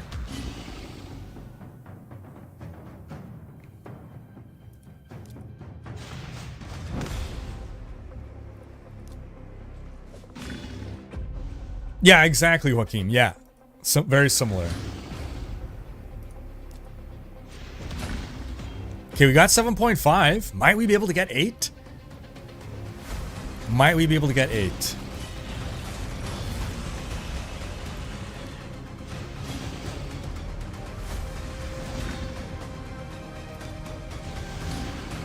Coming up on it.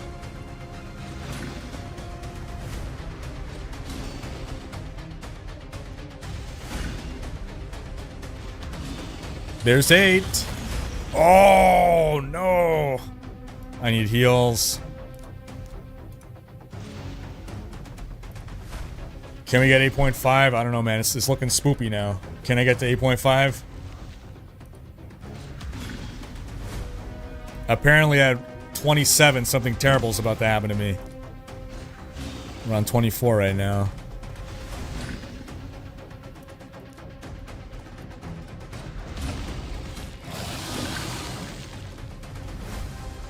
Okay, the boss is daily, indeed.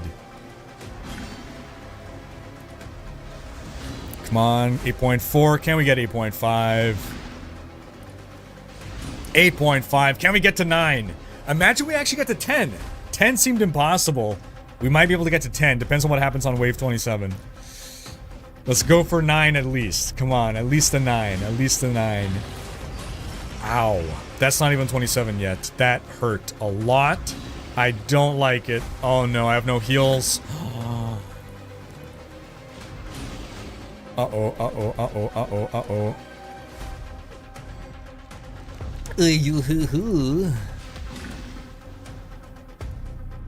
Yes, please heal me. Oh boy, oh boy. Here he comes. He didn't get me! He didn't get me! It was close, but he didn't get me. Ah. Going for 9, boys. Going for 9. Boom. Take that, Demon Lord. Here comes 9. Can we get to 10? I think we can get to 10, gang. I think we can get to 10. We're up to 9. We're doing it. We put like 10 as a crazy stretch goal, and here we are. We're coming up on 10 million total damage dealt. He's like down to half health. Ow. This is gonna be really close. Oh boy. Can we get to 10? This is... Oh no. Come on, heals, heals.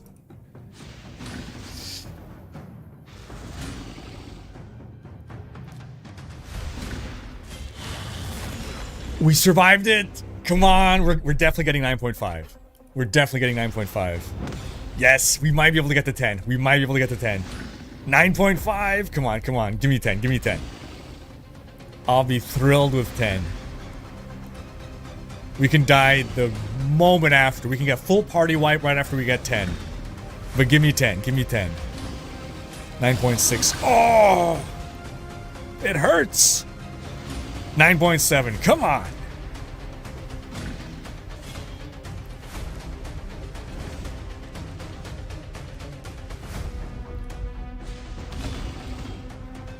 Come on. 9.8. So close. So close. 9.9. Yes, we're gonna get to 10.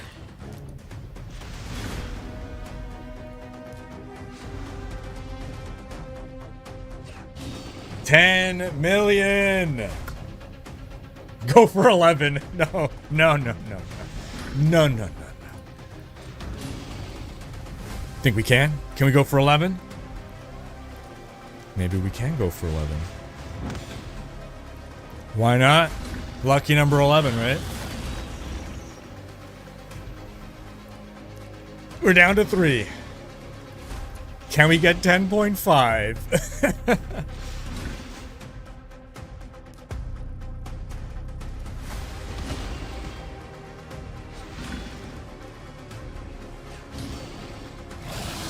Oof. 10.5. 10.5.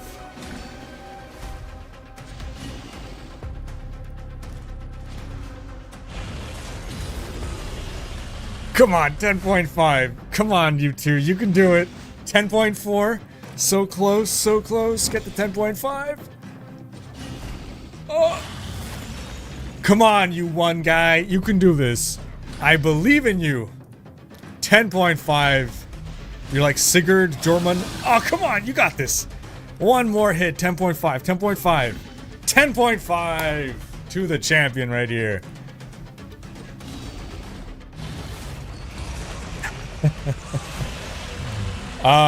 Nice. 10.53 mil damage dealt. Boom.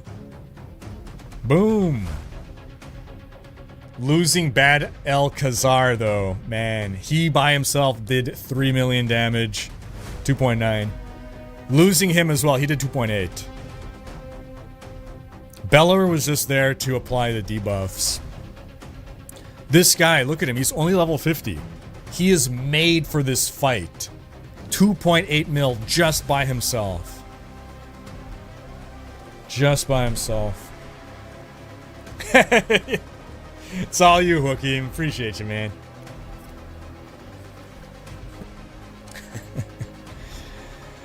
There you go.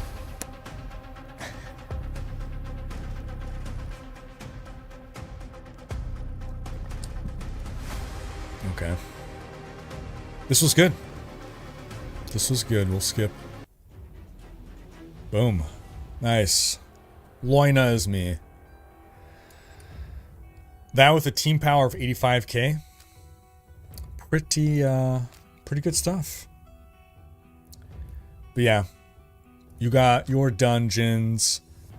Different dungeons open at different times. Again, you'll want to use different strategies in the different dungeons. So here I got as far as stage 12. Let's see. No, here, we'll do a stage 11. so that I won't fail. There's different... All these different dungeons have different, like, strategies and stuff. Dungeons are where you're gonna fight, like, again, different fights, but you're farming gear, generally, in dungeons. So I got a different compo for this one. I want to show you guys kind of what different champions can do.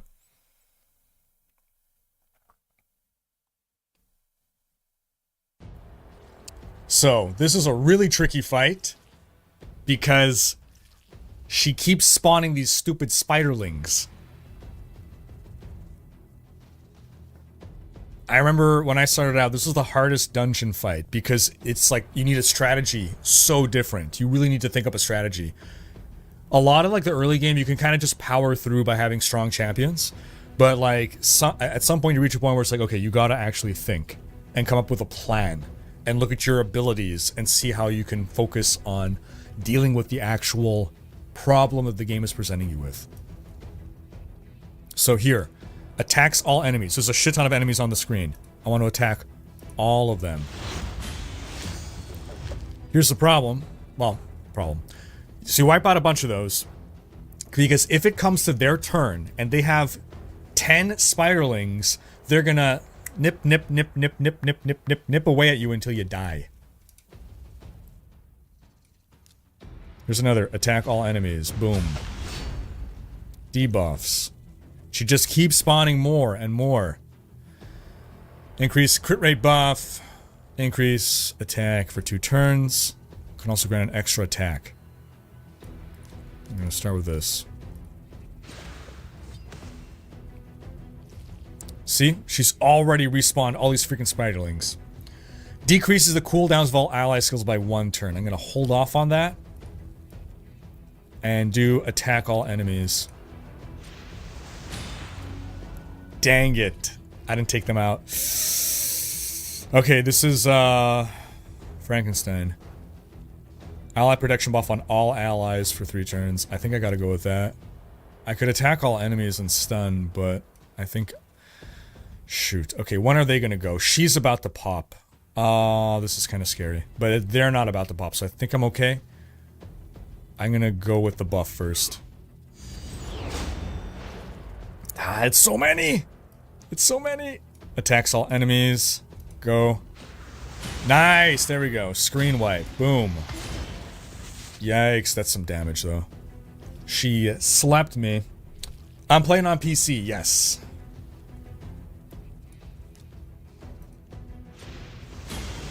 So you really want to get champions that can attack all enemies for this one. Teams up with 3 random allies to attack a single enemy. The allies during the attack. Use the default skills. Let's attack. Big lady here.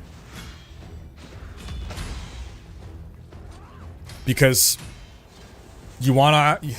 Killing all the ads doesn't actually help. It doesn't accomplish the goal. You gotta take her out, but...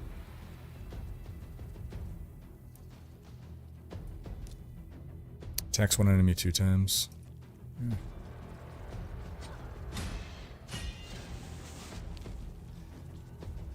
Okay, I'm looking at their initiative. We're still okay. Attacks all enemies. Boom.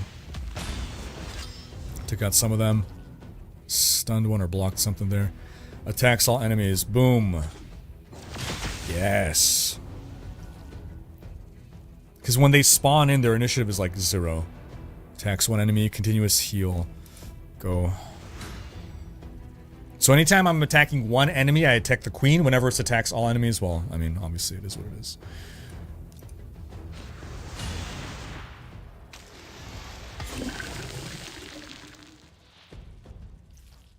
Oh, I can go on X2 here. Attacks all enemies. Boom, let's do it.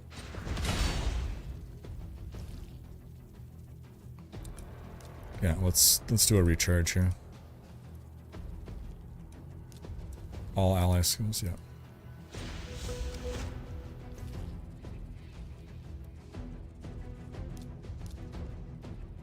Attack all enemies, wipe them out, boom.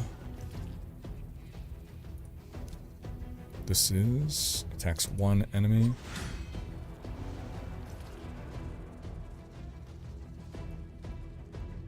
One enemy 2 times. Let's do it.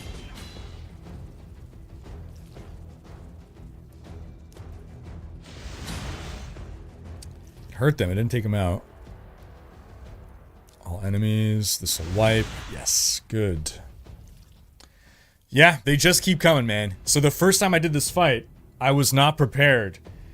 And it's like, it's just a bunch of little baby spiders, right? Yeah, well, when you have 10 focus firing down one of your character, and all of their initiatives sync up, it really hurts. It really hurts.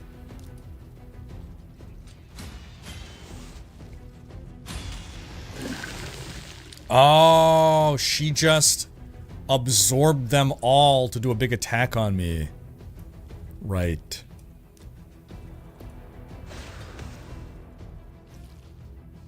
That also happens.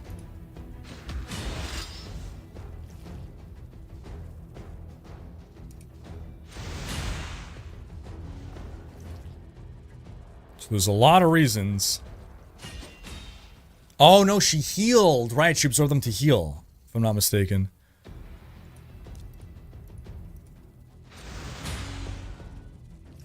Dang. Uh-oh, uh-oh, uh-oh. Nice, there we go. Yeah, that's my person that just screen clears them.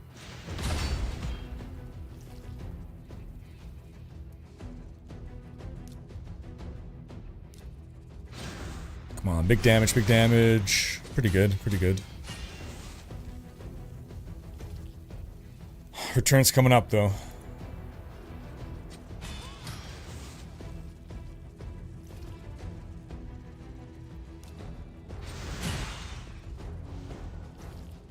She's gonna be able to grab all those. Here she comes. Oh, not yet. Come on, one more chance to do something. Yes, I took out a bunch. Alright, we're good. We Gucci. Just down to like 40. Yeah, good observation, Joaquin. She did heal, yeah. 10 spiders focus firing the same character. Yeah, right. So look at how many there are now. Oh, jeez. Their initiative is coming up, too. There we go. Ugh, didn't actually really thin the herd there. Let's go.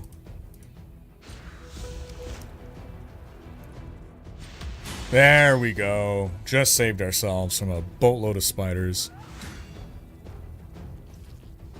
They just keep coming and they just keep coming. Boom, until I can screen clear him. Get some protection going there. Again, Frankenstein is a defensive beast. He's got amazing sustain.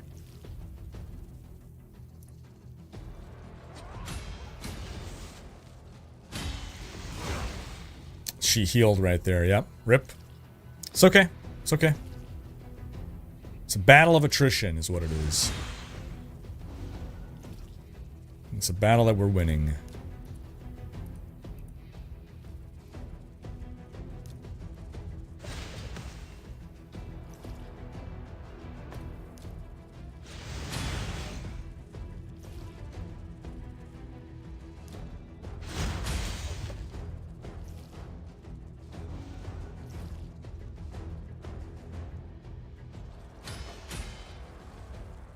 Turn's coming up. Let's do some damage to her before she heals. There we go. And no more spiderlings for you. What you gonna do to heal?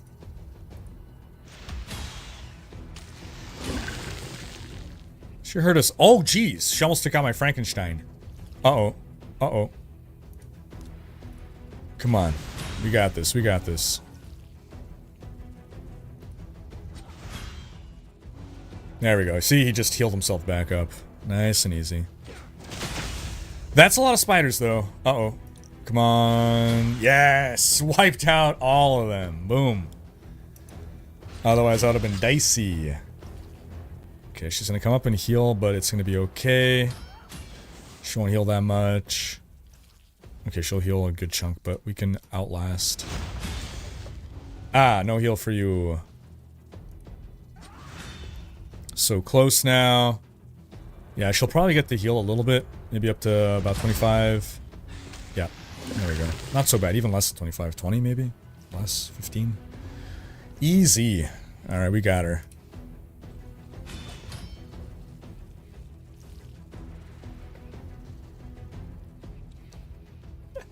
Twitch chat. Joaquin from YouTube chat says hi.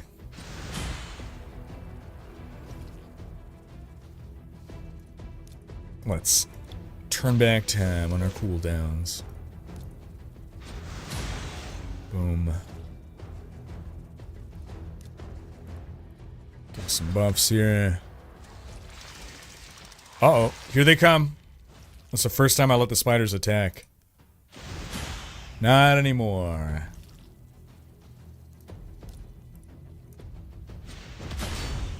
So close now. Her turn's about to come up.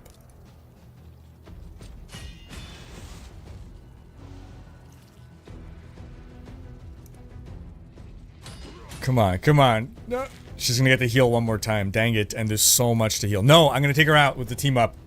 Team up! Avengers, assemble! There we go. Boom. So yeah, this is where you farm your, like, specific sets. So different bosses, different dungeons will, like, have different sets to farm. You're gonna want different gear sets for different champions. There you go. So here, we'll end things by doing everyone's favorite thing, which is opening a bunch of shards. Obviously, you can buy shards, but you can get a good number for free. There's like events all the time, ongoing incentives to get shards, earn shards. There's different tiers and whatnot.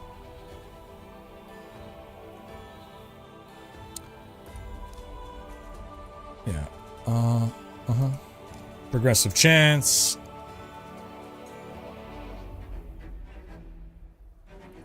There we go. They'll also have different... You must fill every summon slot to participate in the progressive chance event. Ah. Okay. Who do I want? Do I want this guy? Or do I want this guy? So this is even like some determinism in picking what champion. Does anyone know whether left or right is better? I'm not up to speed on the latest meta. I don't recognize these champs. Guy on the right.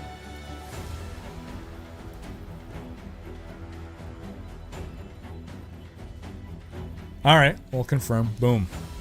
So higher odds of getting that champ.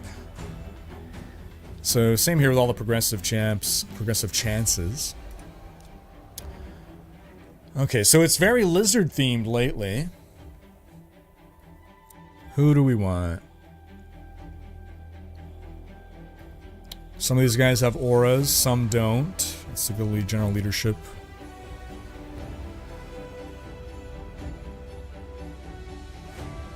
This looks like a shamanish type guy.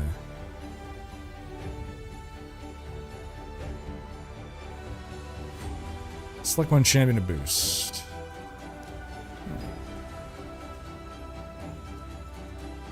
Yeah, so basically, as you keep summoning, you're increasing your odds, right? It's like a pity mechanic, basically. People are probably more familiar with hearing you call that. Good morning, Sir Hammond. Here, let's go with this guy. Alright, let's do some summons and figure out who we can get here. Crocodile. Go for the crocodile, LUL. There we go. Gotta go with the croc. Who do we got here? Trumbor. Oh, this guy. He is from the Orc Tribes. Epic defense. Let's see what his double whammy is. His basic. One enemy 2 times. Removes 1 random debuff from all allies before attacking. Okay, that's pretty good. Ally protection. That's nice. And right, once you upgrade champions enough, you unlock an additional ability.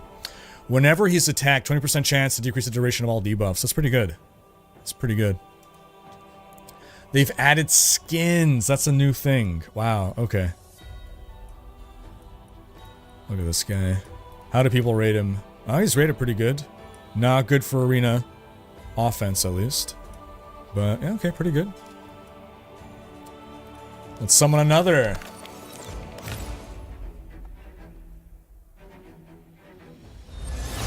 Who do we got? Toragi the Frog from the Shadowkin. Hey, I finally got a Shadowkin. Look at that.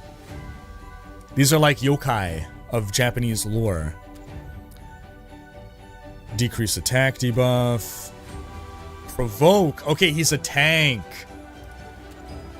Shield buff. Ally protection. Reflex damage. Poison. Dude, this guy's sick. One attack. Chance. 50% chance. Wow. Poison debuff. And you could unlock a resistance aura for the ally slot. Dude, look at his ratings. Nice. LULI wonder if the crocodile's old skin is a pair of boots. Cheers, Anthony. Alright, let's see what else.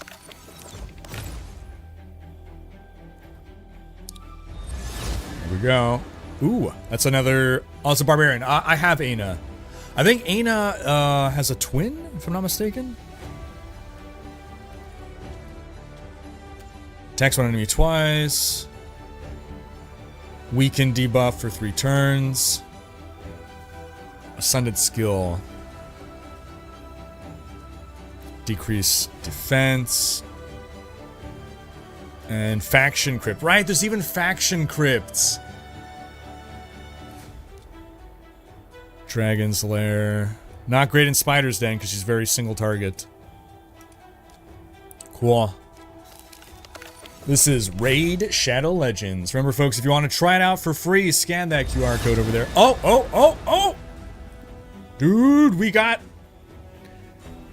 Yo, Brachus the Shifter. We just got a legendary. We just got a legendary. Holy crap. Skinwalker legendary. Dude. Look at this guy. He's got heals, sustain like a werewolf.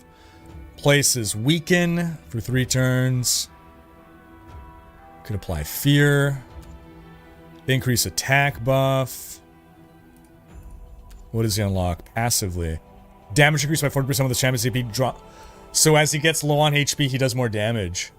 This is so good. Revives when killed. Oh my gosh. And gain an extra turn. Definitely want to 3-star this guy. Has he got skins? No. What are his reviews? Excellent reviews. Obviously not in the Spider's Den because he's a single target boy. Cool. If you're joining in, Riker's Raiders clan. Riker's Raiders. Clicky the linky, scan the QR code. Oh, oh, oh. Alright. Another epic barbarian. Hoskarul. Stuns. Stuns. Remove stuns. Interesting. Immune to stuns. Alright. Cool. Hoskarul.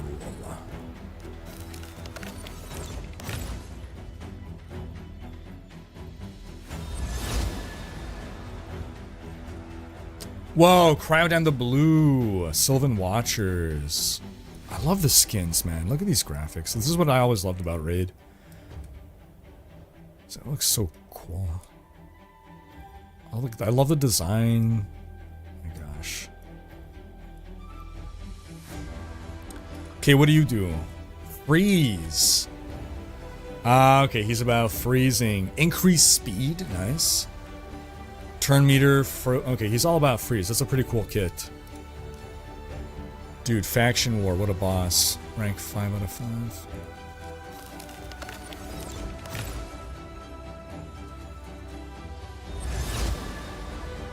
Oh, this guy I've got already. Seeker is a really good... I keep him on my defense arena team. Because he has really good passive, which makes him... No, hold on. What is it? Am I thinking of the right guy? Yeah, no, it's him. What does he do? Attacks one enemy 2 times. Provoke, debuff.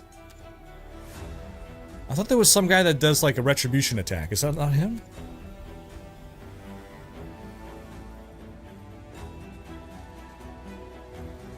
Did they change him? I mean, I guess they could have rebalanced him. I remember I had this guy on either my... I think it was on my defense team. Arena. Huh. Heals him, place 60% debuff. Where do we do this? We do this up in... Right over here, this big portal, the summon portal. This is where you open your shards. In the summon portal.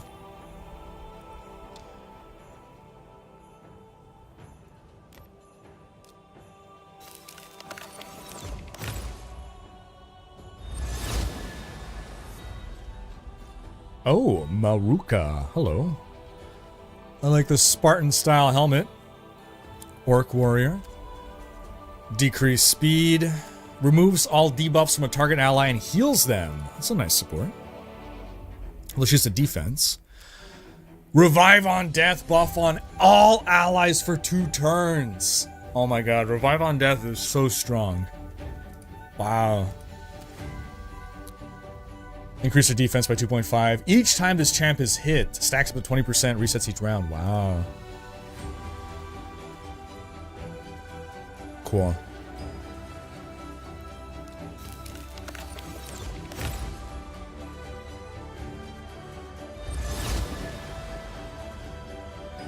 Tagoar. He's a support orc. Increase speed. That's a good shield buff. Nice. Decrease the damage received by allies. 50% of HP. Okay, nice. Alright. Let's see what else we can get here. Whoa, what is this? A new demon spawn. Yo. Oh my god, he keeps looking at me. Oh, it's creepy. A Chalk the Wenderin. Yo. Oh, I love these demon designs and everything. It's sick. He's a support. HP burn. Oh man. Block debuff, strengthen, freeze. I'm seeing a lot of freeze champions now. Sick. Who else can we get here?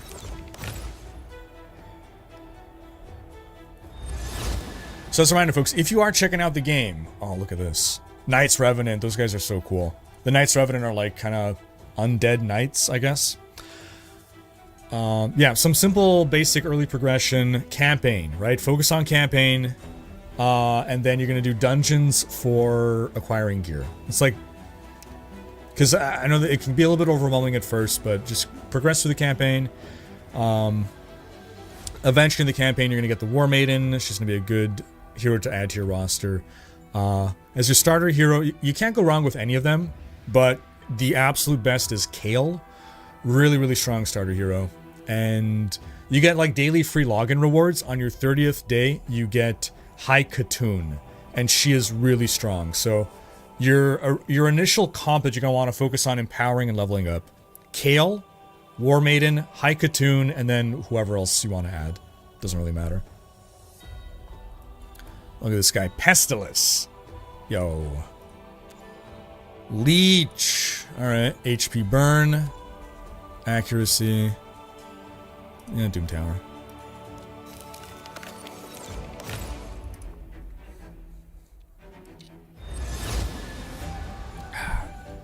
Luthia of the High Elves. Poison, freeze, decrease speed. Lots of debuffs. Lots of debuffs here. We got 3 more shards, including this one. Which are we gonna get? We got one legendary at least. Quarguan the Crowned. That's a crown, alright. Ascendant skill. Increasing the duration of random buff on random ally. Interesting. Heals all allies, puts a shield. That's a really good support. Perfect Veil buff. Yo. Wow, okay. Alright, 2 to go.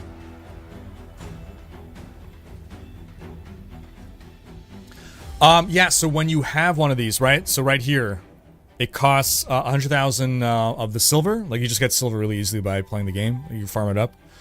But yeah, it costs silver to open one of the shards. You have too many champions. How do you sell champions? So, if you have too many champions, you go to your champions here. And they've added a new reserve. So you go to champion vaults. You have a master vault. They've added a reserve vault. So just start yeeting them into your reserve vault, which probably didn't exist last time you played. In general, you don't want to delete champions because you want to like use them as fodder. I think we would call them food. To feed them to level up your higher tier champs.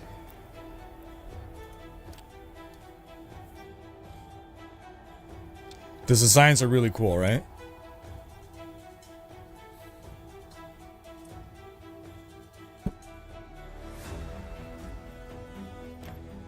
Come on, come on. 2 left. What's my chance to get this guy?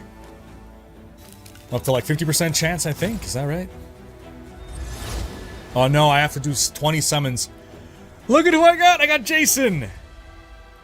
I got Jason, the masked fearmonger. That's hilarious. I love the little crossover things. They made it fit so well, too. That's so cool. He's under the Bannerlords. This is the Knights. It's hilarious. Nightmare. Taste of Despair. Haunted Machete. Well-used axe. Taste of Despair. Dude. Friday the 13th, baby. Oh, yeah. Alright. So, last chance. Come on. Can we get another legendary? Can we get another legendary? No legendary, but... Oh, that's a cool. Illicinia. Illicinia. Look at her with her spear. Lancer. Steals a random buff from a target. Yo, imagine stealing the revive. The can't die. Removes block debuffs. Places a shield. Okay, this is a hit point tank. Inviolable Nobility. Heals this champion by 30% of their max HP whenever a shield buff placed by the Shield of Arabia's skill on the champion expires. Sweet. Sweet. Alright, as a reminder, folks, Raid Shadow Legends, free to try. Want to support the stream, scan the QR code or click the link. Get a bunch of the free stuff as well, man. I wish I got free stuff when I started playing. You get the... Just for signing up with that link, right? You're going to get, once you reach level 15, an epic Grizzled Jarl. It's a really good dwarf champion. You're also going to get the epic Knight Errant. I'm not as familiar with him, but I hear he's really good too. He's got really good, like, really big multipliers. Then, after you've downloaded via my link, you can use the promo code Monkey King to get a legendary hero, Sun Wukong. I'm so jelly. That one only lasts until February 7th, though. You guys can get the legendary hero, Sun Wukong. Probably not tomorrow, Muffin, but probably on Monday. Also, folks, join the clan, Rikers Raiders. You gotta be level 13. So if you're wondering how to join a clan, at level 13 it'll become clear. And again, folks, you can also get more free stuff. You go to xmas.raidrpg.com to participate in this little... Wait! Where are you going? I was gonna make espresso. What is it? A Lavazza espresso? Spanish? But yeah, so get more free stuff. Participate in the Christmas mini game. This is until January 15th, though, so only a couple more days. A few more days here. Basically, you put in your information. You then throw snowballs. You got to be in a participating region. You can win a bunch of prizes. Here, I think actually if I refresh this page, you can see the prizes. Here. $5,000 gift card. You can win a gaming console, smartphone, Amazon gift cards, in-game goodies. Like legendary champions, free tomes. But you can only participate in this for the 24 hours after you've made a new account. So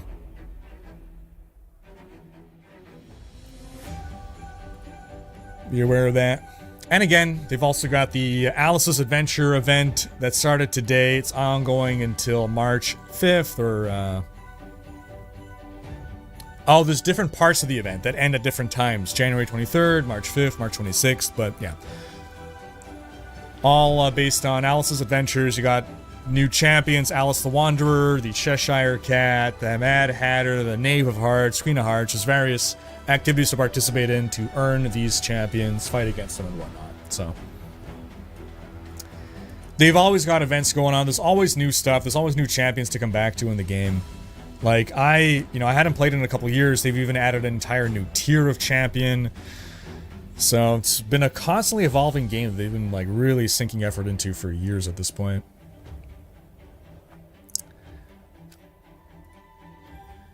And yeah, so you guys check it out. It's I know it gets memed on a lot, but again, I was legit addicted to this game for like at least 6 months, if not longer. And yeah, so that's gonna be our stream for today, folks. Scan the QR code up top. We're gonna thank Raid Shadow Legends for sponsoring the stream. We're gonna thank y'all for coming on by. Ooh, new tournament position.